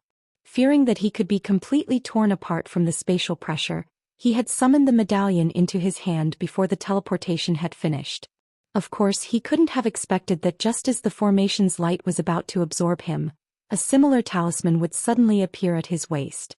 It was unknown if there was something odd about the formation itself, or if the creators had made peculiar arrangements. Regardless, this formation was quite different from current designs and was worth researching.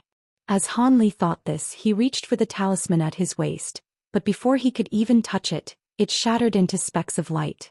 Ligh bitterly smiled after a brief moment of surprise. It was quite painstaking to refine a teleportation talisman, and it would only have enough spiritual power for a single use. It appears this applied to other teleportation talismans as well. As for the others, he looked nearby to find the Weeping Soul Beast and the two suspended gray cocoons, also attached with now shattered jade talismans. As for the corpse wolf, it was dead, and the 10-meter-tall Weeping Soul Beast was jumping on top of it and pounding its chest with excitement. Because of Li's immense spiritual sense, he was able to quickly recover from the dizziness of the teleportation and used the opportunity to lethally injure it with a bolt of divine Devilbane lightning. Then the Weeping Soul Beast followed up with a snort of yellow mist, absorbing all of the corpse chi from the wolf's body and easily finished it off. The silver-winged Nightfiend, however, didn't seem to care, neither did he had any intention of continuing the fight. He had finally gained his freedom, and decided to immediately use this opportunity to depart with the wind.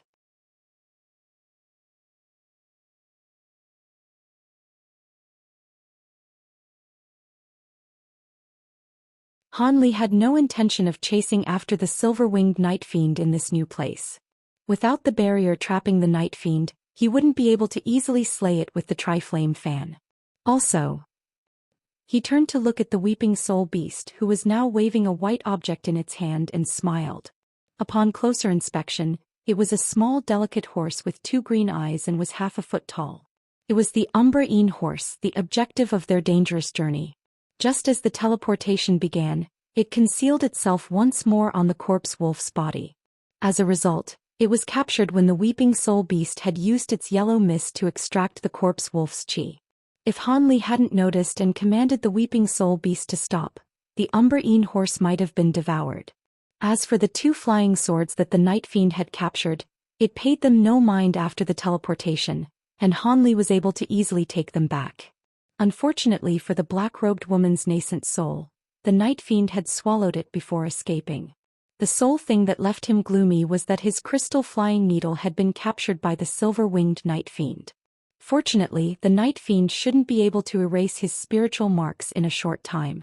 There could be an opportunity to seize it back. Having settled these thoughts, Hanli looked around him. It closely resembled the underground cavern they were in, but no winds were present and the air was filled with an abundant spiritual qi. It appeared this cave was located above a top-quality spirit vein. He then looked at the spell formation he was stepping on. From his knowledge and experience, he was able to tell that it was clearly a receiving spell formation. In other words, there was no way to return using the formation. Hanli frowned and thought for a moment before turning his attention to the huge cocoons.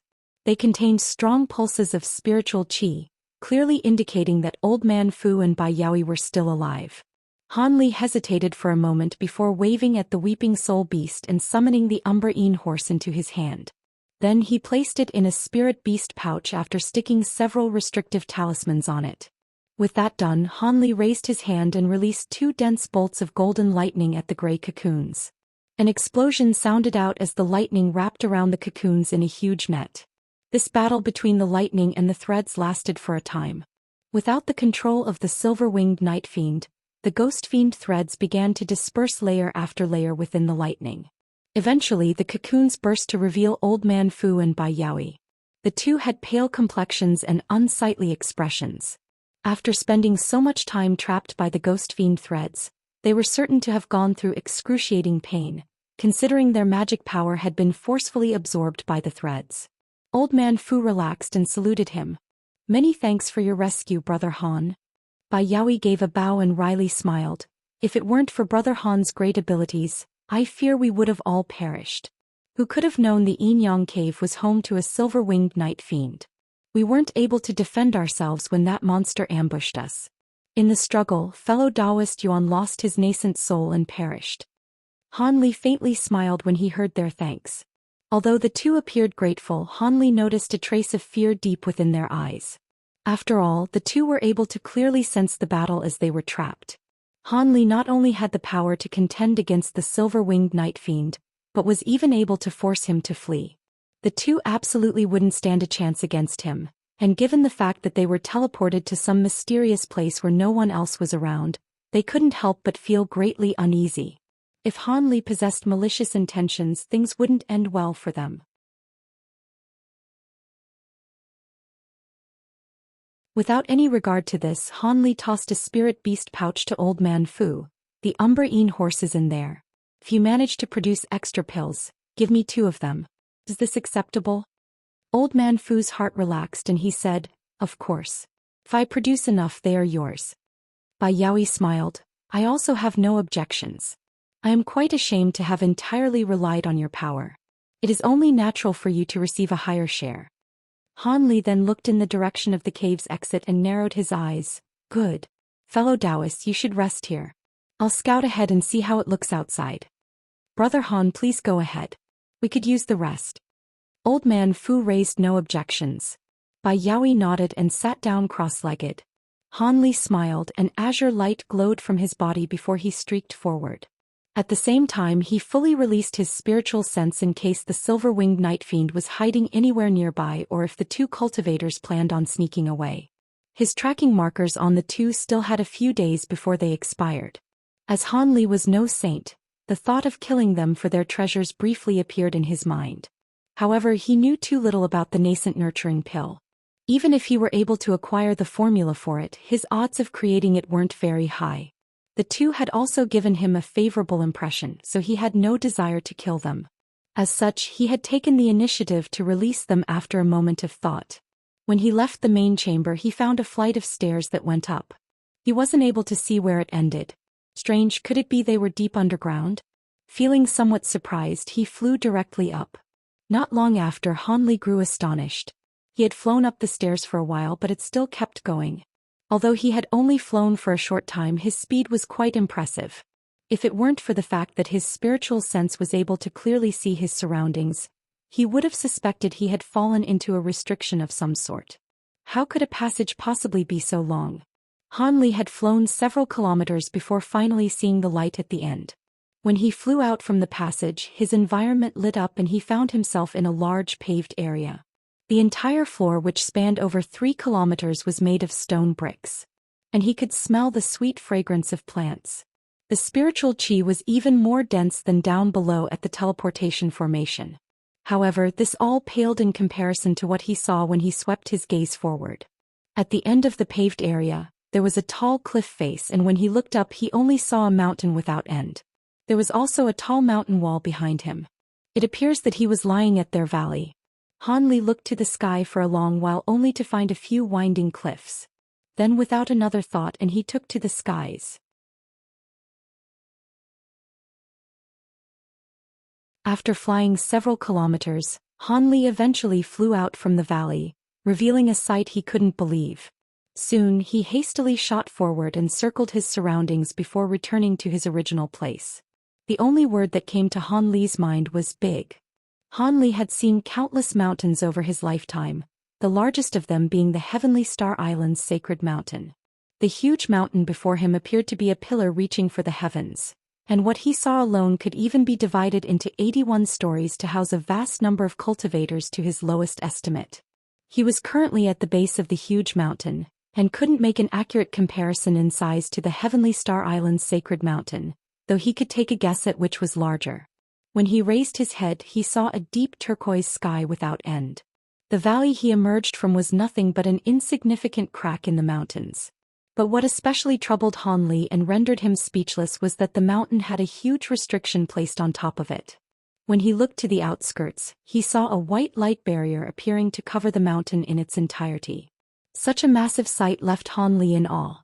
This was definitely the doing of ancient cultivators. With some hesitation, he hastily flew over and arrived in front of it by the time it took to finish a cup of tea. He was nothing but a mere speck in comparison to the massive barrier. He examined it for a long while but flew back, unable to see precisely how thick it was. There is no point in testing its power, he thought. Let alone a mid-nascent soul cultivator, even a deity transformation cultivator wouldn't be able to destroy it with brute force. When Ligh looked back at the mountain he couldn't help but notice the distinct lack of any sound. He couldn't even hear the birds chirping, as if the mountains had no life at all. This was quite odd, with the fiercely abundant spiritual chi surrounding the mountain, giving Ligh a bizarre feeling. With a gloomy expression on his face, he returned to the valley and arrived back at the teleportation formation.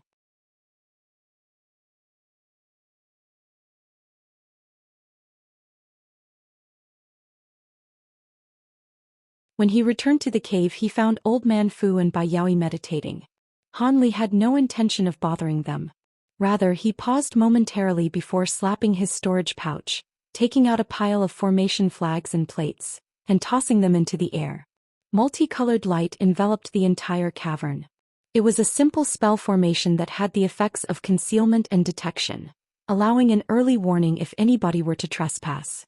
The other two turned a blind eye to Ligh's actions and remained still in place. Ligh smiled when he saw this and sat down cross-legged at a corner of the cave before joining them in meditation. Over the span of a day, Old Man Fu and Bai Yaoi gradually restored their magic power and arose shortly after. When the two stood up, Ligh's face stirred and he opened his eyes, asking, "Fellow Taoists, have you recovered your strength?"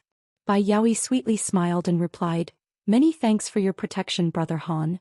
We have just about restored our magic power." Old Man Fu looked at the center of the huge teleportation formation and asked, "Has Brother Han already gone outside to see where we are?" Ligh calmly answered, "Yes, but I'm not sure. We are in the depths of a giant mountain and are surrounded by a gargantuan restriction." Old Man Fu's eyes lit up and he confidently said, "Since Brother Han is an overseas cultivator, he wouldn't be too familiar with the famous features of the mainland. I might be able to recognize where we are." Ligh chuckled and casually replied, "Oh, is that so? In that case, please ahead and take a look." When Bai Yaoi heard this, her eyes lit up. From Brother Han's tone, there seems to be something peculiar about the mountain. "Shall I take a look too?" Ligh nodded indifferently. As he possessed abilities far greater than the other two, it was only natural that he became their leader. As a result, they exchanged a glance before flying out from the cave in streaks. Ligh remained sitting down but flipped his hand to summon the tracking formation plate. When he looked at it he could clearly see a white and a black dot. He narrowed his eyes and continued to watch in silence. Not long after, he raised his brow and put it away in a flash of light. Following that, light glowed from the stairs and the two cultivators made a return. However, the two now wore an unsightly expression. "Well, did you discover anything?" Li asked with a mysterious smile. Although he wasn't familiar with the Great Gene, he would know if there was a spiritual mountain as large as what he had seen. Old Man Fu wryly smiled. "Brother Han, now is not the time for jokes. I've never even heard of a mountain that large. We are no longer certain that we're in the Great Gene." With that said, his face revealed a trace of worry. Bai Yaoi tightly frowned. "That's right, if this huge mountain was located in the Great Gene, we definitely would have heard of it before." "Perhaps," Li calmly said. "Although I don't know much about the outside restriction or the circumstances surrounding the mountain, I am certain that this teleportation formation was something that was placed down by ancient cultivators. The formation could have been activated from the battle or even something else entirely. But that isn't important. For now, let's first refine the nascent cultivating pill and then proceed from there." Old Man Fu smiled after a moment of silence and said, "Brother Han's words are reasonable. The spiritual chi here is abundant and there is no harm in staying a bit longer. Furthermore, we don't have anything to fear with Brother Han here. Maybe this is an opportunity?" Bai Yaoi was also looking forward to the nascent cultivator pill and nodded. "Brother Fu, your praise is too much." Li then changed his tone and said, "I'm not sure if you two have noticed, but the outside restrictions have greatly suppressed our spiritual sense, only allowing us to see a couple of kilometers out. I'm not sure how long it would take for us to search through this giant area." Bai Yaoi replied, "It is also quite strange how there is no life on this mountain. This doesn't seem to be a place where we can rest easy." Old Man Fu dryly chuckled and said, "Regardless, the spiritual chi here is abundant, and will be greatly beneficial to refine the pills here. I'll go ahead and get started." The other two raised no objections, and they all placed down a spirit-gathering formation and several more protective restrictions before Old Man Fu began the refinement process. For the time being, Li and Bai Yaoi had remained in the cave and were standing on watch. After all, the nascent cultivating pill was an item greatly important to them, and they had to be prepared for anything strange happening in the mountain. Halfway up an enormous mountain, the group of Yi clan cultivators were gathered at a stone pavilion. Most of them were sitting cross-legged with their hands holding spirit stones. The Yi clan Grand Elder, the white-robed scholar, floated above and was looking at the stairs in front of him with indifference. They were constructed of pure white jade. At a distance, it looked as if it were the stairway to heaven. However, the white steps were nearly 20 meters wide, and as he looked up he only saw the stairs ascend into a white mist with no end in sight. Soon, a light flashed from the horizon and streaked over before flying in the direction of the stairs. The scholar stirred and he turned to face the approaching light. It arrived before him in the blink of an eye and disappeared to reveal the eccentric with a large head, the Yi clan's seventh uncle. The eccentric solemnly said, "Young third, I've already followed the stairs several tens of kilometers and found a decorated archway. It appears to be the myriad cultivator gate from legend, but unless the restrictions sealing it are removed, there is no way to proceed."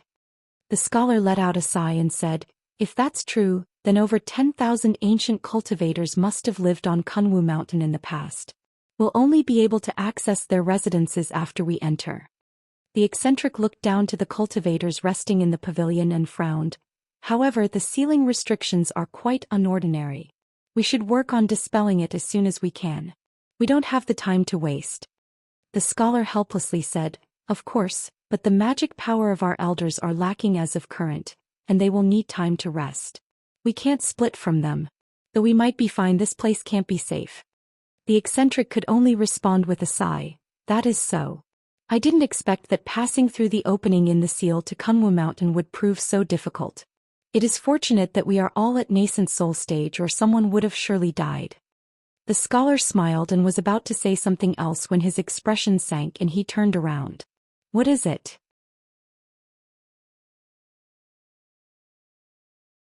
the eccentric asked with a puzzled tone. "There seems to be a sound coming in that direction," the scholar solemnly replied. A sound. The eccentric circulated the magic power throughout his body and could faintly hear the snarls of a beast. It was feline-like and grew stronger as it went on. "What? Something is coming." A glacial light flashed from the eccentric's eyes and he flipped his hand to summon an item flickering with silver light. The scholar looked into the distance with complete focus.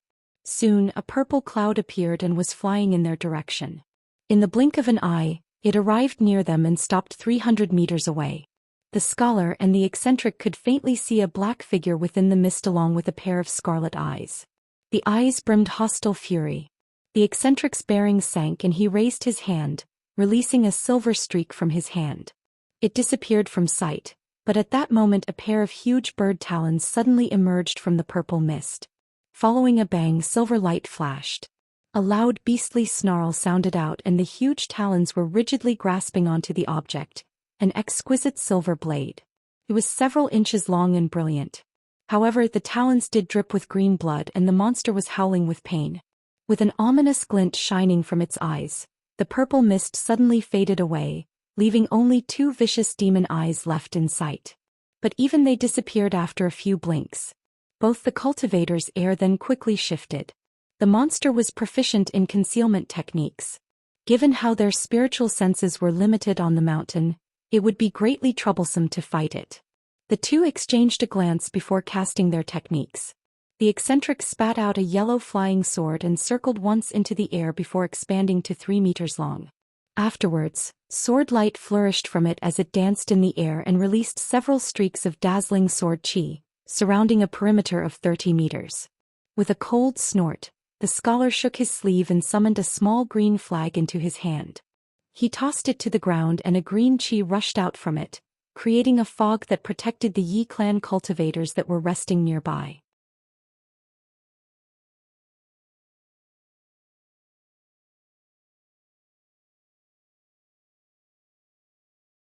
With two puffs, light flashed again 100 meters away from the stone pavilion and a purple mist made an appearance. A furious howl came from within. With two more angry roars, the mist scattered to reveal a four-winged bird with a lion's head. It had a wingspan of 20 meters and purple light coiled around its body in a fearsome display. A lion hawk? The eccentric shouted out in alarm upon seeing the beast's true appearance. The scholar's expression changed and he shook his sleeve to release a red-black saber, fiercely chopping towards the beast. In an odd display, the feral beast revealed fear upon seeing the saber and gaped open its mouth to spit out rings of purple light towards it. A series of explosions erupted and black-purple light shined as the flying saber cut through the dozen rings of light with unrelenting force, but with each destroyed ring its light weakened. By the time the saber actually reached the beast, its light had greatly dimmed and was forcibly blocked by the few remaining rings. The beast rejoiced at the sight of this, and thought to employ more of its abilities to capture the saber. But then the scholar spat out a mist of blood essence and grasped his hands in an incantation gesture and pointed at it. The blood essence instantly condensed crimson talisman characters before fading away from sight. Simultaneously, the flying saber erupted in a similar light and destroyed all of the remaining rings, arriving in front of the demon beast just as it was about to cleave through it. Alarmed, the beast quickly flapped its wings and shot backward, raising one of its claws to block the blow. Green blood splattered through the air. The flying saber was blocked for a time, but it also began to cleave halfway through. The demon beast suddenly raised its massive head and let out a world-shaking roar. This left them both dazed as if it shook the very heavens themselves. An unimaginable scene followed. Translucent golden ripples left the lion's mouth and flowed towards the saber, sending it cascading through the air as if struck by an immense force. The eccentric tried to assist the saber with his own yellow sword lights to little success. However, the further the ripples spread, the quicker they faded away. After releasing those golden ripples, the demon beast seemed to tire. It fiercely glared at the scholar and flapped its wings with a thunderous boom. Then its figure blurred before disappearing in a giant burst of lightning. In the following moment, it reappeared 100 meters away. However, it didn't dare to stop there and flew off into the distance in a streak of purple, quickly leaving line of sight. When the eccentric saw this, he sighed and turned to look at the scholar who now had a pale complexion. He worryingly asked, "Young third, are you all right? It already consumes a large amount of magic power to control the black blood saber, but you even used blood essence to forcefully increase its might." The scholar sighed and shook his head. "I'm fine, I only lost a bit of vitality." That lion hawk was a famous bird of prey during ancient times. Its abilities should be even stronger than late nascent soul cultivators like us. If we hadn't driven it away, it would have turned incredibly dangerous. Now that we've injured it, it shouldn't come to easily bother us again. The Eccentric appeared relieved to hear this. As an ancient bird of prey, its body should be incredibly hardy. If you hadn't used our clan's black blood saber, we hardly would have injured it. The scholar smiled and then turned his eyes to the green mist down below. The Yi clan cultivators had been startled by the monster's arrival, but they managed to calm down. He nodded at the sight of this and spoke a bit with the Eccentric before heading down to the stone pavilion to rest. Underneath a huge mountain near Myriad Poison Valley, there were 5 white silhouettes standing in a row. They were facing 2 black-robed cultivators who were respectfully giving them a report. "There is a phenomenon in the sky?" A mysterious voice sounded out intermittently from around them in an entrancing fashion. One of the black-robed cultivators answered, "Yes, Grand Elder. There are 7 pillars of light directly shooting into the sky near a nameless lake in the Puyun prefecture." "When did this happen? Did you discover what it is?" The master of the voice sounded interested. "It happened 4 days ago," one of the cultivators respectfully replied. "One of our disciples acquired the information and immediately made a report. It is said that the pillars of light are above an incredibly large seal. Due to its size, we are unable to properly locate its position. Many of the sects in Nanjiang were alarmed by this sudden occurrence and have sent over nascent soul-grade cultivators to investigate." 7 pillars of light. I heard that leakage of spiritual light can be produced from a broken restriction. How interesting, I'll have to go personally. In any case, you said that the 9 Serenities sect's Elder Fu was discovered near here, but now there is no news of him. Were you mistaken? If you can't even find this person, then how are you supposed to find that fellow named Han? Near the end, this mysterious voice turned cold. The 2 black-robed cultivators were flustered by his words and one of them hastily explained, "Please don't be angry, Grand Elder. We truly acquired information that Elder Wei was sighted heading in this direction, but he disappeared when he approached Myriad Poison Valley. There truly are traces of cultivator movements, but I've swept through all areas of the valley apart from the Yin-Yang Cave. I am sure there is no one in the valley, and don't tell me that he went into the Yin-Yang Cave. If he did enter, I would have known by now. Unless that old man planned on spending the rest of his life down there." After the mysterious voice said this, the black-robed cultivators muttered and found themselves at a loss of what to say, and cold sweat dripped from their faces. The mysterious voice then said, "I'll leave it be. It wasn't easy for you to search for this place to begin with. I'll give you some more time. Send people to survey the valley and I'll go and take a trip to the Puyun prefecture. Inform Elders Wu and Xiao that they will be accompanying me. It will be better with more people." "Yes, Grand Elder." The 2 black-robed cultivators felt a wave of relief and bowed. Then the 5 white silhouettes took to the skies, merging in position as one before tearing through the air. There were a group of cultivators that crossed the border into the Puyun prefecture, approaching the small lake. There were over 20 of them, each wearing blue robes and red headscarves. The 4 at the very front possessed nascent soul cultivation. In particular, the middle-aged cultivator with jade lines on his face was at the peak of mid-nascent soul stage.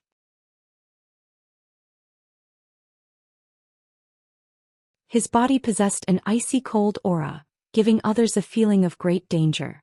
An old man at early nascent soul stage worriedly asked, "Senior Marshal Brother Hua, are we truly going to muster a large number of forces?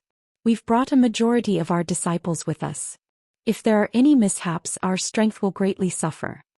The middle-aged cultivator replied, "If a grand treasure is descending into this world, there won't be much trouble, but it is very likely this is the legendary Kunwu mountain. We must take the risk to acquire the mountain's secret treasures." Kunwu Mountain? The spiritual mountain that our sect founder had always searched for? A different gray-haired old man gasped with alarm. Light flashed from the green marks on the middle-aged cultivator's face. "That's right. I've said it once before when you all ascended to nascent soul stage. During times of antiquity, it was one of the legendary spiritual mountains of the mortal realm, but for some unknown reason the ancient cultivators used their great abilities to seal it away. However, the mountain's secret treasures are sure to be many. Our sect's founder was, in fact, a descendant of an ancient cultivator that helped seal the mountain. He was certain it was sealed somewhere in Nanjiang but knew little else. I reckon he established this sect in Nanjiang to search for the mountain's whereabouts, but his efforts were in vain. This was a secret that had been passed down throughout the successive generations of sect elders. The third old man, one with thick eyebrows, puzzlingly asked, "Why is Senior Martial Brother Hua certain that the Pillars of Light are an omen of Kunwu Mountain's appearance?" The middle-aged man chuckled. "Our founder left behind a spirit-detecting pearl that his ancestor once possessed. It was specifically made to detect the flying immortal stone on the mountain. Now that it has appeared, the pearl has reacted. Several days ago, it had begun to ring inside the founder's hull. Even without the Pillars of Light in the sky, I would have dispatched all of our disciples anyways." So it was like that.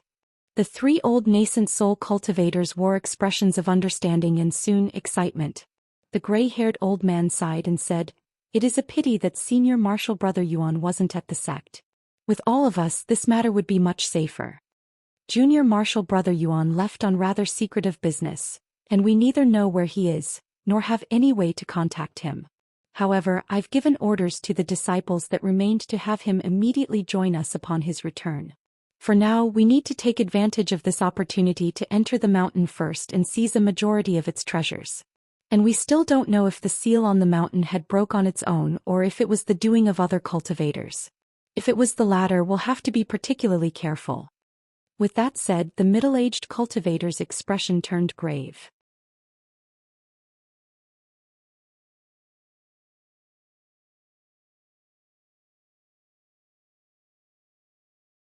The cultivators of the Sacred Poison sect couldn't have possibly known that their junior martial brother Yuan had perished at the hands of the silver-winged Nightfiend.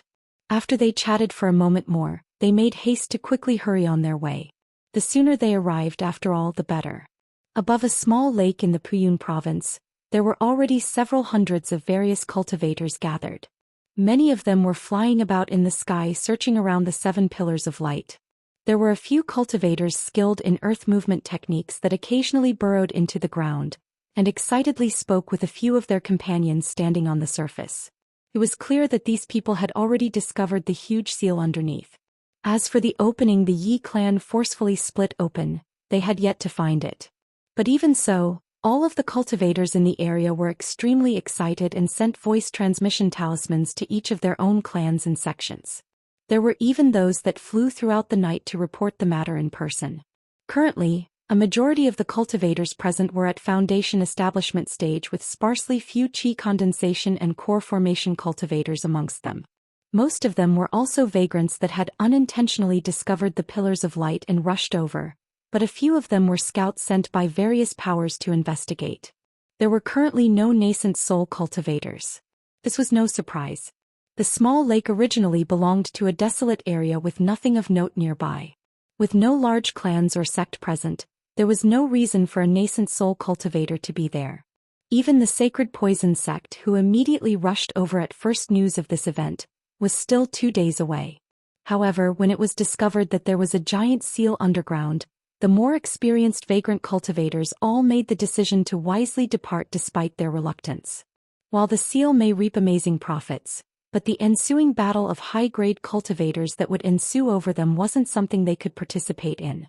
If they continued to stay and the area became a battleground for high-grade cultivators, it would end in disaster. Of course, there were many younger, more spirited low-grade cultivators rather unwilling to depart. Not only did they want to see what laid beneath, they also had a small hope of being lucky. Their cultivation wasn't high, but if the opportunity arose, they could achieve grand rewards. It was a gamble they were willing to take. As such, all sorts of characters gathered there, carrying their own designs and thoughts.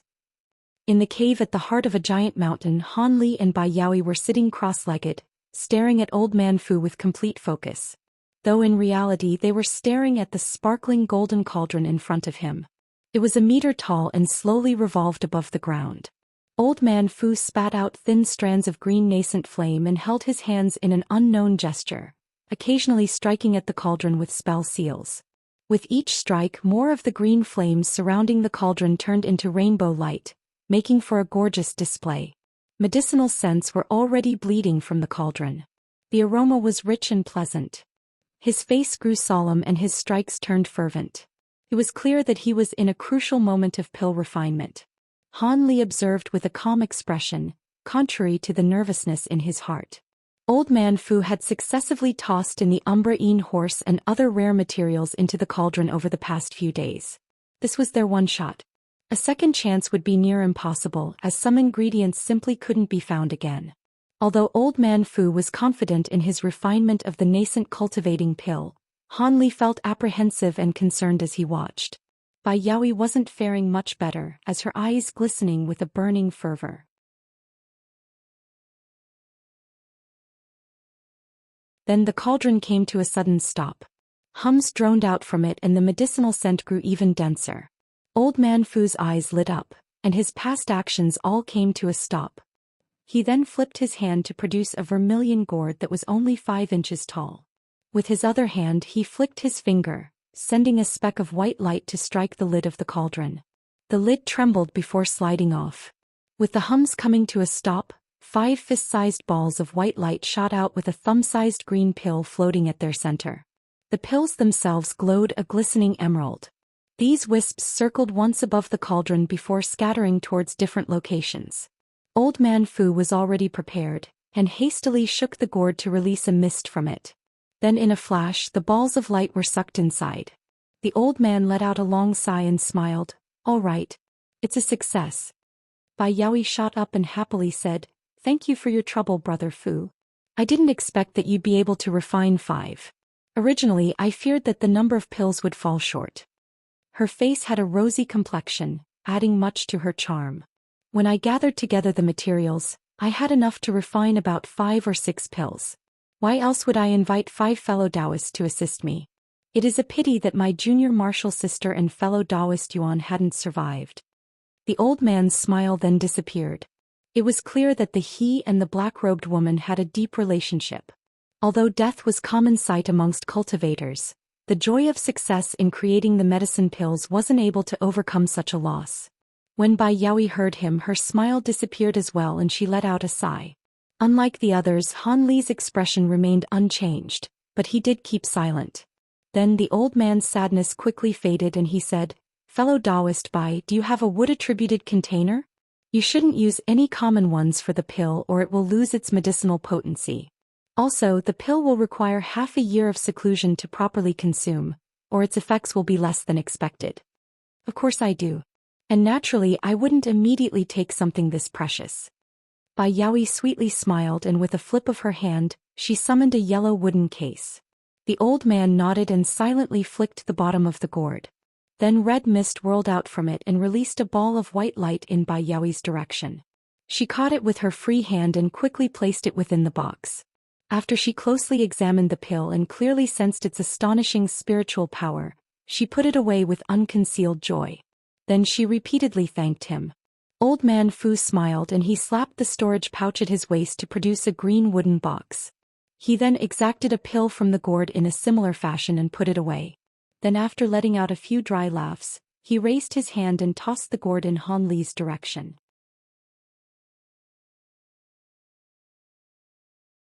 He caught the gourd unconsciously but his face betrayed surprise. He frowned and slowly asked, "What is the meaning of this, fellow Taoist? I only asked for 2 nascent cultivating pills." With a stern face the old man said, "I am not an excessively greedy man. It is only by luck and your strength that I was able to both escape death and create these pills. Now that my junior martial sister has perished, I only have need for 1. If Brother Han finds it acceptable, he may take the last 3. Han Li looked at the gourd in his hand and turned his eyes to the old man. He couldn't help but smile. He could vaguely guess what the old man intended. It seemed the 9 Serenities sect elder believed that his value had greatly reduced now that the pills were finished and that Han Li would suddenly turn hostile.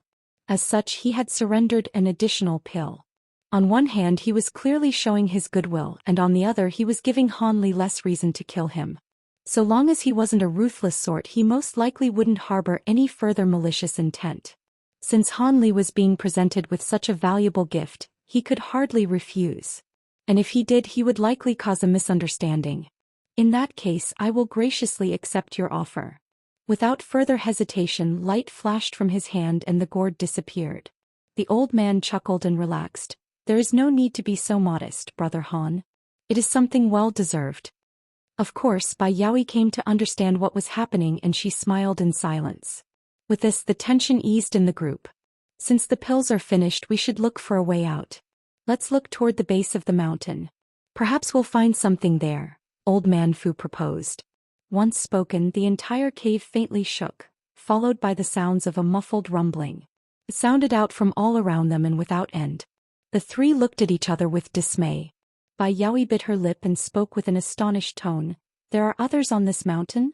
Maybe, but it might be the doing of the silver-winged Nightfiend as well.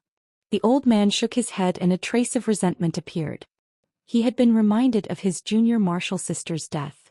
After a moment of silence, Han Li indifferently said, "Regardless, let's be careful on the way out.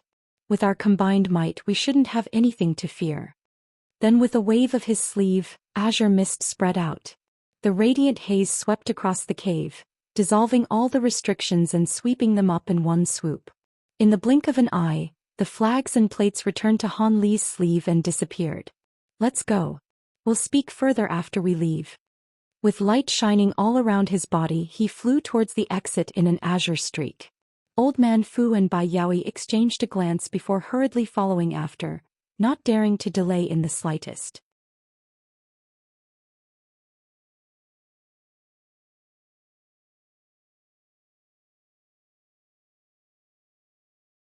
When Old Man Fu and Bai Yaoi flew out from the long passageway, Han Li was already floating high in the air and was looking at the top of the valley wall, the source of the noise. Just then the two discovered that the rumbling sounds were growing weaker. If it weren't for their high cultivation they hardly would have heard it. Soon Old Man Fu frowned. The sound seemed to be coming from over there, and its source is growing further away. If it weren't for the restrictions sealing the space around here, the echoes wouldn't be loud enough to hear. Han Li turned to the two and proposed, "In that case, how about we go and take a look since we aren't familiar with the area? It will be better than running into something unprepared. Of course, we'd best conceal ourselves, rather than letting someone else discover us first." Naturally, they both raised no objections. The old man formed an incantation gesture and his body shined with green light. Afterwards, it turned dim as the he gradually faded into a faint green shadow. Bai Yaoi raised her hand and a cold light shined from her finger, summoning a sparkling crystalline medallion. With it in hand, she began to utter a spell, and the medallion soon released a silver mist that gradually covered her before disappearing in a flash. Because the restrictions on the mountain greatly reduced their use of spiritual sense, stealth was their ideal choice. But using concealment techniques outside of these circumstances would prove far less effective against cultivators of similar grade. Having seen the two conceal themselves, Han Li smiled and followed suit. Without performing any visible actions, his body pulsed with light before completely erasing his aura. The two stood in front of Han Li but weren't able to detect him in the slightest, much to their alarm. He then slapped a concealment talisman on his body with indifference, turning it completely translucent. "Let's go." Han Li let out a soft command and the three took to the air. In this mysterious foreign land, the three didn't fly quickly in their search for the source of the rumbling, only at a speed similar to body lightning techniques. The three traveled together past the verdant landscape filled with that dense spiritual qi. Each place they crossed seemed to be an ideal place for cultivation. If this mountain were to be exposed to the outside, countless clans would scramble to seize it. An hour later, though they hadn't encountered anything, none of them wore joy on their faces. The journey had been completely lifeless. They hadn't encountered any signs of life, which was only further cause for stifling trepidation. Bai Yaoi hesitantly said, "Brother Han, do you feel it? The spiritual qi here is amazing, but we've yet to see any spiritual plants. It's all ordinary vegetation." Han Li calmly replied, "I've also noticed it. As we head deeper, the spiritual qi becomes even more abundant. It is the same as the spiritual mountains on the outside.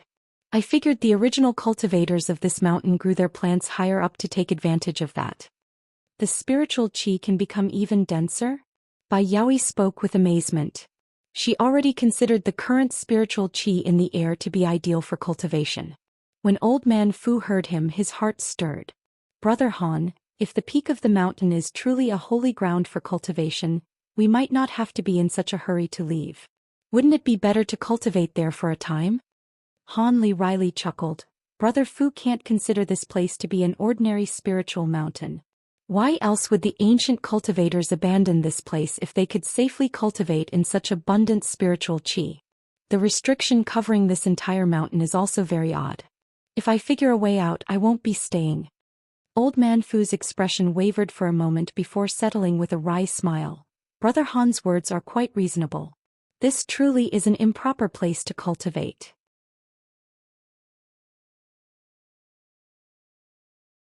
My excitement had clouded my judgment. With a regretful tone, Bai Yaoi said, I don't blame you, Brother Fu. I also possessed similar thoughts. After all, cultivating here could save us quite a bit of time. Han Li smiled and thought to say something else when his expression suddenly dropped and he came to a sudden halt. His eyes flashed with blue light as he turned to the side. The other two were baffled by this sudden change of actions and followed his gaze. At a distance far away, there was a white mist coiling in the air. Since fog often formed throughout the mountain, the three hadn't felt that it was strange. Han Li blinked and said, Let's take a look. There could be something that we could use. Then he changed directions towards distant object. The other two felt baffled, but they knew that he wouldn't act without reason and followed after him. When they entered the fog, they came to a sudden stop. Within the white mist, there was a wide expanse of white stone steps stretched out to the top and bottom of the mountain without end. And at the side of these steps, there was a white stele 30 meters tall and 10 meters wide. Han Li stood in front of it with his hands behind his back as he examined it. The old man dropped down onto the ground and curiously asked, Has Brother Han discovered something? With a grave expression, he sullenly replied, Well, I finally know where this place is. Fellow Taoists, take a look. Yes. With roused spirits, the two took several steps forward. Due to the two ancient golden characters elegantly inscribed at the very top, the conclusion was obvious. Kunwu. Could this be the legendary Kunwu mountain? Old Man Fu shouted out with alarm. As for Bai Yaoi, she covered her mouth as she gasped with surprise. That's right. During ancient times, Kunwu Mountain was known as the Immortal Mountain, a holy land where ancient cultivators gathered together. The mountain's size and spiritual qi are deserving of its reputation. However, legends had it that those same cultivators had brought the mountain to the spirit world or sank it to the underworld. How could it be here? Bai Yaoi stared at the stone stele with complete disbelief. Fellow Taoist, Bai, legend and history are often far different. It seems the truth was that the mountain was sealed for some unknown reason. By a stroke of fate, we activated an ancient teleportation formation and arrived here. With recovered vigor, Old Man Fu spiritedly said, Given the mountain's reputation, there are certain to be countless ancient cultivator dwellings here. If we look through a few of them, the rewards will surely be great. Han Li shook his head and took a step forward before lightly stroking the stele. Perhaps, but since the mountain was sealed, they should have been prepared to leave. I don't believe there will be much to find. On that thought, this stele must be a grand treasure.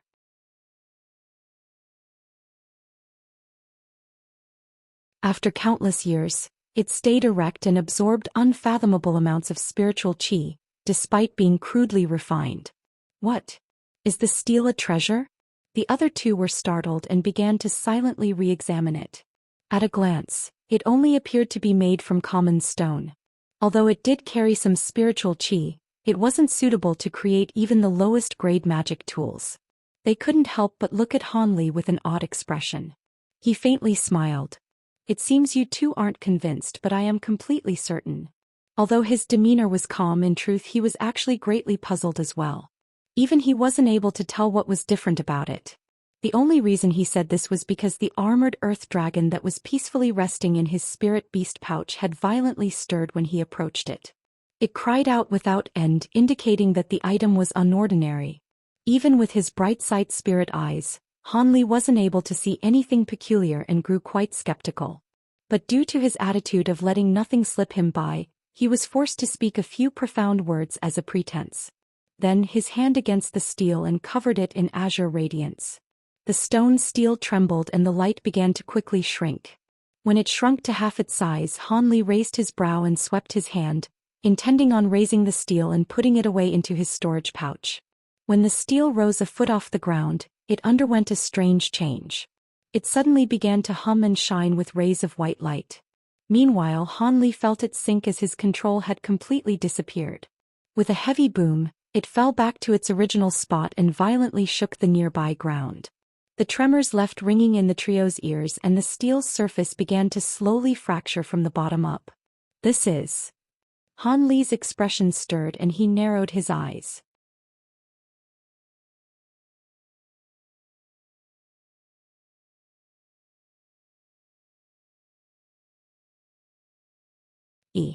The stele's surface. Before Ligh could clearly see what was happening, Old Man Fu suddenly pointed at the back of the cracking stone and shouted out in alarm. Ligh raised his brow. If he remembered correctly, there should have been nothing behind it, but the old man wouldn't act without a reason. He promptly blurred before reappeared behind the stele, only to be stunned by what he saw. From the shattered fragments, there was a bright blue crystal shining from a few deep cracks. Spirit stones. Ligh blinked, not entirely sure of what he saw. He suddenly flicked his fingers and over 10 streaks of sword chi weaved together, instantly covering the top half of the stone with azure light. For a time, fragments tore off from the stele and filled their surroundings with a gray mist. From the sharpness of his sword chi, it took only a short moment before the blue light underneath was revealed. Ligh withdrew the azure light with a flick of his finger, revealing a deep blue crystal slab. The crystal was a meter tall and brimming with sparkling blue light. Although it wasn't fully visible, it appeared to be long and flat. The stone stele seemed to only be a thick shell surrounding it. After gazing at it with bright eyes, Bai Yaoi said with a certain tone, "It isn't an ice attribute spirit stone, nor does it contain any of ice spiritual chi despite its appearance. There is no doubt it isn't a spirit stone. That isn't something that can be refined into other objects, and there is even something inscribed on the surface." Ligh looked at a portion of the bare crystal slab and saw ancient talisman characters roaming across. With a sigh, he condensed the magic power in his body and reached out. Suddenly, a hand of azure light appeared in front of the stele and grabbed the top before raising it out. As he expected, it was extremely heavy, but he was now prepared and forcefully dragged it out from the stone by relying on brute magic power. A blue sparkling crystal appeared before Ligh. Talisman characters roamed across its surface, faintly shining with a dim blue light. When Ligh glanced at the words on its surface, his heart stirred, but he maintained a calm appearance as he grasped his hands in an incantation gesture and pointed at the crystal slab. It began to tremble and massively shrunk to the size of a half-foot-long brick. Then in a gust of wind, it disappeared into his sleeve. Old Man Fu and Bai Yaoi were both curious about the crystal, but when they saw that Ligh had no intention of letting them look at it, they tactfully kept quiet. Instead, the two had a quick chat with him before deciding to head further up the mountain. They had already recognized that the faint rumblings were coming from the top and concealed themselves once more as they traveled. Of course, Ligh couldn't have known that the sounds were produced by the Yi clan cultivators. Further up the steps, they were attempting to destroy a restriction the best they could. However, the distance between the two parties was by no means close, and there was also an additional restriction between them. As of current, the Eccentric and the Yi clan Grand Elder were standing side by side as they floated above a boulder. Not far beneath them were the others who were standing inside a recently placed spell formation. They were using the power of the formation to control various treasures and attack the huge archway that was blocking their path. The Elder Devil was currently controlling a jet-black flying sword and attacking without emotion. The archway released rays of brilliant light in response, and was able to endure the attacks in its entirety. The archway itself seemed to be a strange treasure.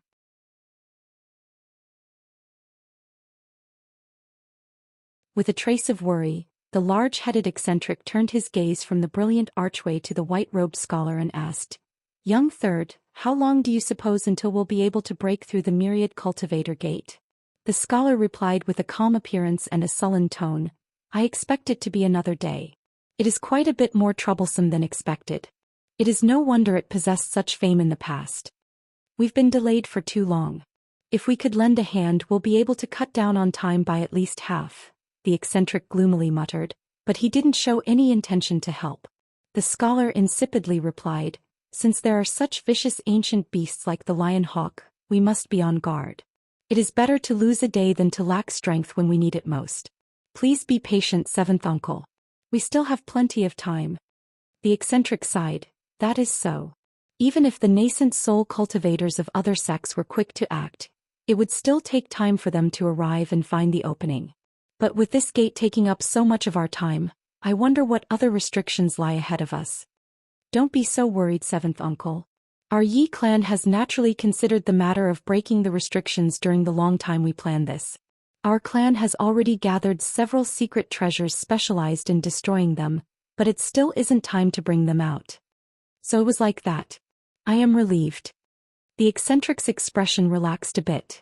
Then the two calmly observed the destruction of the gate and said nothing else. But not long after, the eccentric stroked his nose and his face sank. He flicked his finger without another word and sent several streaks of yellow sword chi towards a large tree 100 meters away. After it was cut down and swept away, a green-furred silver-winged monster became visible. It only moved by unfolding its wings, easily deflecting the sword chi. Then with a shrieking howl, it coldly examined the Yi clan cultivators below before turning its gaze to the scholar and eccentric. It then flapped its wings and took off. Several blurs later, the monster seemed to merge with the wind and disappeared. Making no attempt to chase it, the eccentric wore a grave expression and said, "Did I see that correctly?" It seemed greatly skilled in wind movement techniques and was capable of illusory wind form, much like the legendary silver-winged Nightfiend. If it weren't for the faint corpse chi on its body, I wouldn't have been able to detect it. "Corpse chi? I hadn't sensed it, seventh uncle, but your blood chariot arts might have given you the keen senses needed. However, it appears the corpse is quite intelligent." The scholar looked in the direction that the Nightfiend had disappeared to and wore an unsightly expression. The eccentric shook his head with a frown. Wasn't Kunwu Mountain known to be a land of immortals? How could we encounter vicious creatures such as the lion hawk and heavenly corpses? It is fortunate that we are together, else it would be far more dangerous. After some silence, the scholar slowly said, "It was a land of immortals in the past. Now it is a sealed relic."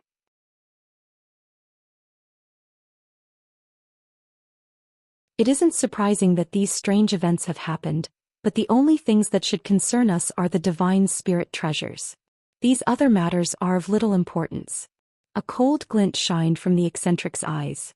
"That is true, but that silver-winged Nightfiend seems to possess not only great cultivation but even worse, great intelligence. We must be particularly wary of that monster or it will come to harm us greatly." "Many thanks for your warning, seventh uncle. I will take note of it." The scholar nodded and his tone grew solemn. Light flashed from one of the walls of the stone pavilion where they had taken a rest moments ago. A headful of white hair peeked in and took a look around in a comical manner. When this person discovered that nobody was present, he left the pavilion and slowly lifted himself onto the roof on a large disk of light. The person then raised his head to reveal a wrinkly face and narrow sly eyes. This person was the small mysterious old man Xianxia. "It really is Kunwu Mountain. Hehehe. The spiritual chi is here quite unordinary, but who is so meddlesome to dare open the seal? If those things were to emerge, the entirety of the great gene will be doomed. I am quite out of luck to be nearby, as feigning ignorance wasn't much of an option." As he looked around, he suddenly heard the sounds of explosions in the distance and began to wildly stomp on the floor and loudly curse, his face filled with anger. After he was done, he suddenly heard a beautiful soft voice. "Since you knew it was dangerous and still entered, I have to admire you for your courage." When Xianxia heard this voice, he felt his entire body grow cold as if his very blood had froze. The old man let out a stammer. Senior, you've come. How so?" "I've been here for countless millennium after all. In the past, the three elders here used the strength of over 10,000 men to lay down the final layer of restrictions. It isn't something I would be able to tear alone or I would have left long ago." The woman's voice was incredibly sweet, quite a contrast to his voice that had instantly turned feeble. Xianxia was first introduced at Yellow Maple Valley in the Trial of Blood and Fire. He later made a reappearance at the Heavenly Talisman sect when Li had visited, only for him to make his way to a Nanjiang sect in recent months.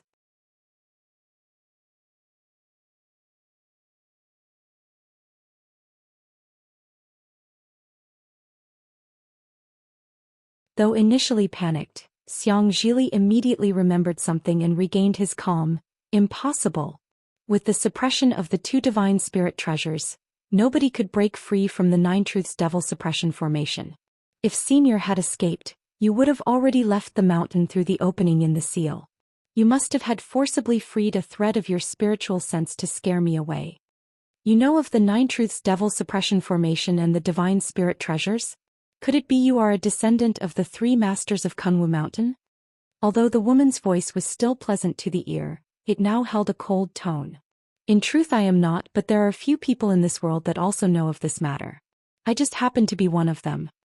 As Xianxia spoke, he scrutinized his surroundings with great care.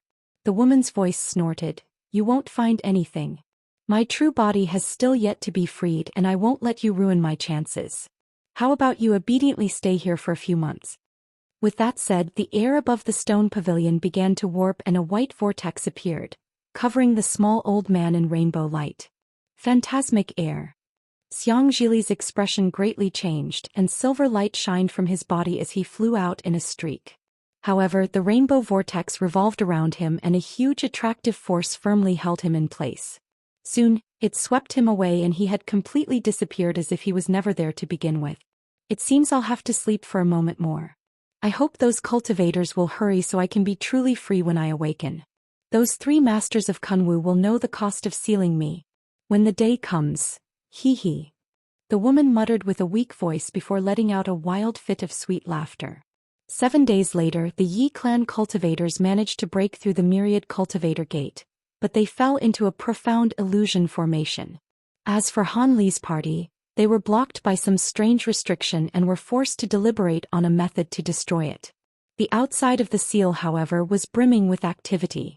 Around 1,000 cultivators had gathered, covering an area of tens of kilometers. There were even a dozen nascent soul eccentrics present. The most eye-catching of them all were the 4 sacred poison sect elders. All of the other nascent soul cultivators were lone actors, having been drawn here by rumors. A blue-robed disciple with a red headscarf was making a report to the elders of the sacred poison sect. The disciple respectfully said, "Grand Elder, we've already examined most of the seal and have a general understanding of it.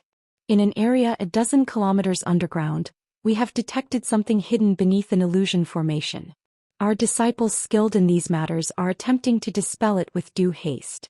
Although it was a rapidly placed formation, the creator was extremely skilled, so it will take some time." The middle-aged man with green marks on his face let out a long sigh. "At least it is good that we have an outline of the situation.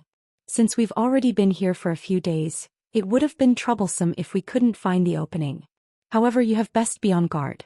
Don't let others discover your actions. Head back and return to us when the formation is dissolved." "Yes, Grand Elder." The disciple shouted with a bow. Then he took out an earth movement talisman and sank into the ground. One of the other sacred poison sect elders said, "Senior Martial Brother Hua, there are no late nascent soul cultivators in Nanjiang. Even if the other sects were to rush here, we have nothing to fear from them." Grand Elder Hua gloomily replied, "That may be currently true, but every day we wait, the more high-grade cultivators arrive. There are many sects here that rival our power, and if they all hurry to arrive, there will certainly be trouble."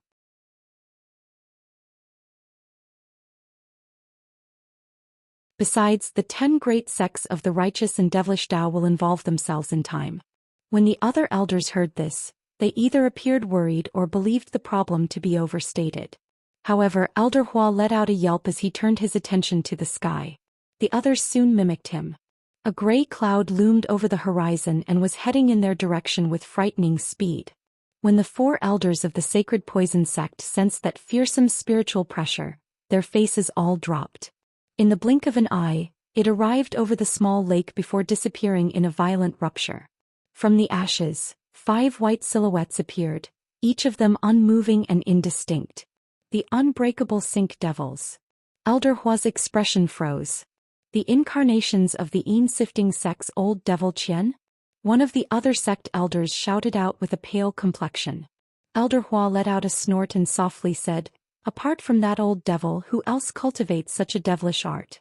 His true body can possess any of the 5 incarnations. Apart from killing all 5, he is practically immortal." I was wondering who had such understanding of my techniques. So it was the Sacred Poison Sect's fellow Taoist Hua. I didn't expect that your sect would act with such vigor in coming here. Could it be that you know something about what is sealed? A mysterious voice slowly sounded out from the sky. It was erratic as if each word came from different locations. Cultivator Hua deeply sighed and forced a laugh. Brother Qian must be joking. How could we know of such a thing? It is only that our sect was closer, so I went ahead to take a look. Nevertheless, may I ask why the esteemed Grand Elder of the Sifting sect is here? Grand Elder Qian let out a mysterious laugh and said, "Oh, I recall that the closest sect to the location was the Immortal Forms sect. Did yours move? As for me, I was in Nanjiang on business and only happened to come across all of this."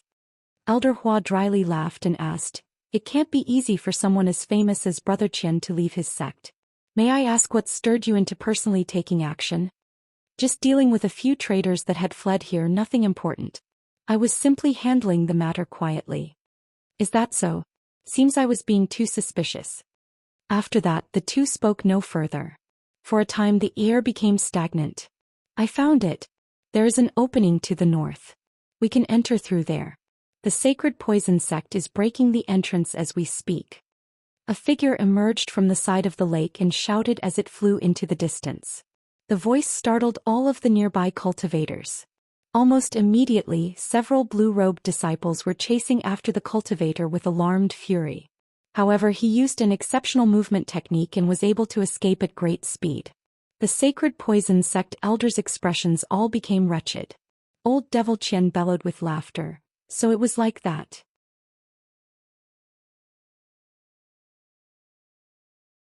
I do hold some understanding of spell formations and can provide you with some assistance. I'll be heading down first." Soon after, his Cinque devils flew downward below the lake and disappeared without a trace. "Let's go, Old Devil Qian is ruthless.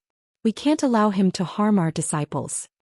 With an ashen complexion, Cultivator Hua flipped his hand and summoned a small yellow flag. With a tremble of his wrist, a yellow cloud covered the nearby Sacred Poison Sect members and brought them all underground in an instant. Others in the area also began to move and burrow underground as well. In the blink of an eye, nearly half of them all followed. As for those who remained, they were low-grade disciples that neither possessed earth movement techniques or earth movement treasures.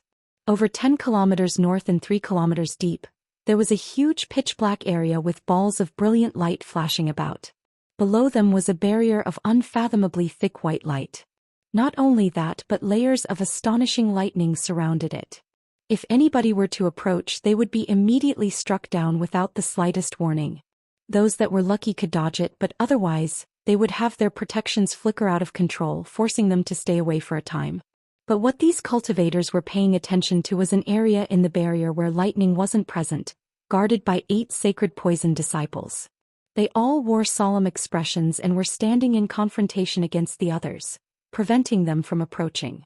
Those that were blocked were shouting a torrent of insults, but none dared to take action.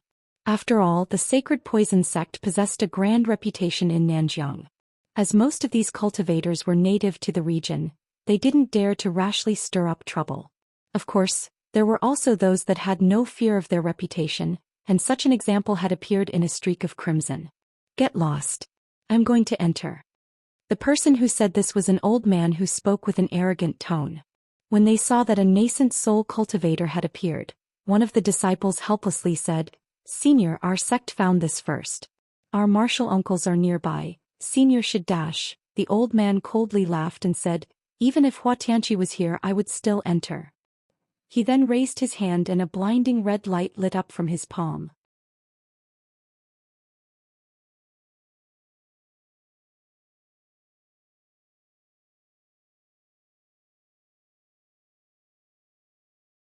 "Is that so?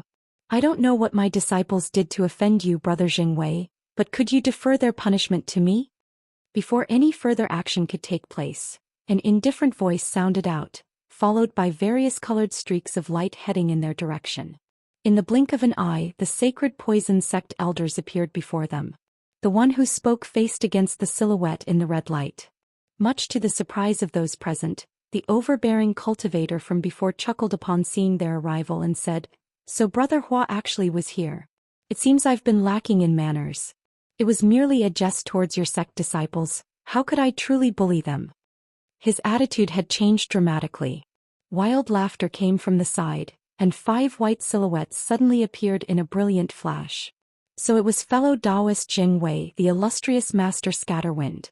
Now that I see you in person, your reputation is well deserved. The unbreakable Cinque devils, so it was the Een-sifting sect's brother Qian. The cultivator coated in red light spoke out in great alarm. You flatter me, brother Jing. Your reputation is no lesser than my own. Old Devil Qian spoke with a cackle.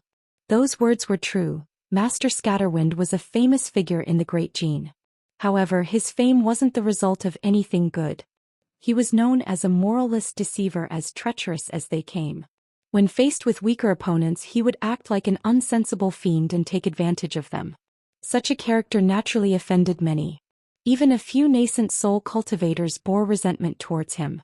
Unfortunately, he was an early nascent soul vagrant cultivator who used an easy cultivation technique to ascend to his current realm. But in the past he happened upon an ancient grand treasure, the world-flying boots. When fully used, he can escape even late nascent soul cultivators.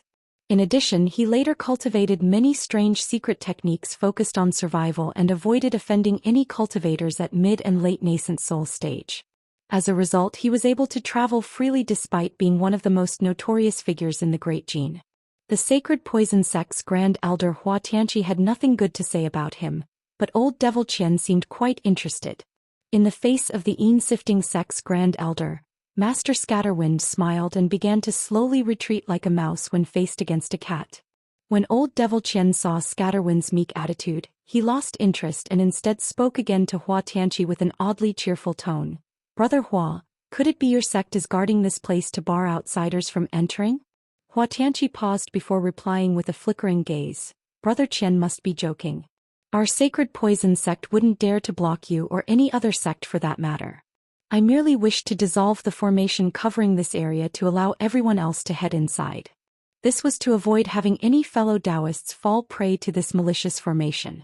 Old Devil Qian coldly chuckled and said, "Oh, I do apologize. It seems I've misunderstood your sect's good intentions. However, this mere illusion formation is nothing against me. Do you mind if I head in right away?" As he spoke, his Cinque devils slowly moved closer. Hua Tianqi quickly replied, "It will be no problem. The brother Qian can make it through. I will not block you." He waved his hand and indicated for his sect disciples to clear a path. Although the other sect members felt puzzled by this, they trusted him and said nothing in opposition. As a result, the core formation disciples obediently stood to the side. "Then I will go on ahead." Old Devil Qian let out a cacophonic and roaring guffaw before his Cinque devils shot into the white light barrier. In the blink of an eye, blue light shined out and the colorless silhouettes disappeared into the void.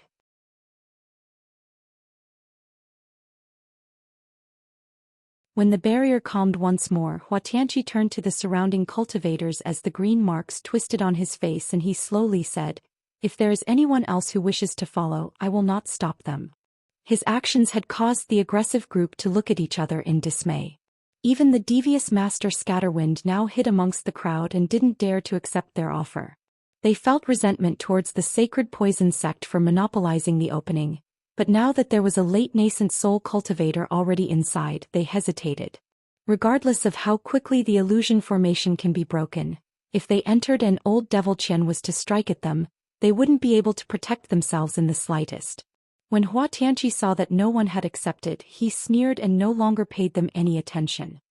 He then turned around to his disciples and commanded, "You will no longer be guarding this location, so go ahead and return to the surface. The other elders and I will be heading in first." "Yes, Grand Elder." The 8 Sacred Poison sect core formation disciples bowed and tunneled back up. With a shout, the 4 Sacred Poison sect cultivators then entered the illusion formation and disappeared without a trace. Afterwards, an uproar broke out. A majority of them didn't belong to a group. At most, they came in groups of 2 or 3 core formation cultivators, but none were in nearly great enough force to head in. As for the lone nascent soul cultivators, they all revealed a pensive expression as well. Now that the entrance was unobstructed, the situation had become awkward. Master Scatterwind discovered a bulky man in the crowd and said, Fellow Taoist, how about we head in together? Together?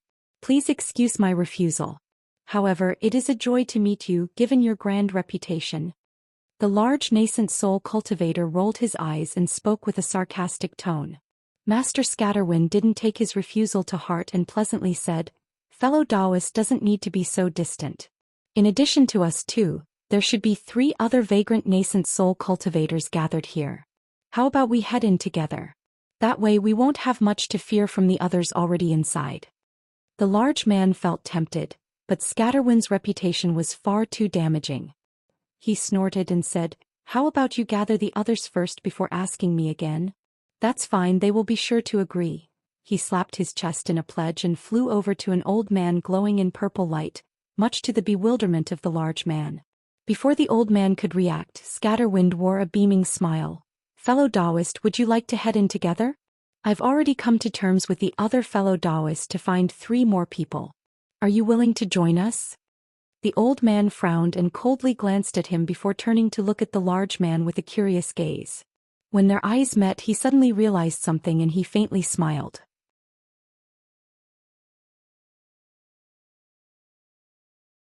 Not long after, the 5 unacquainted vagrants entered the illusion formation together and disappeared from sight. Ligh was currently looking around him with blue light shining from his eyes. He now found himself trapped in an illusory space where he was surrounded by various colored clouds. Besides these, nothing else existed here. This wicked place is far too strange. I can't fly out, nor can I discover any restrictions. It doesn't seem to be an illusory formation. Could it be that I am truly trapped here? Ligh muttered with a sour face. Several days prior, his party discovered a boulder on the side of the stairs with a rare medicinal herb growing on it. Old Man Fu Eager went out to pick it, but had stirred up a restriction of some kind. As a result, Ligh saw his surroundings light up before he appeared in this place alone. The other 2 were nowhere to be seen. Although he wasn't on the same level as a spell formation grandmaster, he had done quite a bit of research on strange ancient formations and wasn't very fearful at the start. But it didn't take long for him to have a change of mind. He wasn't even sure if this was an illusion. He only knew that no matter how far he flew, everything remained entirely the same. He had also made extensive use of his bright sight spirit eyes, to no avail. As for attacks from his treasures, he had used them all, but the strikes traveled incredibly far before disappearing. It seemed there was no use in trying even stronger attacks. After spending so much time floating here, Ligh hadn't made the slightest progress and eventually decided to stop for the time being. He closed his eyes and sank into meditation as the many ancient spell formations he studied appeared in his mind, attempting to find a restriction that was similar to this one. As time slowly passed by, his figure remained motionless. Eventually, he slowly opened his eyes to glare at the bright clouds that surrounded him. He wore an odd expression and clicked his tongue, muttering, "So it was like that."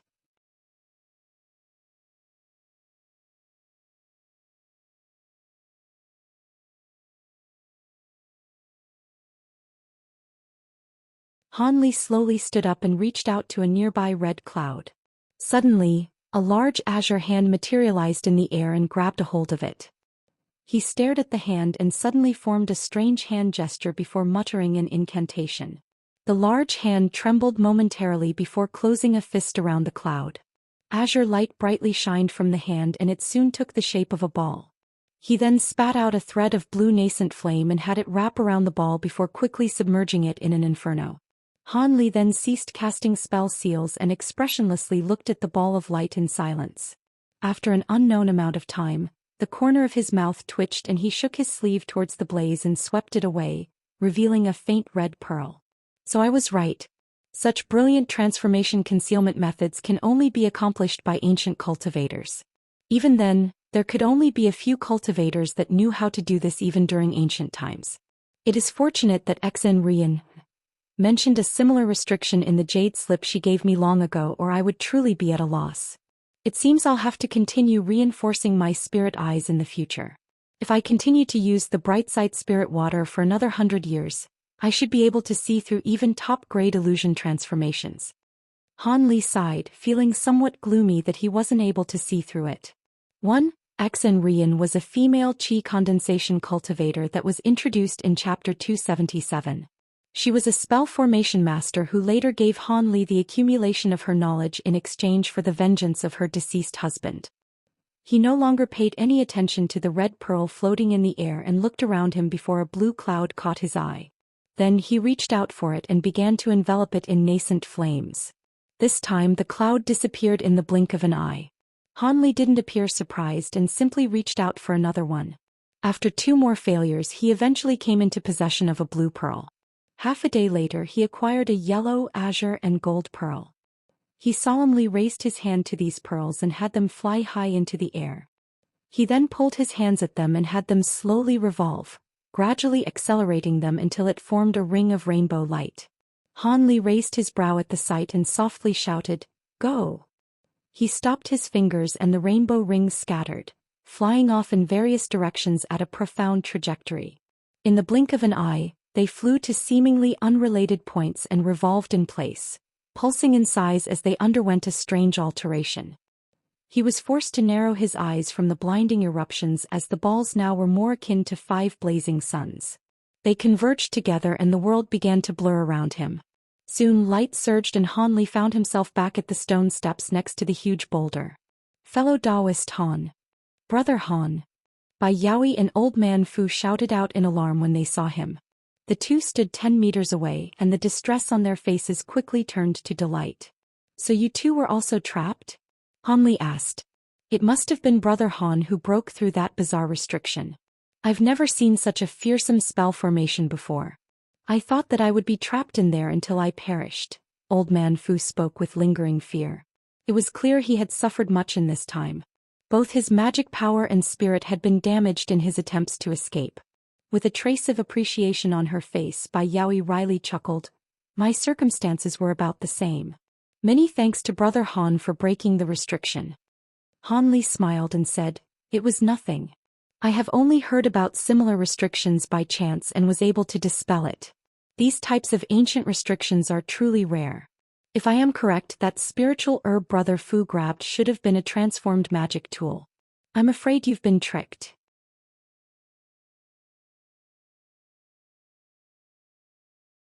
"That can't be. It was clearly Yi. What's this?" Old Man Fu doubtfully took out a jade box and opened it to reveal an ordinary jade scepter. He was immediately dumbstruck by the sight. In truth, we were already in the illusion's grasp when we approached the huge stone. Fellow Taoist had only activated the most fearsome of the restrictions upon grabbing this spiritual herb. "How about we take another look at it?" Han Li then pointed in the direction of the rock. The other two looked over and saw a plant with purple berries growing on it. Those ancient cultivators are truly devious to put such a trap here. What were they thinking? The old man flusteredly said.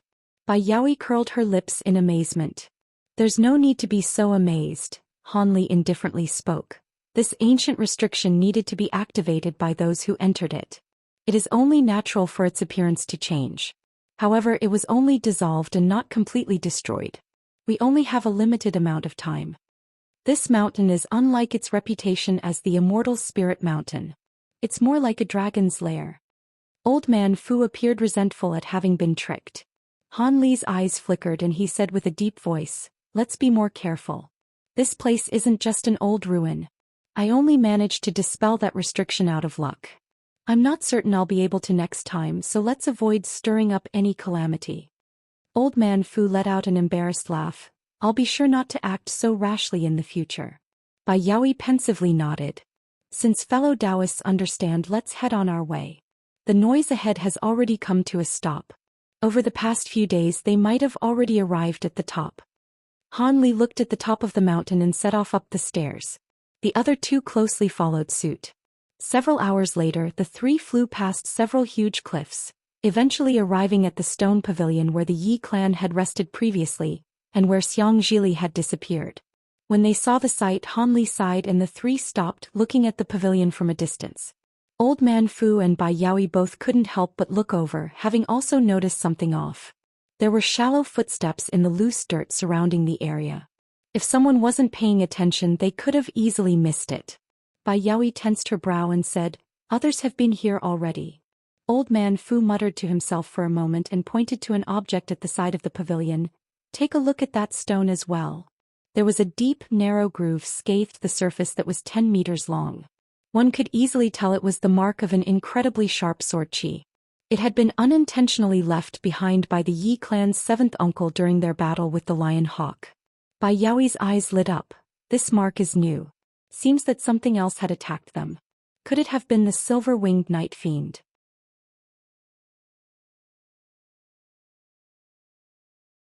With exceptional calm, Han Li said, "Perhaps, but in any case they made their way up. It should save us some trouble." When Old Man Fu heard this, he smiled and thought to say something, but was interrupted by a sudden flash of white nearby, followed by the appearance of a colorless screen. A bleached silhouette emerged and could clearly see the three. Han Li and Bai Yaoi both rejoiced as they had found the exit they longed for.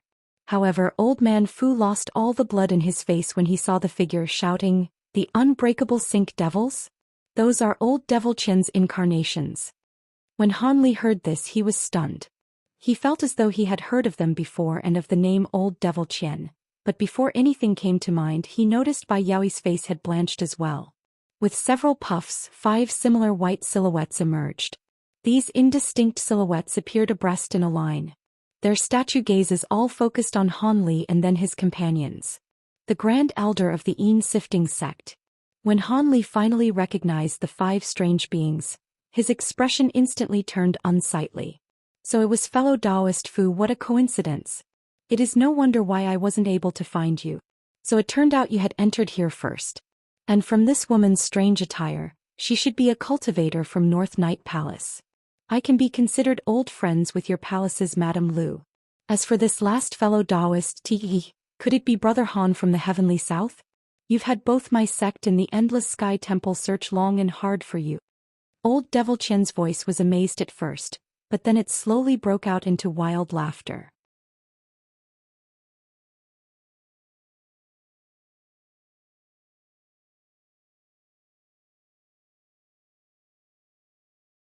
When Bai Yaoi and Old Man Fu heard Han Li's name mentioned with the Heavenly South, they looked back at him with bewilderment. Han Li, however, only had his attention on the 5 white silhouettes as he gloomily stared at them in silence. He had personally killed a mid-nascent soul sifting sect elder and seized their sect's signature treasure, the ghost-sifting banner, from him. Using words to dispel hostilities was no longer an option. It also stood to mention that he intended on acquiring the method to dissolve the soul seal curse placed on his Dao companion from the very start, something that only the sifting sect master and the sect's grand elder would know. Originally, he planned on attacking the sect master, but now had an unexpected encounter with the sect's grand elder, and began to consider if it was possible to stake an all-out battle. After all, the two were the most important people in the sifting sect. There would seldom be an opportunity where he could find them alone. This grand elder should prove to be a more brutal opponent than the silver-winged Nightfiend. The Nightfiend hadn't possessed any compatible treasures and there were restrictions present on his body, but even that was enough to nearly kill Han Li. However, Han Li hadn't used the fullest extent of his abilities at the time, abstaining from using Monarch Soul Divergence's grand puppet. In that case, there should be a chance of victory. And even if the unbreakable Cinque devils were as powerful as rumor had it, his divine Devilbane lightning should be quite effective in restraining it. As these thoughts quickly flickered through his mind, the middle of the 5 figures suddenly raised its hand in an incantation gesture and its body glowed with gray, condensing the image of a gray-robed cultivator in front of it. This strange turn of events was entirely freakish. A layer of faint gray chi was obscuring his face, but the color of his gray hair revealed him to be advanced in age. Old Devil Qian's true body had emerged. In that moment, the 3 all grew vastly wary as they stared at him. They weren't able to see through what he was thinking. The old devil had remained silent during this and slapped a storage pouch at his waist, taking out a small pitch-black flag. He then waved it in their direction. Old Man Fu's expression vastly dropped at the sight of this, and he hurriedly summoned a treasure into his hand. Bai Yaoi covered her body in an icy light, instantly forming a barrier. As for Han Li, he simply observed Old Devil Qian's actions with a raised brow. His expression turned ever more gloomy as time went on. How odd, strange indeed. The flag blinked with black light and showed no other unusual signs. This caused him to speak with a surprised tone. Brother Qian, why have you taken out your ghost-sifting banner? Could it be you wish to start a war between our sects? Although Old Man Fu was quite fearful towards the old devil, his party consisted of 3 mid-nascent soul cultivators with one in particular possessing profound abilities. Together they didn't have much to fear. Old Devil Qian looked at the 3 and calmly stated, I have no interest in starting a war. However, that Brother Han and I have some unsettled business to attend to. As you two have nothing to do with it, I will not stop you if you wish to depart. It seems we have the same idea, Han Li said with a calm smile. I've long heard of the impressive reputation of your unbreakable Cinque devils. I wish to personally test them. When the two heard this, they exchanged a glance of dismay. Old Devil Qian was also somewhat surprised and began to inspect Han Li. Old Man Fu tensely frowned. This. Brother Qian. Although I know there are grievances between your sect and fellow Taoist Han, it is inappropriate to settle matters here.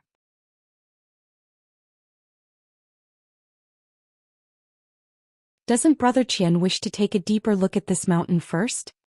He hadn't said this with any real intention to protect Han Li. Kunwu Mountain was an extremely dangerous place, and Old Devil Qian was a significant member of their Devil Dao alliance. He didn't wish for him to suffer any mishap. Also, it wasn't as if he was about to suddenly leave Han Li alone as they were still involved together. Well, of course I will be taking a look at this mountain. However, my sect has been looking for fellow Taoist Han for a long while. We will be settling the matter first. It cannot wait. Does Brother Fu wish to involve himself?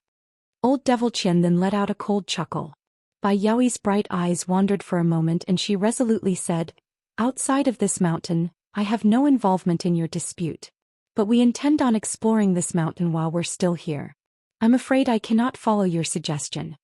She feared losing Han Li, a powerful ally, which would cause this whole journey to become far more dangerous. Most importantly, she had personally witnessed Han Li's fearsome abilities and believed that he didn't fear this old devil at all. Else she likely wouldn't have been able to say that. Seeing that the two wouldn't give in, a cold glint flashed from the gray-robed cultivator's eyes. When he looked at them, it felt as if his very gaze could freeze the air in their lungs. Old Man Fu and Bai Yaoi felt their heart drop but betrayed none of this on their face. Fine, it seems this is a matter that can be let go. However, my sect has a treasure that has fallen into his hands. I will leave him be if he gives me it, or I will take you 3 on, even at the cost of great strength. With that said, Old Devil Qian withdrew his icy gaze. Han Li laughed and openly said, Oh, you mean that ghost-sifting banner? With a deep voice, Old Devil Qian said, That's the one. When our sect's 4th elder perished in battle, the flag fell into your hands. Hand it over and I'll leave you be, for now. After a moment of silence, Han Li glanced at the sky and sneered, Your tone is quite arrogant. I can return the ghost-sifting banner to you, but I have one condition. Would you be willing to hear me out? You killed our sect's 4th elder and took from him a legacy treasure of my sect. You dare to ask for a condition? Do you think I won't take your life? Old Devil Qian smiled with fury and the Cinque devils behind him leaped up before drifting to his front. The air suddenly drew thick with tension. Old Man Fu was greatly shocked by this turn of events and a trace of amazement betrayed his face. As fellow members of the Devil Dao Alliance, the 9 Serenities sect knew a bit about the disappearance of the Sifting sect's 4th elder. Old Man Fu was caught completely off guard when he heard that Han Li had killed their famous 4th elder. And it seemed that one of the famous ghost-sifting banner had fallen into his hands as well. It was no wonder Old Devil Qian wasn't about to release Han Li despite knowing it wasn't an ideal opportunity.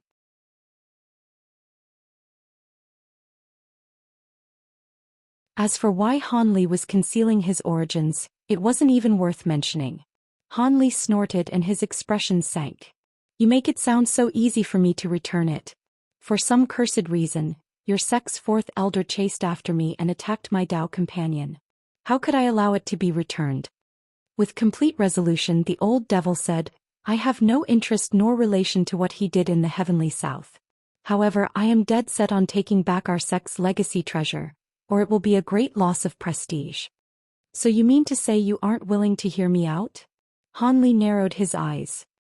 If you were a grand elder of one of the 10 great sects, I might have heard you out, but you are just some trifling cultivator from the heavenly south.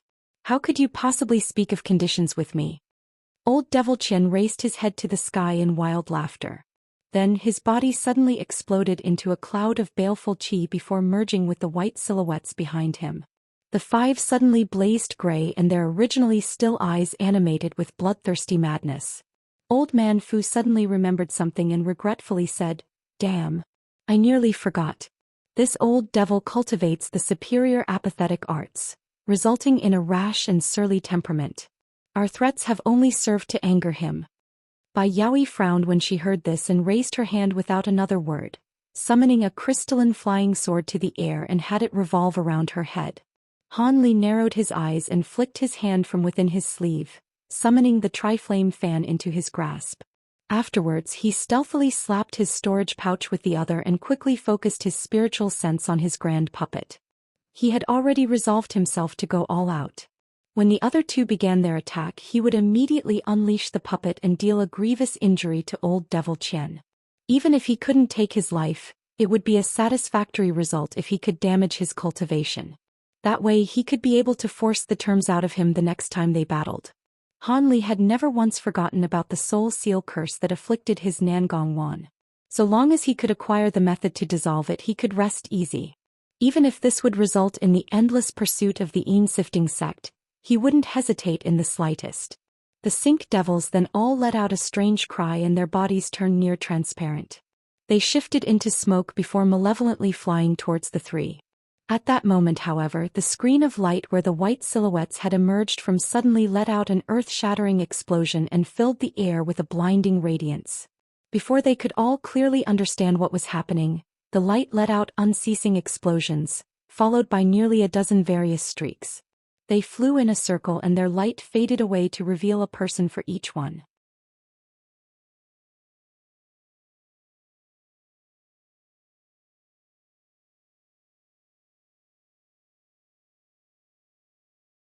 Old Devil Qian astonishedly recalled his attack and hastily turned around, assuming a careful attitude. "What just happened? Why are you in such a panic?"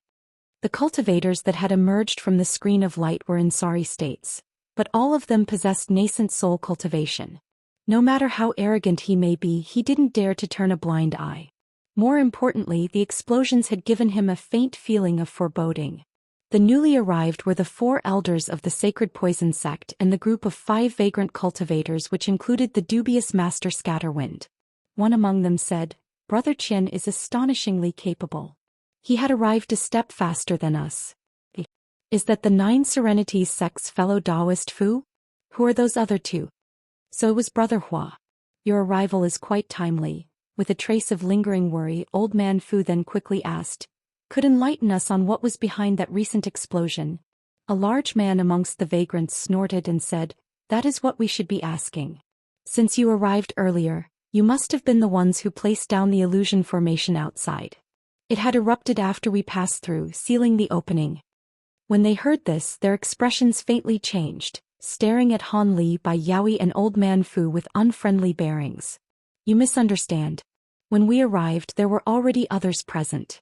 We had nothing to do with the illusion formation you speak of." Old Man Fu's face sank and he bluntly asked, "Could it be you plan on taking out your grievances on us? During such complicated situations, one couldn't reveal weakness or risk being assailed by all sides. There are others here?" This time even Old Devil Qian was surprised. Old Man Fu snorted and explained, "We were taken here unintentionally through an ancient spell formation. At the time, we heard the sounds of people breaking a restriction at the top of the mountain. However, we were trapped in a restriction for several days and had lost track of them. I reckon this illusion formation should have something to do with them." "Is that true?" The large man and the rest of the cultivators all appeared doubtful. The Sacred Poison sect's Grand Elder Hua Tianqi said, "Brother Fu is the enforcement elder of the 9 Serenities sect. If they truly opened the seal, then their sect elder Gu should be personally presiding over this matter." "That is a fair point." The large man found this reasoning sound after a moment of thought. Hua Tianqi curiosity glanced around and said, "But just as we entered, you 3 and Brother Qian appeared to be at odds. Could it be that you have done something to offend each other?" It was obvious to see that they were readied for battle. "This is A trace of hesitation appeared on the old man's face as he thought of a reply. In a palace hall far on the top of Kunwu Mountain, the large-headed eccentric was holding a small golden hammer. With each wave he summoned an arc of silver-white lightning, shattering stone puppet after puppet. Behind him, the other Yi clan elders were controlling their own magic treasures, fiercely attacking the stone puppets in front of them. These puppets all took the form of birds or four-legged beasts. Not only were they incredibly sturdy, but were able to release many simple magic techniques from their mouths in a formidable fashion. They wildly rushed into the hall from the surrounding palace corridors as if there were no end to them. The Yi clan cultivators all remained calm in the face of these relentless enemies and focused on controlling their magic tools as if they were simply stalling for time. Then shortly after, a violent explosion sounded out from the distance. A corridor had collapsed and halted a stream of stone puppets with it. The Yi clan cultivators all smiled. Not long after, 3 other corridors had collapsed with explosions one after another, completely cutting off all streams of puppets.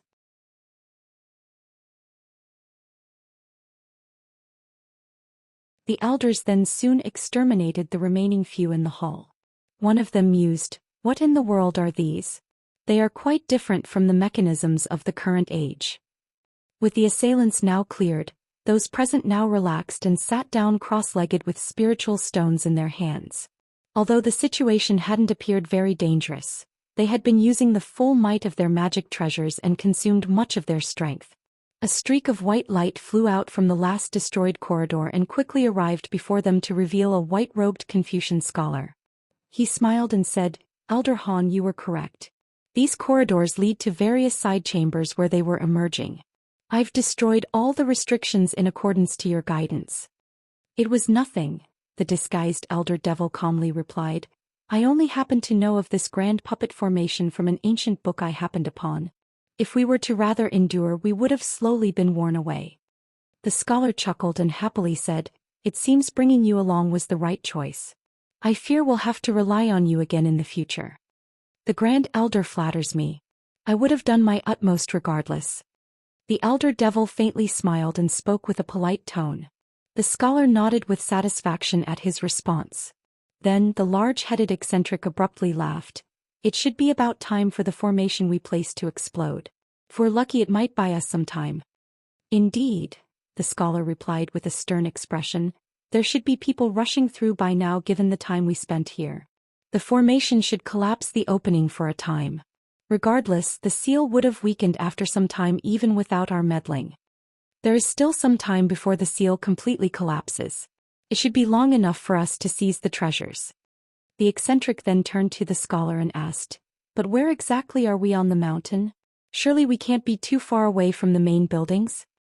The scholar pondered for a moment and slowly said, "Yes, that should be about right. However, we're now encountering restrictions with far greater frequency. It should illustrate that we've arrived near an important place on Kunwu Mountain."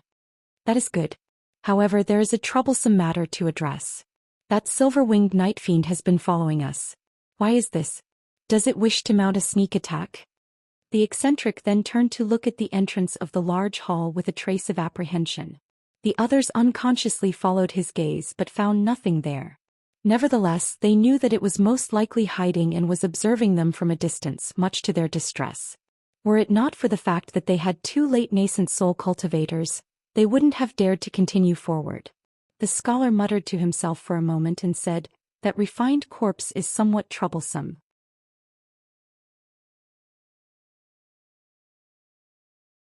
If we had enough time we could injure it or even hunt it down. However, time is of the essence. Currently, it is only observing us and we would risk enraging it if we take action. Perhaps it will later trap itself in a restriction." When the others heard this, they found the words to be reasonable and agreed. After all, the devil possessed masterful movement techniques. It was nearly impossible for them to escape from it. Once they all restored a portion of their magic power, they immediately left the hall and made their way out. When their surroundings lit up, they were all dumbstruck. In front of them laid a dozen different stairways that stretched off in different directions. However, each path was clouded by a white fog so no one couldn't tell where they led. This was much to their shock. One of the older cultivators sighed and turned to the scholar with a wry smile. "How will we deal with this?" Even if we had one person search each area, we can't cover everything. The scholar quickly calmed the old man. There is no need to be nervous. This clearly shows that we've arrived at the heart of Kunwu Mountain. Splitting our numbers individually is out of the question as we can't protect ourselves alone. How about we head over to there and take a look first? He pointed to a platform made of white jade where all the steps joined. It was a couple of kilometers away, but it was clearly massive. The others raised no objections and followed after, taking off to the air. But not far into their journey they all fell to the ground. There is a restriction preventing flight. Why would it be placed here? The Eccentric shouted.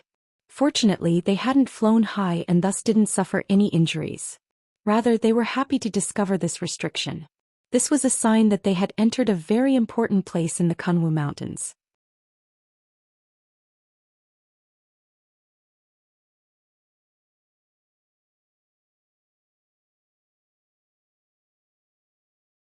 When Hua Tianqi heard Old Man Fu give him a general explanation, he felt quite astonished, saying, "So it turned out that fellow Taoist Han is from the heavenly south. We see very few of your people here. But regardless of what has happened since you killed the Een-sifting sect elder and acquired his ghost-sifting banner, this is not a matter that can be so easily resolved."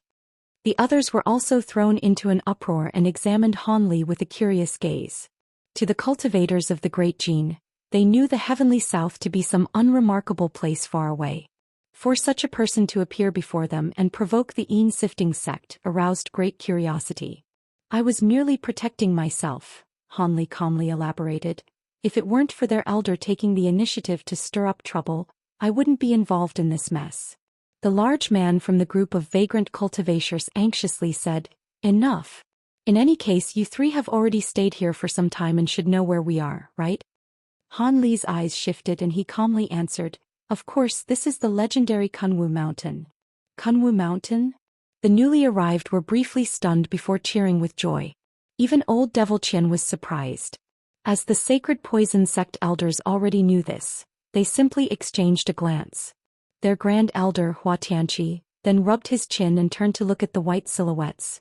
"It also stands to mention that there are people who have arrived ahead of us. We neither know their number nor their strength. But since they were able to open such a large seal, they should be quite powerful. Brother Qian, regardless of whatever conflict you have with fellow Taoist Han, it is not the time to be fighting. Wouldn't it be better for us to join hands and expel the other group from the mountain? Afterwards, we can divide the treasures Kunwu Mountain provides among ourselves. You can then resolve your grievances with fellow Taoist Han." Join hands. Old Devil Qian grew silent as he pondered. As for Master Scatterwind and his 4 companions, their hearts stirred and they began to speak amongst themselves through voice transmission. Under the circumstances, Old Man Fu and Bai Yaoi sighed. Although they were confident that they could contend against Old Devil Qian together, they found themselves in an incredibly awkward situation where their hands were tied. Han Li unconsciously frowned and inwardly sighed. It seemed he would have to find another opportunity to gain the method to dissolving the Soul Seal curse. With that thought, he took a look at where the cultivators had emerged and asked, "Fellow Taoist Hua, what is the damage to the opening of the seal after that explosion? Can we still leave?" Hua Tianqi sighed and said, "How about you take a look for yourself? It might be different later on, but the passageway is definitely blocked for the near future." Han Li pursed his lips and after some hesitation, flew directly over to the light screen and disappeared into it. Bai Yaoi and Old Man Fu quickly turned their attention over to it. A short moment later, he emerged from the screen of light with a sullen expression. He looked over to his 2 companions and shook his head. "It's true, the passageway is blocked, but it will restore itself eventually. For now, let's explore deeper up the mountain." The following events were simple. Despite the old Devil Qian's great arrogance, he knew that it was the wrong place to settle matters. This was a prime opportunity to acquire grand treasures and he didn't wish to return empty-handed. As such, he was forced to let go of Han Li for the time being. As for the temporary alliance, they all considered it for a moment before all agreeing to it. With everyone on board, Hua Tianqi shouted, "Together we'll be able to match whoever is ahead of us, even if they are cultivators from the 10 great sections. Let us set off before the other party can acquire the treasures first."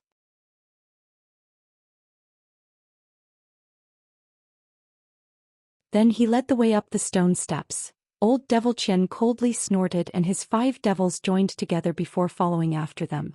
Han Li and company silently flew up the stairs as well. The Yi clan members were currently standing in front of the White Jade Plaza. It spanned over 1/5 of a kilometer and was crafted from beautiful jade. There were pillars all around that were over 30 meters tall. Each jade pillar was masterfully engraved with rare lifelike spirit beasts. However, they weren't looking at these pillars at all, but at the other end of the plaza. It was there where the stone steps emerged and huge jade tablets was erected in front of them, containing the names of various locations such as Fortune Cloud Hall and Goldstone Pavilion. They were all lost in thought as they stared at them. A cultivator from the crowd spoke up. There are only 3 places that we will most likely find the divine spirit treasures. The centermost of these is Kunwu Hall. The Spirit Treasure Pavilion is close by it and the location farthest away is the Devil-Suppressing Pagoda. The scholar and Eccentric said nothing and simply remained lost in thought. The cultivator added on, Kunwu Hall is certain to be at the heart of the mountain. And given the name of the Spirit Treasure Pavilion, it is obviously where the ancient cultivators kept their treasures. It wouldn't be odd for the treasures to be there. As for the Devil-Suppressing Pagoda, that should be where they imprison devils. Under the strange circumstances of the mountain ceiling, it is very likely that the divine spirit treasures are being kept there. After all, they would have used the power of the treasures to suppress these devils. The scholar eventually grunted and said, "Well said. I also feel that the divine spirit treasures should be placed in one of these 3 areas. However, we do not have the power to look at every location, so we'll have to choose one of 2 places." "Which 2? The Eccentric hesitantly asked. The scholar paused before answering, "The Spirit Treasure Pavilion and the Devil-Suppressing Pagoda." The Eccentric shook his head and said, "Those 2? I feel like Kunwu Hall should be a more likely choice than the Devil-Suppressing Pagoda."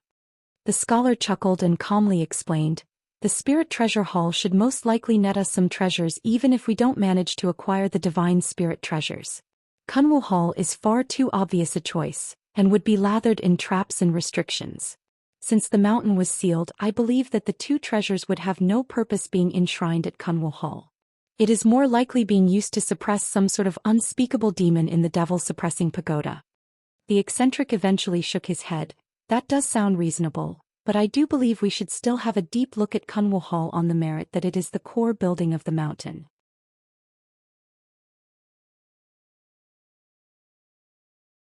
The scholar wryly smiled and said, "I understand your words, but we only have so many people. It is too difficult to split into 2 groups, let alone 3. The others began to discuss their plan of action with a few members each finding the other side more reasonable. For a time a conclusion couldn't be formed. When the Eccentric saw this stalemate, an odd expression appeared on his face and he proposed, "Our group consists of 9 members. How about we each take 3 to explore both the Spirit Treasure Pavilion and the Devil-Suppressing Pagoda? As for the last one, they will be an elder particularly skilled in movement techniques, and will be sent to make a trip to Kunwu Hall. If they find any problems, they will turn back and we will be notified of what happened. Then if either of us finish our journey smoothly, we can make the journey to Kunwu Hall." "That will be fine. Let's do that then. However, since this elder will be alone, they will be a target of the Lion Hawk and the Silver-Winged Nightfiend. We'll have to give them the Overflowing Sky Bracelet," the scholar said. "With that treasure, they should be able to protect themselves from any danger they could encounter."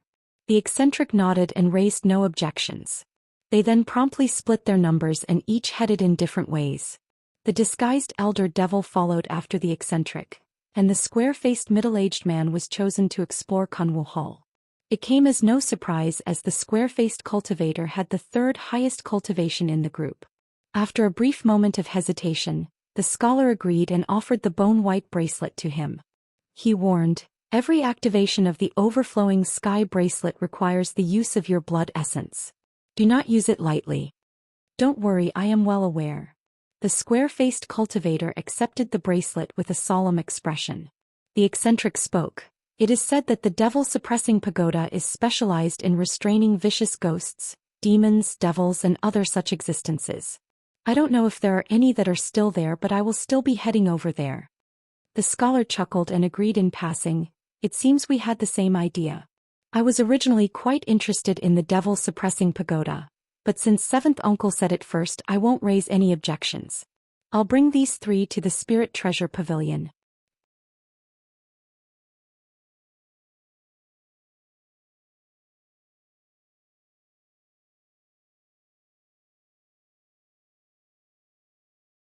The large-headed Eccentric promptly led his group of 3, including the disguised Elder Devil, towards the steps of the devil-suppressing pagoda. The square-faced middle-aged cultivator saluted the scholar before equipping the overflowing sky bracelet. Then with a blur he rushed up the centermost steps towards Kunwu Hall. The scholar didn't immediately depart. Instead he waited until both the Eccentric and the square-faced cultivator faded away into the white mist, then turned to an old man at his side. Esteemed nephew Feng, do we still have any formation tools left over? The old man respectfully replied, as per your orders, I've placed down a spell formation at every restriction we've broken. The only one left is the 7-star Myrtle formation that we purchased for tens of thousands of spirit stones. The scholar commanded, place it here and release the 2 vampiric bats and the swarm of tiger wasps into it. Yes. The old man slapped his storage pouch and took out a set of purple formation flags before walking to the side of the plaza. The scholar then turned to look at the mountain down below. His expression softly wavered as he silently pondered. 2 hours later they also entered. Far below the mountain, Han Li's party had finally arrived at the myriad Cultivate gate. The Yi clan had placed a profound illusion there, powerful enough to trap core formation cultivators for several days at the very least. But when faced against a large number of nascent soul cultivators, it was easily disposed of in only a short amount of time. When they clearly saw the huge decorated archway of the myriad cultivator gate, all their doubts about Kunwu Mountain were dispelled and they grew greatly excited. The ragtag party of cultivators then hastily made their way up the mountain.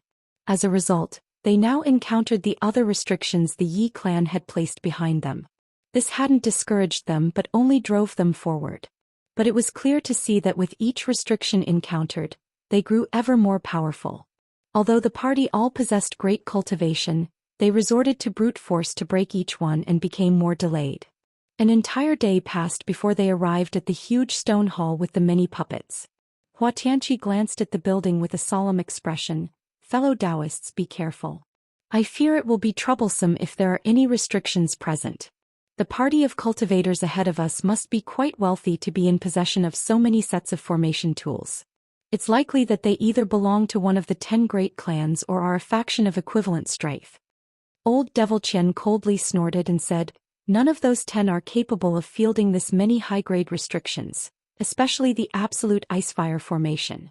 I am truly curious about the identity of those ahead of us. With a confident tone, Hua Tianqi proclaimed, in any case, much to our convenience, these people had broken through the restrictions of Kunwu Mountain. Even if they placed a few interim blockades in their place, we will soon overtake them. I hope that is the case, Old Devil Qian spoke indifferently. With that said, the group rushed into the large stone hall. They saw remains of stone puppets litter the floor and couldn't help but stop and gander. Hua Tianqi swept his spiritual sense past the stone hall and hesitantly said, there aren't any fluctuations of a restriction. How surprising they didn't leave any behind. Old Man Fu chuckled, this is to be expected. I reckon that those people ran out of formation tools. When the large vagrant cultivator swept his gaze past the hall, he frowned and said, I've never heard of stone puppets. They aren't, they're stone spirits. Though a secret technique, demon beast souls were forcefully fused into these statues.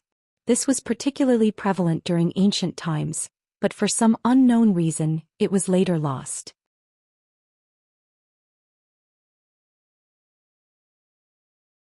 The voice belonged to the taciturn Han Li. He was sifting through some of the stone on the ground and examining it. Hua Tianqi glanced at Han Li with an odd glance. Oh, fellow Taoist Han knows about such an ancient technique? I just did a bit of probing on puppet techniques. It is a pity that these are all damaged, or I would have been able to research them. With that said, Han Li tossed away the stone in his hand, having it roll several times on the ground. His investigations divulged that the remains of these spirits were made of common stone. They were peculiarly refined, but there were the strange markings of a spell formation carved on their surface. He wasn't able to clearly read them as they were fragmented. If fellow Taoist Han wishes to acquire one intact, he simply needs to look at the collapsed corridors. Perhaps a few survived. One of the cultivators spoke to Han Li with a cheerful voice. When Han Li looked over, he found the speaker to be a middle-aged man with an honest appearance, Master Scatterwind. As he wasn't from the Great Gene, he didn't know about the man's infamy, but he wasn't one to judge by appearance. Han Li smiled and thought to say something when old Devil Qian suddenly shouted, "Evil creature! You're courting death." The Cinque devils then raised their hands and released beams of gray light to a seemingly empty space. With a series of explosions, purple light flared to reveal a four-winged hawk with a lion's head. It was glaring at everyone present. The beast had stealthily arrived nearby at an unknown time and laid eyes on ambushing old Devil Qian's Cinque devils. While no one present would know of its significance, its half-severed claw had been completely restored. The lion hawk seemed to have learned from its previous experience and immediately unfolded its wings upon being exposed. It flew back in a mist of azure light and out the hall in the blink of an eye. The others had been astonished by its sudden appearance and hesitated to act. A lion hawk. There was such a monster here? Hua Tianqi gasped and wore a gloomy expression. If he was by himself, he feared he would have met a gruesome end. Old Man Fu and Bai Yaoi exchanged a glance of alarm. They already knew that an even deadlier silver-winged Nightfiend was lurking about. However, they had kept quiet about the matter for their own reasons. The others paled at the sight of this. That fearsome ancient bird was an existence that matched late nascent soul cultivators. It wasn't something that should be provoked. But now that it was gone, Han Li's original thoughts to look in the corridor were abandoned. Since the mountain also had a silver-winged Nightfiend, it was safer to travel together. After leaving the hall, the lion hawk circled down the mountain. After flying for an hour, it arrived beside a massive tree and let out a harsh and howling screech. "I got it, stop shouting. Did you want me to take revenge for you? It's not like I wanted to do this."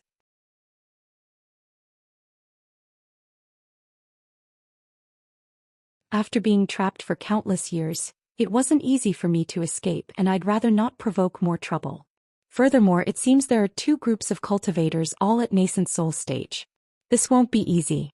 These words spoken with the voice of a cracked gong, followed by a flash of green, revealing a 3-meter-wide hole in the tree. A black-clothed woman walked out with an annoyed bearing. She had a wide-girth, tan skin, a bun of jet-black hair wrapped around her head, two several-inch-long white horns protruding out from her hair, and an appearance that could only be described as hideous. Red light gleamed from her eyes as if filled with anger at the bird's screeching. The woman put her hand on his hips and gritted her teeth. "Easier said than done. You were too careless and had half your talon cut off. Why should I take revenge? And didn't the descendants of the three masters here trap us here to guard this mountain on their behalf? I don't want to follow their wishes." A man's voice then sounded out. "But if we don't kill them, they will enter Kunwu Hall and take out the 4 spirit medallions there. I fear we may fall under their control." In a flash of azure light, the silver-winged Nightfiend made an appearance. The woman snorted and indifferently said, "That's if they can. Do you think the restrictions aren't sufficient? The Great North Essence Lights in particular are impossible to deal with. Anybody wishing to enter Kunwu Hall is seeking death." The silver-winged Nightfiend calmly said, "Fellow Taoist Gray, that isn't certain. The Great North Essence Lights may be fearsome, but they have late nascent soul cultivators amongst them. One of them could have a magic tool that could control it. And don't you want to take this opportunity to take those control medallions? Although we emerged from the spirit prison formation, we still won't be able to take a step outside this mountain."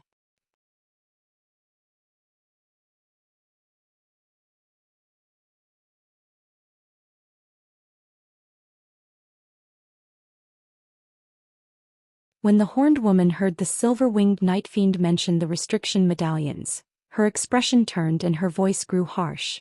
"The spiritual chi here is perfect. Why would I want to leave? Although I don't know what is happening to the outside world, I doubt I will find a better place for cultivation there. I will stay here until I ascend to the next realm." The silver-winged Nightfiend frowned. "Fellow Taoist Gui, you should know that the seal is already shattered. You won't be able to continue cultivating here peacefully, and there is no need to tolerate what will happen. Furthermore, we do have a friendship of some sort, so how about we face this crisis together?" The horned woman nodded with a more relaxed composure. We do have some friendship. You were the refined corpse of a human, and those cultivators nurtured the lion hawk and I before sealing us in the spirit prison formations. Kunwu Hall has restrictions that are specially put in place to repel us, and we aren't normally capable of going near it. But now there are humans leading the way. So long as we quietly follow behind them when the time comes, it will be easy for us to both acquire our restriction medallions and dispose of them. The horned woman's heart stirred, but contrary to how she felt, she snorted and coldly said, "You speak of it as if we're as easy as that. There are many of them present, even some late nascent soul cultivators. You even mentioned that there was a particularly troublesome cultivator who possessed a divine spirit treasure. When the time comes, we might be putting our own head on the platter. I would loathe being imprisoned once more. Wouldn't it be better to ignore those restriction medallions and sleep in the depths of the mountain spirit veins for 1,000 years? By then, even if they acquired the medallions, they won't be able to bother us." The Nightfiend seemed to have lost his patience and sullenly said, "Don't forget, fellow Taoist Gui, I am quite skilled in earth movement techniques." The woman icily leered at the silver-winged Nightfiend. "What do you mean?" "It's quite simple," the Nightfiend indifferently said. "If my restriction medallion is seized by the humans, they can ask me anything I know. Do you think that they will let go of the demon core of a great 10 vast cliff tortoise?" The woman scowled in annoyance. "Fine, how about we hide together then?" The Nightfiend bluntly spoke. "I cannot forego a great opportunity like this one. I cannot stay on this damnable mountain. Without Een Moon essence, I will eternally be unable to evolve into a gold-clad lunar corpse." The woman snorted and suddenly jumped a meter into the air, shouting, "Are you threatening me?" With a wave of his wings, he chuckled and coldly said, "I'm not threatening you. Fellow Taoist Gui needs to come to a decision. Don't forget that you owe me a favor as well. Don't you remember when the ancient cultivators placed a berserker curse on us to seal our intelligence? Were it not for the clear void pill I split with you, you would have become bloodthirsty and violent rather than take on the form you have today." "Of course I remember." When she was reminded of the berserker curse, her arrogance nearly disappeared. After a moment of silence, she sighed once more. "We shouldn't forget about the fourth guardian that should have teleported here too. We still haven't seen it, nor do we know its form. If we can all join hands, I will consider it." The Nightfiend shook his head and said, "I've already looked all over, but I haven't found the location of the fourth spirit prison formation, nor any trace of a demon or ghost. Perhaps the fourth guardian wasn't very lucky and had already passed away. After all, it didn't have a clear void pill to hold back the curse. The possibility of surviving after running rampant for this many years doesn't seem very likely. And even if it managed to survive, we don't have any more time to look for them."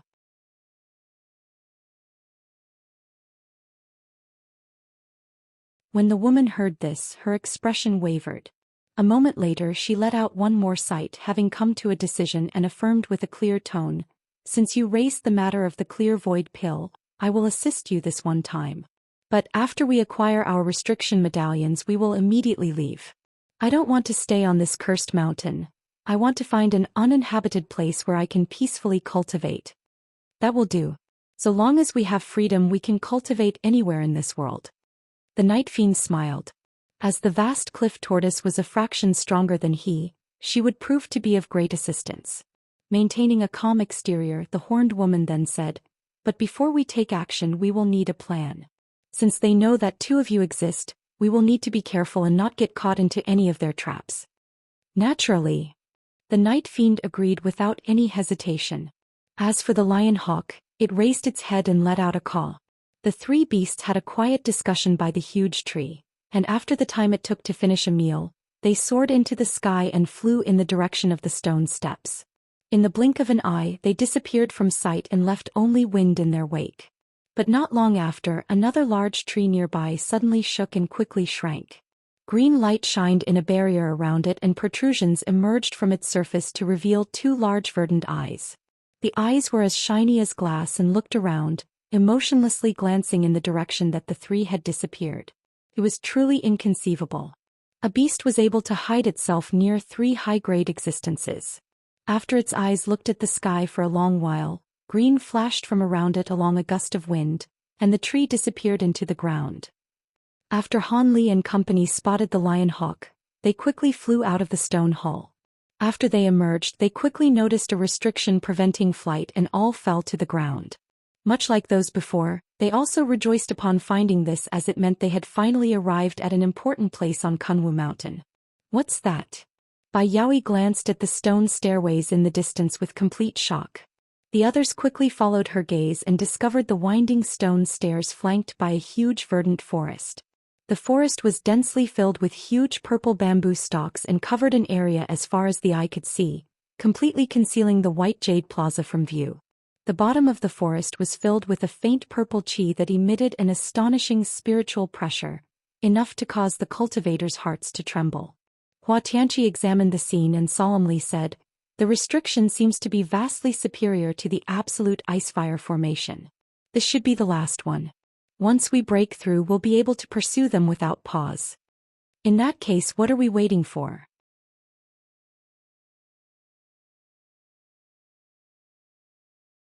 Old Devil Qian let out a wild cackle and the Cinque devils shined before shooting into the forest. Hua Tianqi hesitated for a moment before following after and leading the sacred poison sect elders into the purple forest. "Let's go as well." "Brother Han, what are you doing?" Just as he was about to set off, he saw Han Li wear an unsightly expression and paused in alarm. With a deep breath, his face returned to normal. "It's nothing. Let's go." Then with a blur, he leaped 10 meters into the air without another thought. The old man stroked his chin. Although he felt somewhat doubtful, he that knew now wasn't the time and quickly followed after him. Unbeknownst to old man Fu, the bamboo cloud's worm swords within his body had all trembled, signifying that the elder devil was present on this mountain. He wasn't able to stop himself from grimacing afterwards. Could it be that the elder devil is with the parties of cultivators ahead of us? How did that he onto this mountain? And what sinister designs does that devil have in coming here? As a string of thoughts rapidly flooded Han Li's mind, he was thrown into turmoil. With the Triflame fan and the late nascent soul stage puppet, he wasn't particularly fearful of the elder devil, but it was truly too strange of a coincidence for it to make an appearance here. His encounters with the elder devil were still fresh in his mind, and he felt a deep sense of foreboding. At that moment, Old Devil Qian arrived in front of the forest and released streams of gray glacial from the Cinque devil's hands. In response, the bamboo forest let out a series of hums and 7 pillars of purple light shot out from various areas into the sky. The purple chi within seemed to have come to life and resisted the gray glacial chi in a wave as if they were two beasts trying to rend each other apart. Afterwards, the sacred poison sect elders and the group of vagrant cultivators quickly arrived and unleashed their own attacks to the formation without hesitation, brightly lighting up the air around them. As for Han Li, he silently spat out several flying swords and joined in the assault as he wondered on other matters.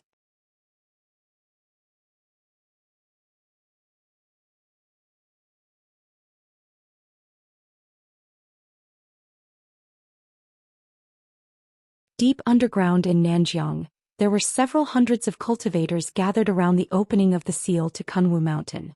Because of the illusion formation's explosion, the 10-meter opening was rendered unstable. Silver light continuously flowed from it as if waves were wandering across everything around it. There were many vagrants and those from minor sects that were watching what was happening from a distance, but more importantly were several groups that had gathered near the opening in a deadlock. Among them were a party of women who had youthful and beautiful appearances. Their emerald green robes and adornments revealed them to be natives to Nanjiang. One of their elders possessed mid-nascent soul cultivation with an ordinary appearance, and their other elder possessed early nascent soul cultivation though younger and more beautiful. The women were facing a group of men that appeared in their 30s. Strangely enough, a portion of them wore black robes and the other white ones. Leading them were a group of 5 nascent soul cultivators. Gu Tianhao and the Endless Sky Saintess Lin Yinping were among them. But the most notable of all was an elegant youth that stood at the saintess' side. From his spiritual chi fluctuations, he was clearly a late nascent soul cultivator. He was the Endless Sky Plains Grand Immortal Su. As for the last group, they were the smallest, consisting of 3 azure-robed cultivators, headed by an old white-haired Taoist with an otherworldly bearing. He was a late nascent soul cultivator known as Master Sable. Master Sable looked at the green-robed mid-nascent soul woman with a stern expression and said, "Lady Mu, there is no need for your esteemed sect to join the fray. I don't hold you in contempt, rather I fear your immortal form sect would be greatly damaged if anything were to happen during this dangerous trip. Due to our past friendship I am doing my best to dissuade you. It was clear from his tone that he was rather affectionate of the woman.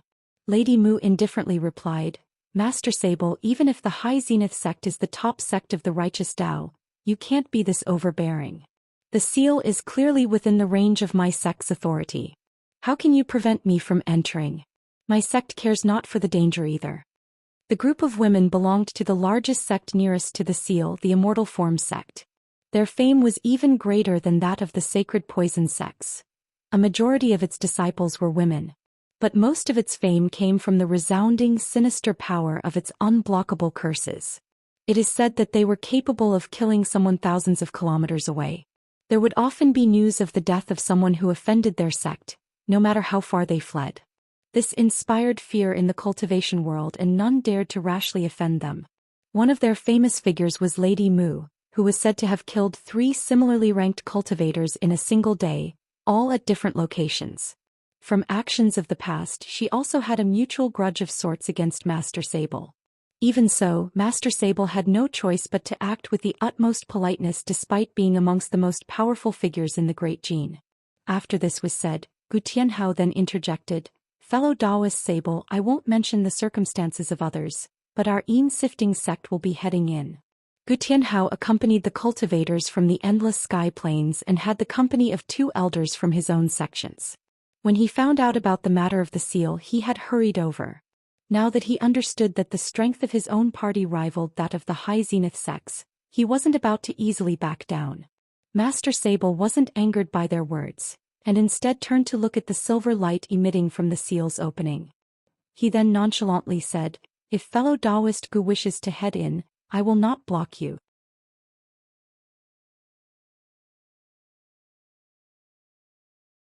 In truth, I had acquired secret information that the opening of this seal was man-made. Although I don't know what's inside, I can't imagine it to be good. Besides, even without me blocking the way, the opening has become unstable. Lady Mu and Gu Tianhao turned silent. This problem wouldn't be easily solved. The violent fluctuations of energy at the opening would make it extremely dangerous to enter. Lady Mu swept away a strand of hair from her forehand and slowly said, Our Immortal Form sect had acquired a sun-moon recently. Can be considered a rare treasure that can be used in both attack and defense. My junior martial sister and I are willing to join hands and make an attempt. Master Sable spoke with surprise. You actually acquired the sun-moon shuttle? It's one of the 3 great shuttle treasures. It was only something we acquired in passing, Lady Mu said with indifference. I was thinking of having it become a legacy treasure of our sect.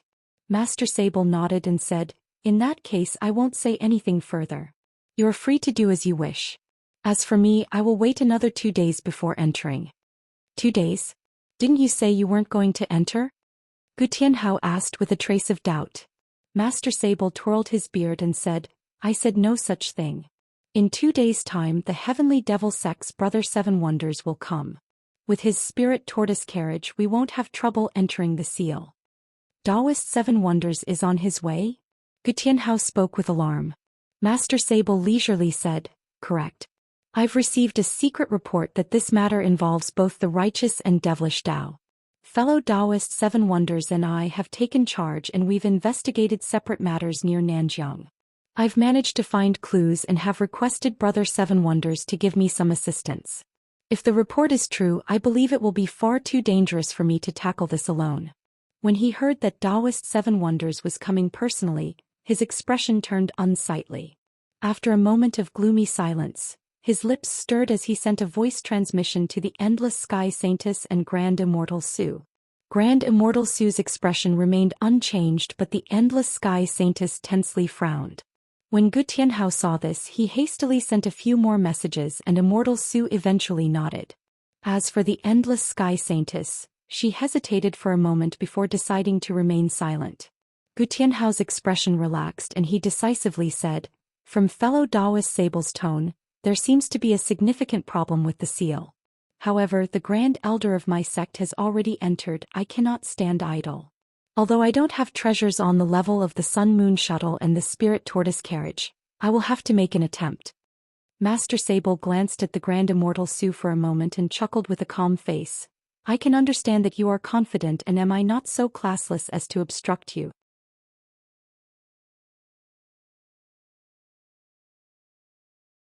If you have the ability to pass through, then please go ahead.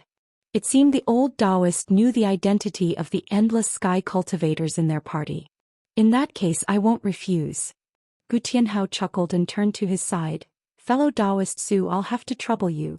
Since Brother Gu made the request, I'll give it a try. Immortal Su slapped the spirit beast pouch at his waist, and light swept out from it to reveal a rainbow peacock. It was a meter tall and had rings of light spread out across its feathers, making for a dazzling sight. A keen spirit peacock. Master Sable narrowed his eyes with a trace of surprise. That's right. Its innate rainbow light is capable of isolating worldly spiritual qi. We'll be using that to enter. If you would excuse us, we'll be heading in first. The peacock let out a clear cry and charged into the silver light released from the seal's opening. Then the party each released their own protective magic treasures and rushed in without any hesitation. In the blink of an eye, all that remained behind were the low-grade attainers and disciples. After witnessing that they all entered without a problem, the rest of their group quickly left, following the orders they were previously given. A short moment later, all that remained were Master Sable's group and the Immortal Form sect. Lady Mu pondered for a moment and turned around to give a few commands. The female disciples then scattered. After they departed, Lady Mu turned to her junior martial sister and nodded. Release the Sun-Moon Shuttle. Understood. The young woman slapped her storage pouch and tossed a dazzling silver shuttle into the air. During that same time, Lady Mu waved her sleeve and released a golden streak. Suddenly, the silver and golden streaks flew out and interweaved through the air before fusing as one, turning into a huge 3-meter-tall gold-silver shuttle that possessed an astonishing aura. Go! She let out a shout, and soon after, the two women streaked forward and disappeared into the huge shuttle. It then glowed and twirled through the air before shooting into the seal opening. Master Sable wore an odd expression after seeing them enter and muttered, "Despite what I've said, you still insist on entering. Don't blame me if anything happens to you." Soon after, he waved his arm to the two core formation cultivators standing behind him, and the three sat down to rest. With a late nascent soul cultivator guarding the opening, the others in the distance wore an expression of dismay. At the top of Kunwu Mountain in the gloomy air, an incredibly huge object floated motionlessly in the air. There were countless restriction talismans slapped on top of it, in addition the dense coils of chains restraining it. These talismans all glowed with great radiance, revealing themselves to all be vastly powerful. As for the chains, they shined with a black light and faintly seeped traces of blood.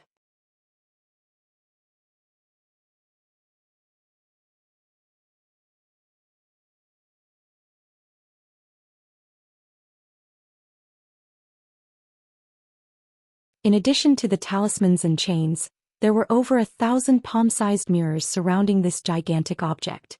Each one reflected yellow beams to weave together a strange spell formation enveloping it. All of the surrounding space was filled with endless layers of cascading restrictions, radiating the air with faint light.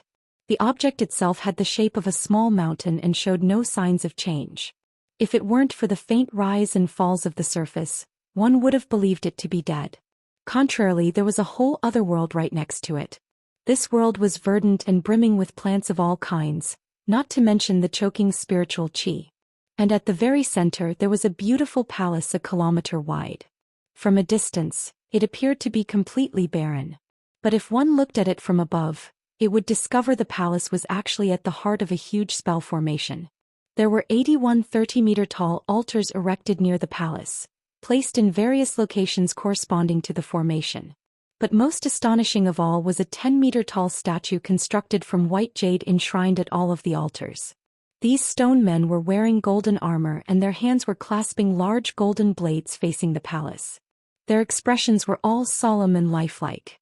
However, the entire area was completely void of sound, as if this scene remained untouched for millennia. The 7-star Myrtle formation had now been fully activated and explosions sounded out. It was a crucial moment for the formation's collapse. The 7 pillars of purple light reached for the sky from the vast mist surrounding the area. Faint sounds of thunder and arcs of dense lightning would occasionally fly from the pillars and strike at various parts of the restriction. The mist had condensed to the point where it completely blocked sight, and it would occasionally cry out with soul-shaking ghostly wails. Ligh was now enveloped in coils of twisting lightning as he calmly approached a nearby pillar. As this happened, large pythons would condense from the surrounding mist and immediately attack, but the lightning surrounding him easily scattered them. However, he didn't appear happy at this in the slightest as the pythons continued their relentlessly assault. Silver-white lightning would occasionally arc above his head, but he cared not for its frequency or power. Whenever it was about to strike him, he would simply redirect it to his side with the wave of his hand. Suddenly, 2 nearly inaudible buzzes cleared from behind him. With a frown, he flicked his hand and 2 arcs of golden lightning shot out, followed by a scorched scent. Ligh turned his head and saw 2 fist-sized wasps. Their bodies were burnt black and had fallen to the ground. What was most eye-catching about them were the 3-inch-long stingers that emerged from its tail. Nevertheless, he had already killed 40 of such insects with ease. At that start he dealt with them using his nimble flying swords, but now he resorted to divine devilbane lightning. But it wasn't as if he had so much that he could squander it, but that the huge wasps were capable of damaging his swords. Although he didn't know how venomous the wasp's sting was, its green blood was extremely corrosive and damaged his sword's spiritual nature upon contact. Since he couldn't use them to kill the wasps, he tried low-grade fireball and icicle techniques to no avail. Fortunately, they had little resistance to lightning and were easily exterminated without consuming much at all. In addition, there were also a few crimson bats that would occasionally attack. They appeared the same as an ordinary bat, but sword light didn't have much of an effect on them. He was only able to cleave through them with the actual edge of his swords, and even then their flesh resisted for a moment before, much to Ligh's shock.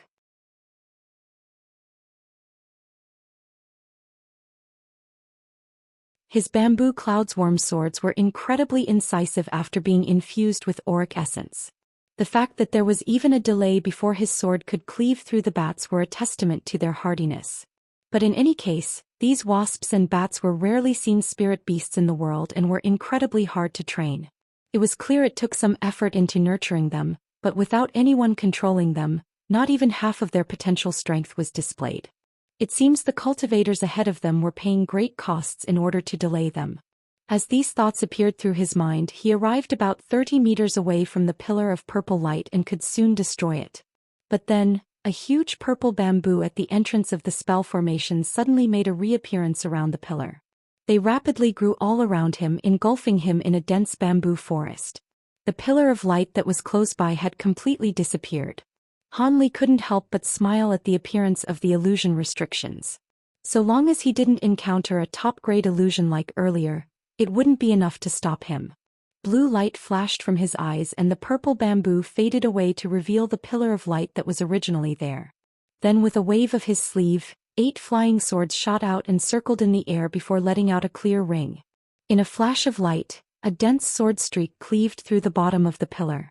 With a huge explosion, the base of it disappeared.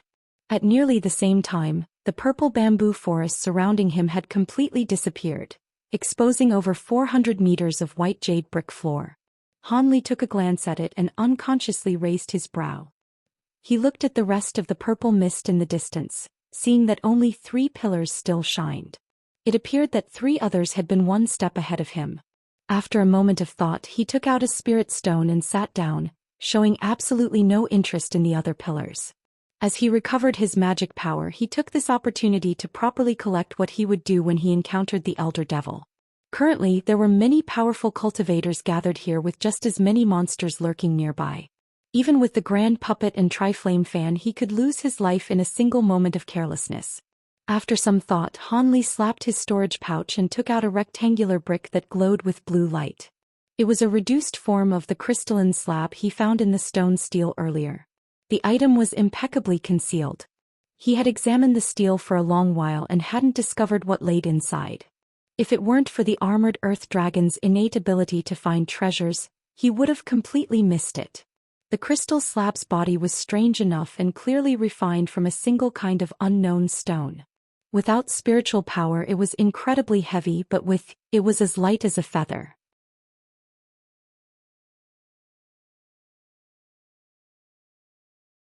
But what most attracted his attention was the unknown ancient characters inscribed on the surface. Despite the many records Ligh read in the past, these letters were something he had yet to encounter. Even so, he was able to recognize from the strokes and form that they came from an age even before what was commonly known as ancient times. It was an almost prehistoric treasure. After examining the crystal brick for a while longer, he sighed and put it away. At that moment there were 2 explosions that came from the distance. 2 more had been destroyed. As for the last one, it faded away on its own without any intervention. After the purple mist completely disappeared, the others came into view. Old Devil Qian's furious voice then sounded out. "Where are those sacred poison sect elders? They actually dared slip past us." Ligh swept his gaze around and confirmed that they had all disappeared. The large man from the group of vagrants angrily shouted, "Not only them but that scoundrel Scatterwind disappeared as well. I knew he was planning to con us ever since he urged us to come inside." Bai Yaoi sighed and pointed forward. "It is no wonder they shook us off. Take a look at our front." The others looked around and discovered the dozen of staircases that all led in differing directions. Old Man Fu frowned and said, "It seems that these cultivators felt they could handle themselves and slipped away, intending to monopolize something." Old Devil Qian rapidly calmed himself and snorted, "So it was like that. Then I will be acting alone. Anyone who dares to stop me will meet with death." Afterwards, the Cinque devils blurred and revolved around the jade tablets marking the destinations of the stairs. After reading it once through, they combined together and rushed up the stairs towards Kunwu Hall.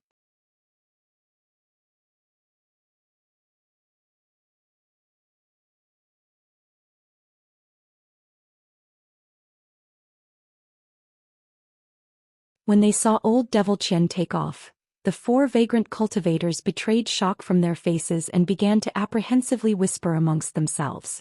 Meanwhile, Ligh heard Old Man Fu's voice transmission. "It seems our alliance is now broken. What does Brother Han plan on doing?"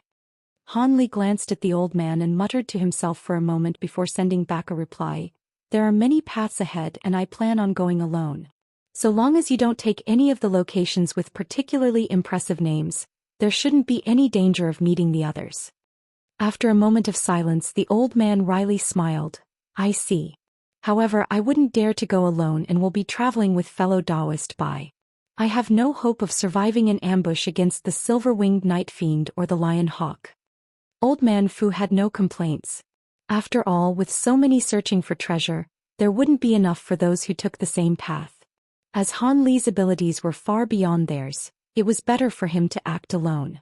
As they deliberated on what to do, the large man from the vagrant cultivator called out from the side and shouted, "Fellow Taoists, we're going first." The 4 vagrants split in 2 and traveled up different stairways before fading into the fog. Soon Old Man Fu and Bai Yaoi finished discussions and bid Ligh a word of farewell. The 2 then picked a stone stairway and sped up it with body lightning techniques. Ligh was now the sole person remaining behind. After looking around and observing the vast emptiness, he smirked and swept his eyes towards the stone tablets. Apart from the areas with important names such as the Devil-Suppressing Pagoda and Kunwu Hall, the other paths shouldn't have been chosen. He stood in front of the stone tablet naming the locations each stairway led and muttered, "Bright Mind Pavilion, Fortune Cloud Hall, Jade Hook Pond, and Spirit Metal Hall. Are all these locations related to tool refinement?" Although he knew that Kunwu Hall and Spirit Treasure Pavilion were as likely to have important treasures, he wasn't interested in risking his life in contention with other powers. Since he's already acquired the nascent cultivating pill, it'd be best to take the safest route. With that in mind, he felt that the Spirit Metal Hall should most likely be left alone and blurred up the stone steps at the very back. Not long after he disappeared, yellow light glowed from the center of the plaza to reveal the silver-winged Nightfiend, the Horned Woman and the Lion Hawk. The Nightfiend turned to look at the stairways and slowly said, "We can only use earth movement techniques up to here. We will activate the underground restrictions otherwise." With her arms at her waist, the Horned Woman noted, the remaining spiritual chi fluctuations here are quite strong. It appears those cultivators had recently destroyed a spell formation. Then the lion hawk let out 2 roars and unfolded its wings, taking to the air and flying around the stone tablets. After a pause, the Nightfiend smiled and said, "So these are the places where the cultivators have went. Brother Lion Hawk has such a keen sense of smell. Good, they split apart.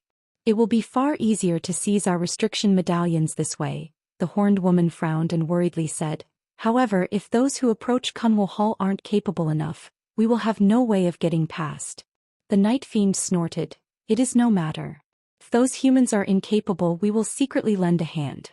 So long as we don't activate the specific restrictions aimed at us, we should be able to destroy the other ones." The horned woman cried out, "In that case, let's go see which cultivators climbed that stairway. Brother Nightfiend, you possess the greatest concealment techniques among us. Can you help hide us?" "Of course," the Nightfiend promptly replied. With a flap of his wings, silver mist rushed out and wrapped around them.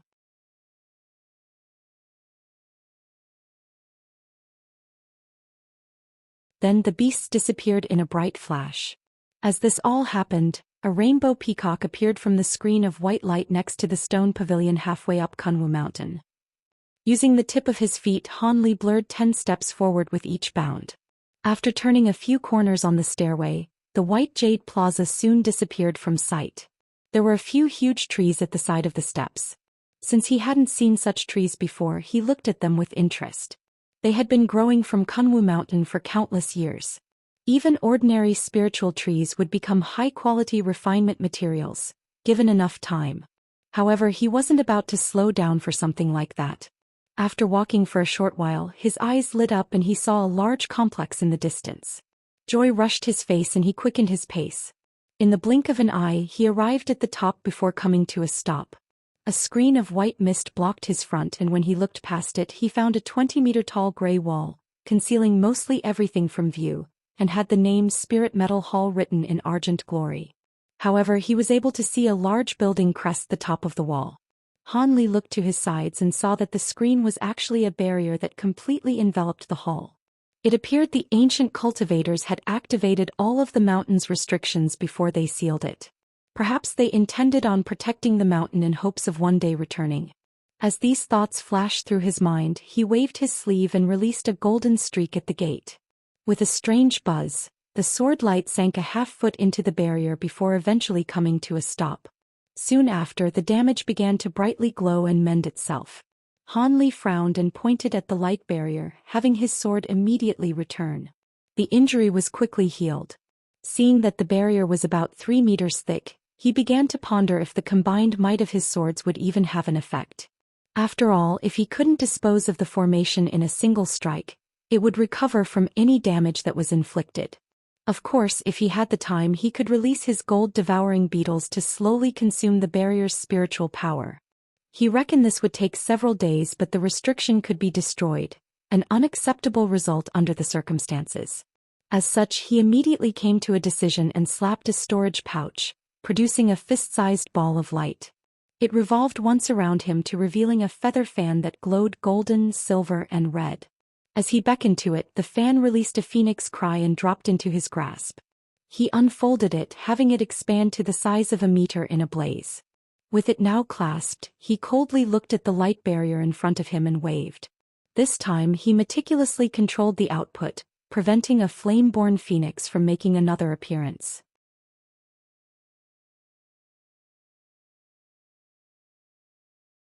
Instead, the fan simply released a tricolored stream of flame towards the barrier, quickly melting it away like ice to a hot flame and creating a large opening in the blink of an eye. As soon as he saw this, he put the fan away and quickly charged inside. With the wall now towering in front of him, he turned around and saw that the barrier soon mended the opening. Li bitterly smiled. He would have to exert himself once more when leaving. With that thought, he examined the magic power within his body. Although he had controlled the fan to use less than half its might, it still consumed a third of his magic power. He shook his head and turned to walk around the stone wall. The buildings he found at the front were all constructed the same, 30 meters tall with 2 floors. He casually walked into the nearest one and found that it was completely bare apart from some furniture. It appeared to be a place for rest. Even if this room once possessed the personal items of ancient cultivators, they were all put away when they evacuated. Although Ligh had already somewhat anticipated this, he couldn't help but sigh. Having seen this, he didn't hold much hope for the other buildings, and as he expected, they had nothing there. When he moved on to look through a few stone buildings that looked like warehouses, he also found that they were completely void. All racks, tables, and chests were completely bare. There wasn't even the slightest sign of tool refinement, much to his gloom. But when he left the last of these buildings, he found a stone hall. The hall appeared only 300 meters wide, but was colored a crimson red as if it were molten hot. Spirit Change Hall, Ligh muttered the letters that hung above its gate. Although he was only standing outside, he could feel a familiar aura radiating from within. His heart stirred and he soon walked in with his hands behind his back. As soon as he entered, he could hear roaring thunder and quickly turned his gaze around the hall.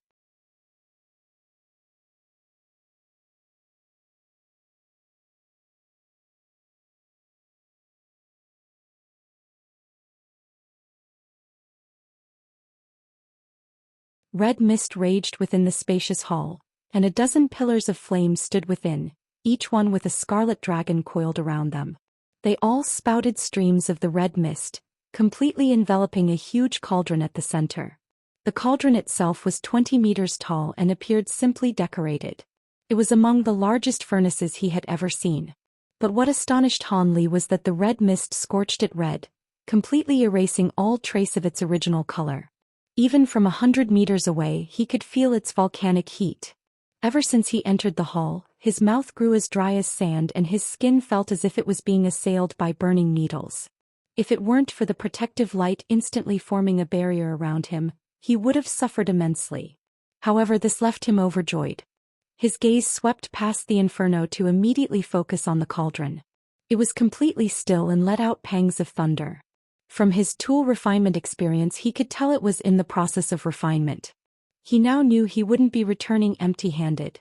Taking a shallow breath, Ligh nimbly slid through the streams and easily made his way towards the object. 20 meters away, he slowed his steps and slowly skirted around it, sensing its astonishing fire-attributed spiritual power. Regardless of whatever was inside, it was certain to have gone through some unknown changes given the number of years it spent in refinement. He was quite curious but didn't intend on recklessly opening it. After encircling it a dozen times, he began to pensively glance at other areas of the hall. Given the innumerable years the pillars and cauldron had been active, there was certain an eternally active spell formation. So long as he located the controlling mechanisms and destroyed it, the flames should come to an end and allow him to take the treasure. Because the restriction's purpose was control over the hall, it wasn't concealed in the slightest. Paying further attention to the cauldron, he raised his hand, releasing a 3-meter-long streak of gold at an unremarkable corner of the hall. With a loud boom, the corner erupted in golden light and the pillars briefly wavered before their streams came to a halt. When the light faded away, a 3-meter-large hole came into view. A few formation plate fragments surrounded it and a small golden sword was lazily floating above. Ligh smiled and waved his hand, retrieving the flying sword into his sleeve in a shriek. Without replenishment from the pillars, the red mist gradually disappeared. He didn't immediately take notice of the huge cauldron and instead concentrated his attention on the ground. Blue light flashed from his eyes and surprise on his face. With the spell formation no longer in place, he noticed that a massive red laid 100 meters below. The entire hall was constructed over an immense pool of earth fire. It was no wonder why they were able to continue such an operation for so long. Still using his bright-side spirit eyes, he turned his gaze to the cauldron and decided to first see what was inside. He was momentarily stunned by it. Whatever was in there was an even harsher red than the pool of earth fire below. But before he could clearly identify what it was, the cauldron suddenly began to tremble. Followed by a crackle, a layer of scarlet blaze flared around the cauldron once more. Ligh opened his mouth in astonishment. After a moment of thought, it shifted to one of pleasant surprise. After passing through untold years of refinement, it absorbed the essence of the earth fire to a fearsome degree, changing what was originally an ordinary magic tool into a grand fire attribute treasure. Repeated exposure to elemental qi over a long period of time was known to cause such an effect, but it was a matter of coincidence and sheer luck for this to occur.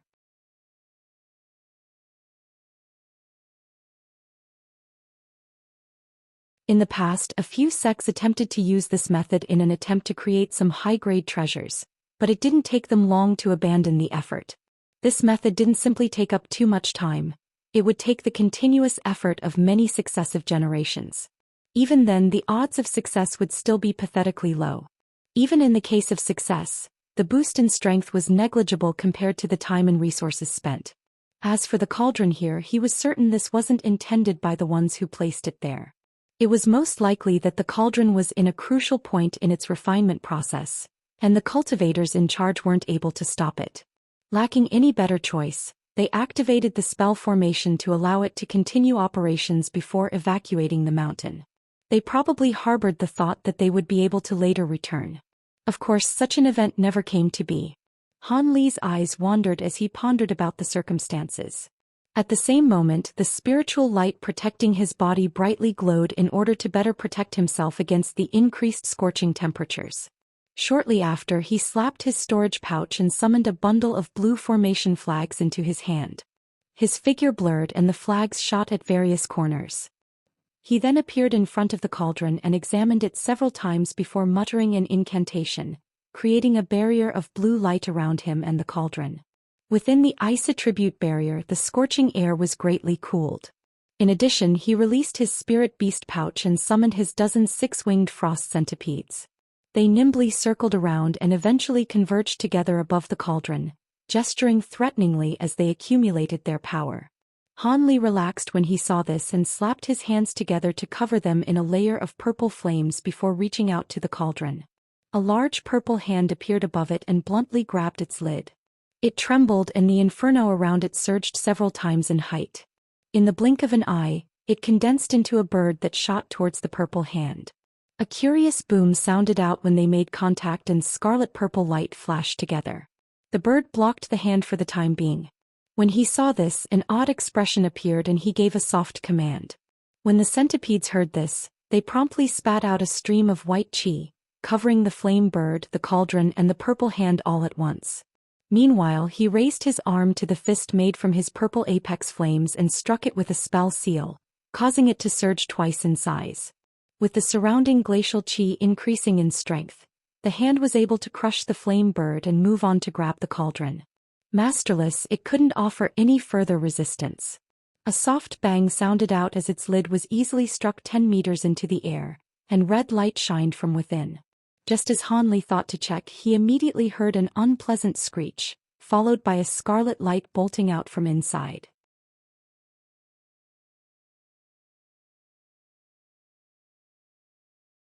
It shot to the very top of the hall with immense speed, forcibly passing through two of the centipedes before they could even react. With a thump, the scarlet light struck the top of the blue light barrier. In a mere moment of pause, it quickly melted away in opening. He was greatly alarmed and immediately moved to prevent the light from escaping, flicking his fingers and releasing a dozen azure sword streaks towards it with complete precision. They all struck true. Each wave caused the scarlet light to dim, eventually causing it to sway on the verge of collapse. It knew matters had turned for the worse and trembled in a different direction. But suddenly purple light flashed from behind it and a large hand grabbed it with lightning speed. Then it returned to Han Li with what its captive. The cauldron seemed to have lost the power to resist. Not only did thunder stop ringing, but the flames had disappeared as well. With the centipede's glacial qi, it was turned into a block of crystalline ice. However, Han Li was more interested in the light that his purple hand managed to catch. He stared at the item brought before him and astonishedly muttered, "Great Sun Essence Fire." However, he also heard a sweet and familiar voice ring out through his mind. It isn't Great Sun Essence Fire, but its equally famous counterpart, Great Trueflame, one of the three true spiritual flames of the mortal world.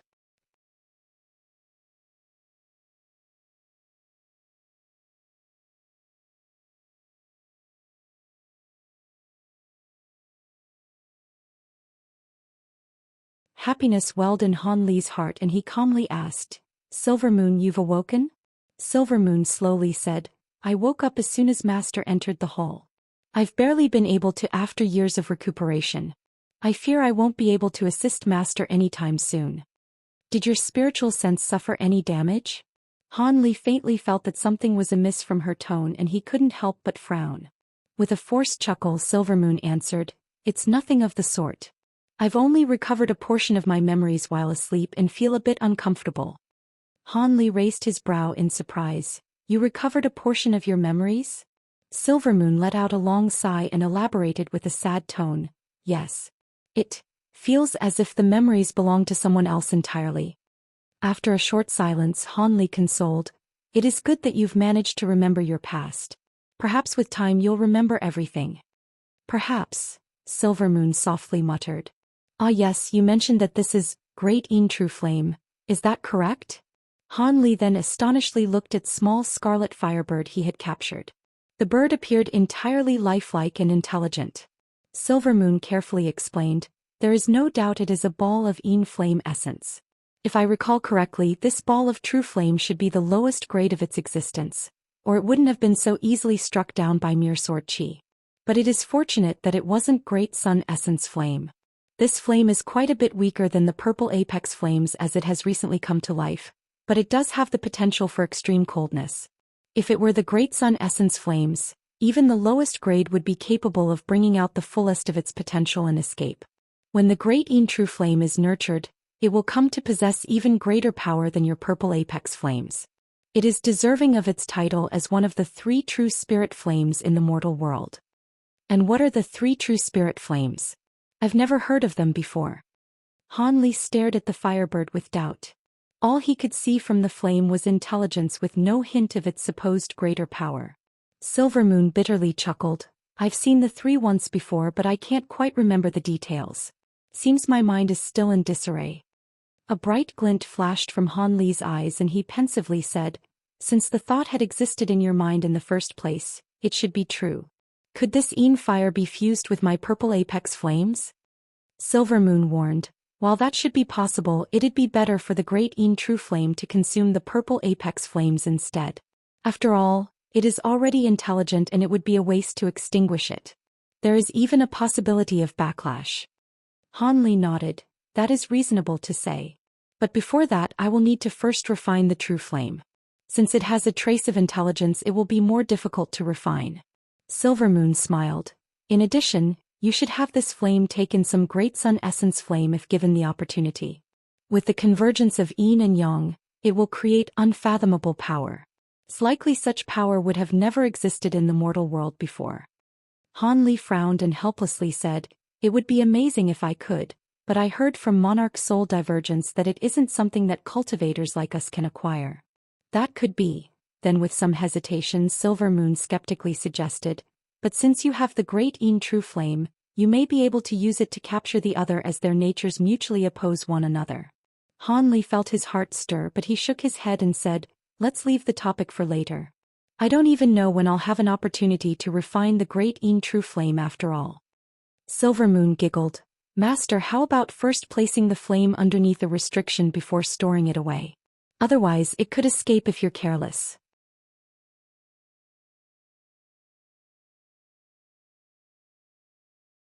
"Of course," Ligh chuckled and had the purple hand float into the air. When it arrived above his head he flicked an arc of lightning off his finger towards it. In the blink of an eye, the blaze wrapped in purple fire had turned into a ball of brilliant golden light. Silvermoon chuckled at the sight of this.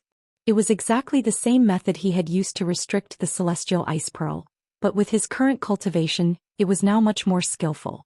Soon he took out a scarlet jade box and placed it inside. Soon after he turned his attention to the now frozen cauldron. Ligh stroked his chin and mused, "It's reasonable to say that it's rather strange for the flame to come from the smoldering cauldron. Could it be that it was originally a miraculously glacial item and that it was born from yin-yang convergence?" Silvermoon said nothing, also finding this to be quite odd. Ligh's eyes wandered and he moved towards the cauldron. With a flick of his sleeve, a bolt of lightning struck it and wrapped it in a net of gold. Then with claps of thunder and flashes of lightning, the net tightened and shattered the ice covering it. Ligh calmly examined the cauldron in front of him and then slowly floated up until he was 3 meters above it. Although there were restrictions preventing flight, Ligh was able to forcefully bypass them for a short time through the sheer strength of his cultivation. The cauldron's red light had long disappeared and its interior could be clearly examined. As a result, his expression stirred and he reached out his hand. In a gust of wind, a shining object shot out from within, circling once in the air before falling into his grasp. It was a fist-sized crystal of some sort. It had the sensation of warm jade and was flexible when pressed. Ligh frowned and muttered, "What is this? Master doesn't need to dwell on it. Regardless of whatever material it is, it would have changed into something else entirely given the millennia it spent in refinement. However, the great Trueflame is certain to be related to this item, so it can't be ordinary." "Very true," Ligh smiled. "When there is spare time I'll properly inspect it." Soon after, light flashed from his hand and the item was placed into his storage pouch. Afterwards, he took another appraising glance at the cauldron and made sure nothing else was inside before forming an incantation gesture and striking it with a red spell seal. It immediately trembled massively, and its body flashed as it quickly shrunk in size. In the blink of an eye, a small half-foot-tall cauldron appeared on the ground and released a series of clear and bright rings. The cauldron's lid flew over of its own accord before shrinking in size and returning to its place. With the cauldron intact, the rings grew even louder as if it was happy. When Ligh saw the cauldron's intelligence, his eyes lit up and he swept his sleeve. Azure mist swept the cauldron into his hand.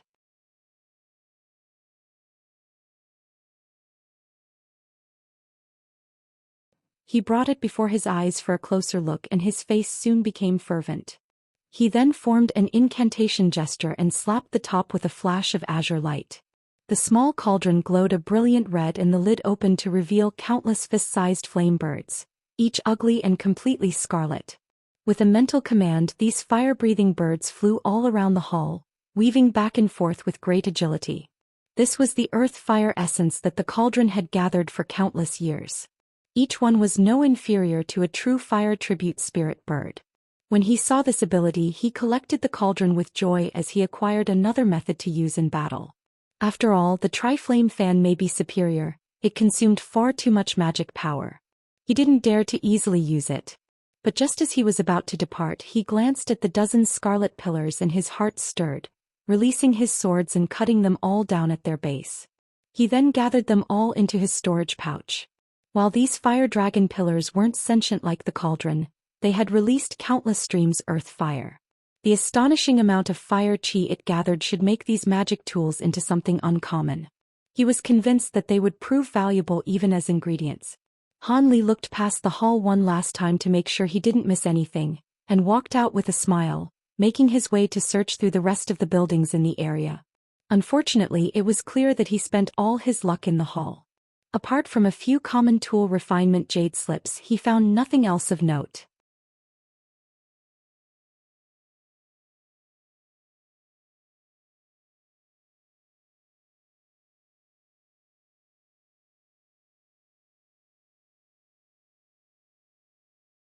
Ligh wasn't surprised by the lack of any further spoils. He was already fortunate to have made such great gains in a remote area. Half a day later, he finished looking through the last of the buildings and returned to the stone wall at the entrance. He gazed at the white light barrier with a trace of hesitation. Since he finished earlier than expected, he had the opportunity to look through other locations, but that would come with its own risks. Who knew whether there would be others that also finished early and wished to do the same? He had nothing to fear from old Devil Qian or even the sacred poison sect elders, but it would be greatly troublesome to encounter the forerunners that had entered the mountain. He reckoned that they would attack him on sight. But if he were to remain here for the seal to stabilize in a few days, he could return near unimpeded. However, he wasn't entirely open to the idea. He broke out in laughter over this line of thought. Wouldn't the others come to Spirit Metal Hall regardless? He reckoned that after such a long period of time has passed, those who went to the important locations in Kunwu Mountain should have encountered the first wave of cultivators, and likely to have already engaged in combat. In that case, wouldn't it be better to take advantage of the chaos to search other places? After all, he was able to find something as amazing as Great Trueflame in the trifling Spirit Metal Hall. With his current abilities, even if several late nascent soul cultivators were to attack him at once, he should be able to escape with ease. Having considered that, he took out his Triflame fan without further hesitation and easily dissolved the barrier, then setting off down the stairway. The large-headed Eccentric and the Elder Devil, now accompanied by an old early nascent soul cultivator, were currently surrounded by 8 crimson ghosts inside a large hall that glowed a faint blue. These ghosts all had a ferocious appearance and breathed out yin qi. They waved their hands and released pitch-black streaks towards the 3 from every direction. Additionally, a mist of grey yin qi was currently encompassing them. But no matter how violent the yin qi and how sharp the claw streaks may be, they weren't able to pierce the barriers of light that protected them. The 3 all used their own treasures to attack, but despite their efforts, it was to little effect. Be it smashing to pieces or cutting them to halves, the ghosts immediately restored themselves after being scattered. They showed no signs of weakening as if they were undying. At that moment the old man clapped his hands together and raised them into the air, releasing a string of scarlet fireballs towards the fiends and disintegrating them. But just like before, the ghosts immediately condensed back together and pounced towards the light barrier. The old man anxiously said, "Seventh Uncle Elder Han, this can't continue. They have nourished their yin qi for untold years. It is clear they've already reached yin soul condensation stage. Common methods won't be able to harm them. Only great yang treasures will have some effect." The Eccentric annoyedly snorted, "Yin soul condensation stage? No, they are merely the doppelgangers of a ghost monarch. If we don't kill them all at once, they will immediately reform.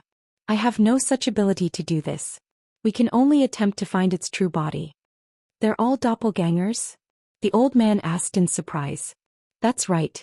If they were at yin soul condensation, we would have been able to exhaust their strength by now. It appears that the ghost monarch plans on wearing us down before finishing us off," the Elder Devil calmly spoke. Then he pointed to the small black sword and had it cleave through a ghost. The old man stared at the surrounding grey qi and grimaced, "So it was like that. It is a pity that 15th brother lost his body to the black shadow snake in the first story here."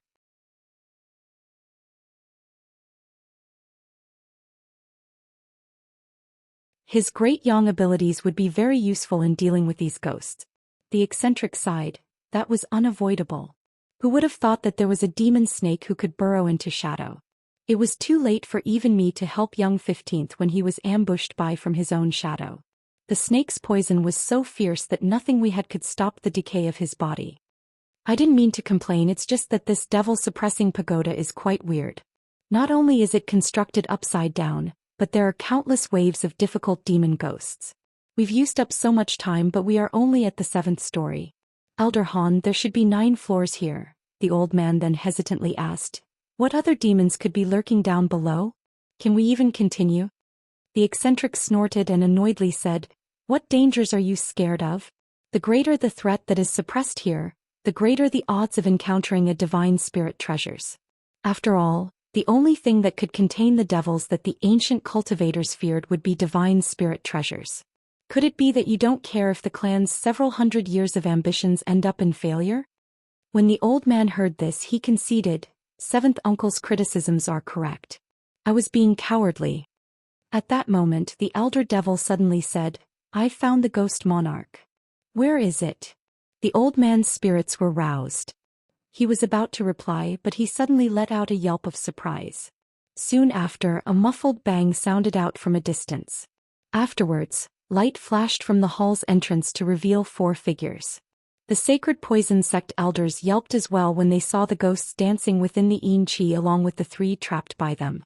The cultivator with green marks on his face, Xianxia, said, "Yi Wesheng.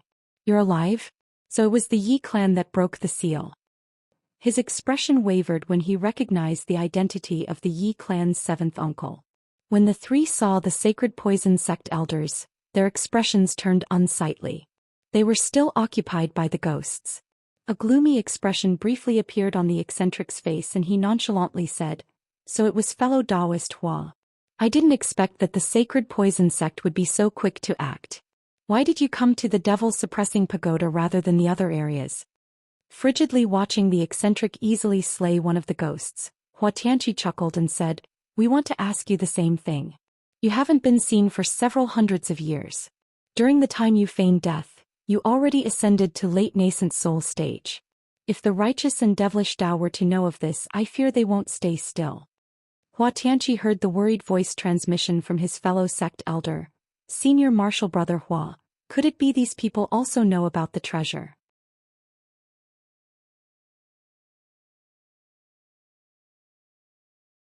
According to the words left behind by the sacred poison sect's founder, there was a grand treasure kept in the devil-suppressing pagoda. However, the details were vague. Even so, the four decided to pursue it. Although they rushed through the first few stories, they already discovered the presence of others, much to their surprise. They hadn't believed that the first party would have placed such importance on this fiend-infested place. But they believed that with their numbers they would be able to overtake them. Nevertheless, they hadn't expected a late nascent soul cultivator to be among their ranks. If it weren't for the fact they were trapped by the ghosts, Hua Tianqi would have fled without a doubt. A group of 3 with a late nascent soul cultivator wasn't something that his party of 4 could deal with. With a sullen expression, Hua Tianqi sent a voice transmission in return. I'm not sure. Perhaps he only had as much information as we do. It appears that fellow Taoist Hua doesn't plan on leaving. When the eccentric said this, an ominous glint appeared in his eye. Soon after, he opened his mouth, producing a silver streak that soon disappeared. In that next moment, an eruption of argent light burst from a corner of the hall, followed by a roar. An indistinct gray figure appeared there. It had spat out a thumb-sized gray pearl from its mouth to block the silver fork, snarling as it was being pushed back. The newly arrived remained idle with the appearance of the gray ghost monarch. The elder devil then waved his sleeve and a pitch-black mirror appeared in his hand, and he quickly aimed it at the ghost monarch. A black light shot out from it and forcibly swept up all of the ghost copies around them. Each of them let out a wailing scream as they were torn to shreds like a storm of blades. With the ghost monarch's true body being suppressed by the silver pitchfork, the ghosts were incapable of restoring themselves. However, they added to the concentration of the surrounding yin qi that trapped them.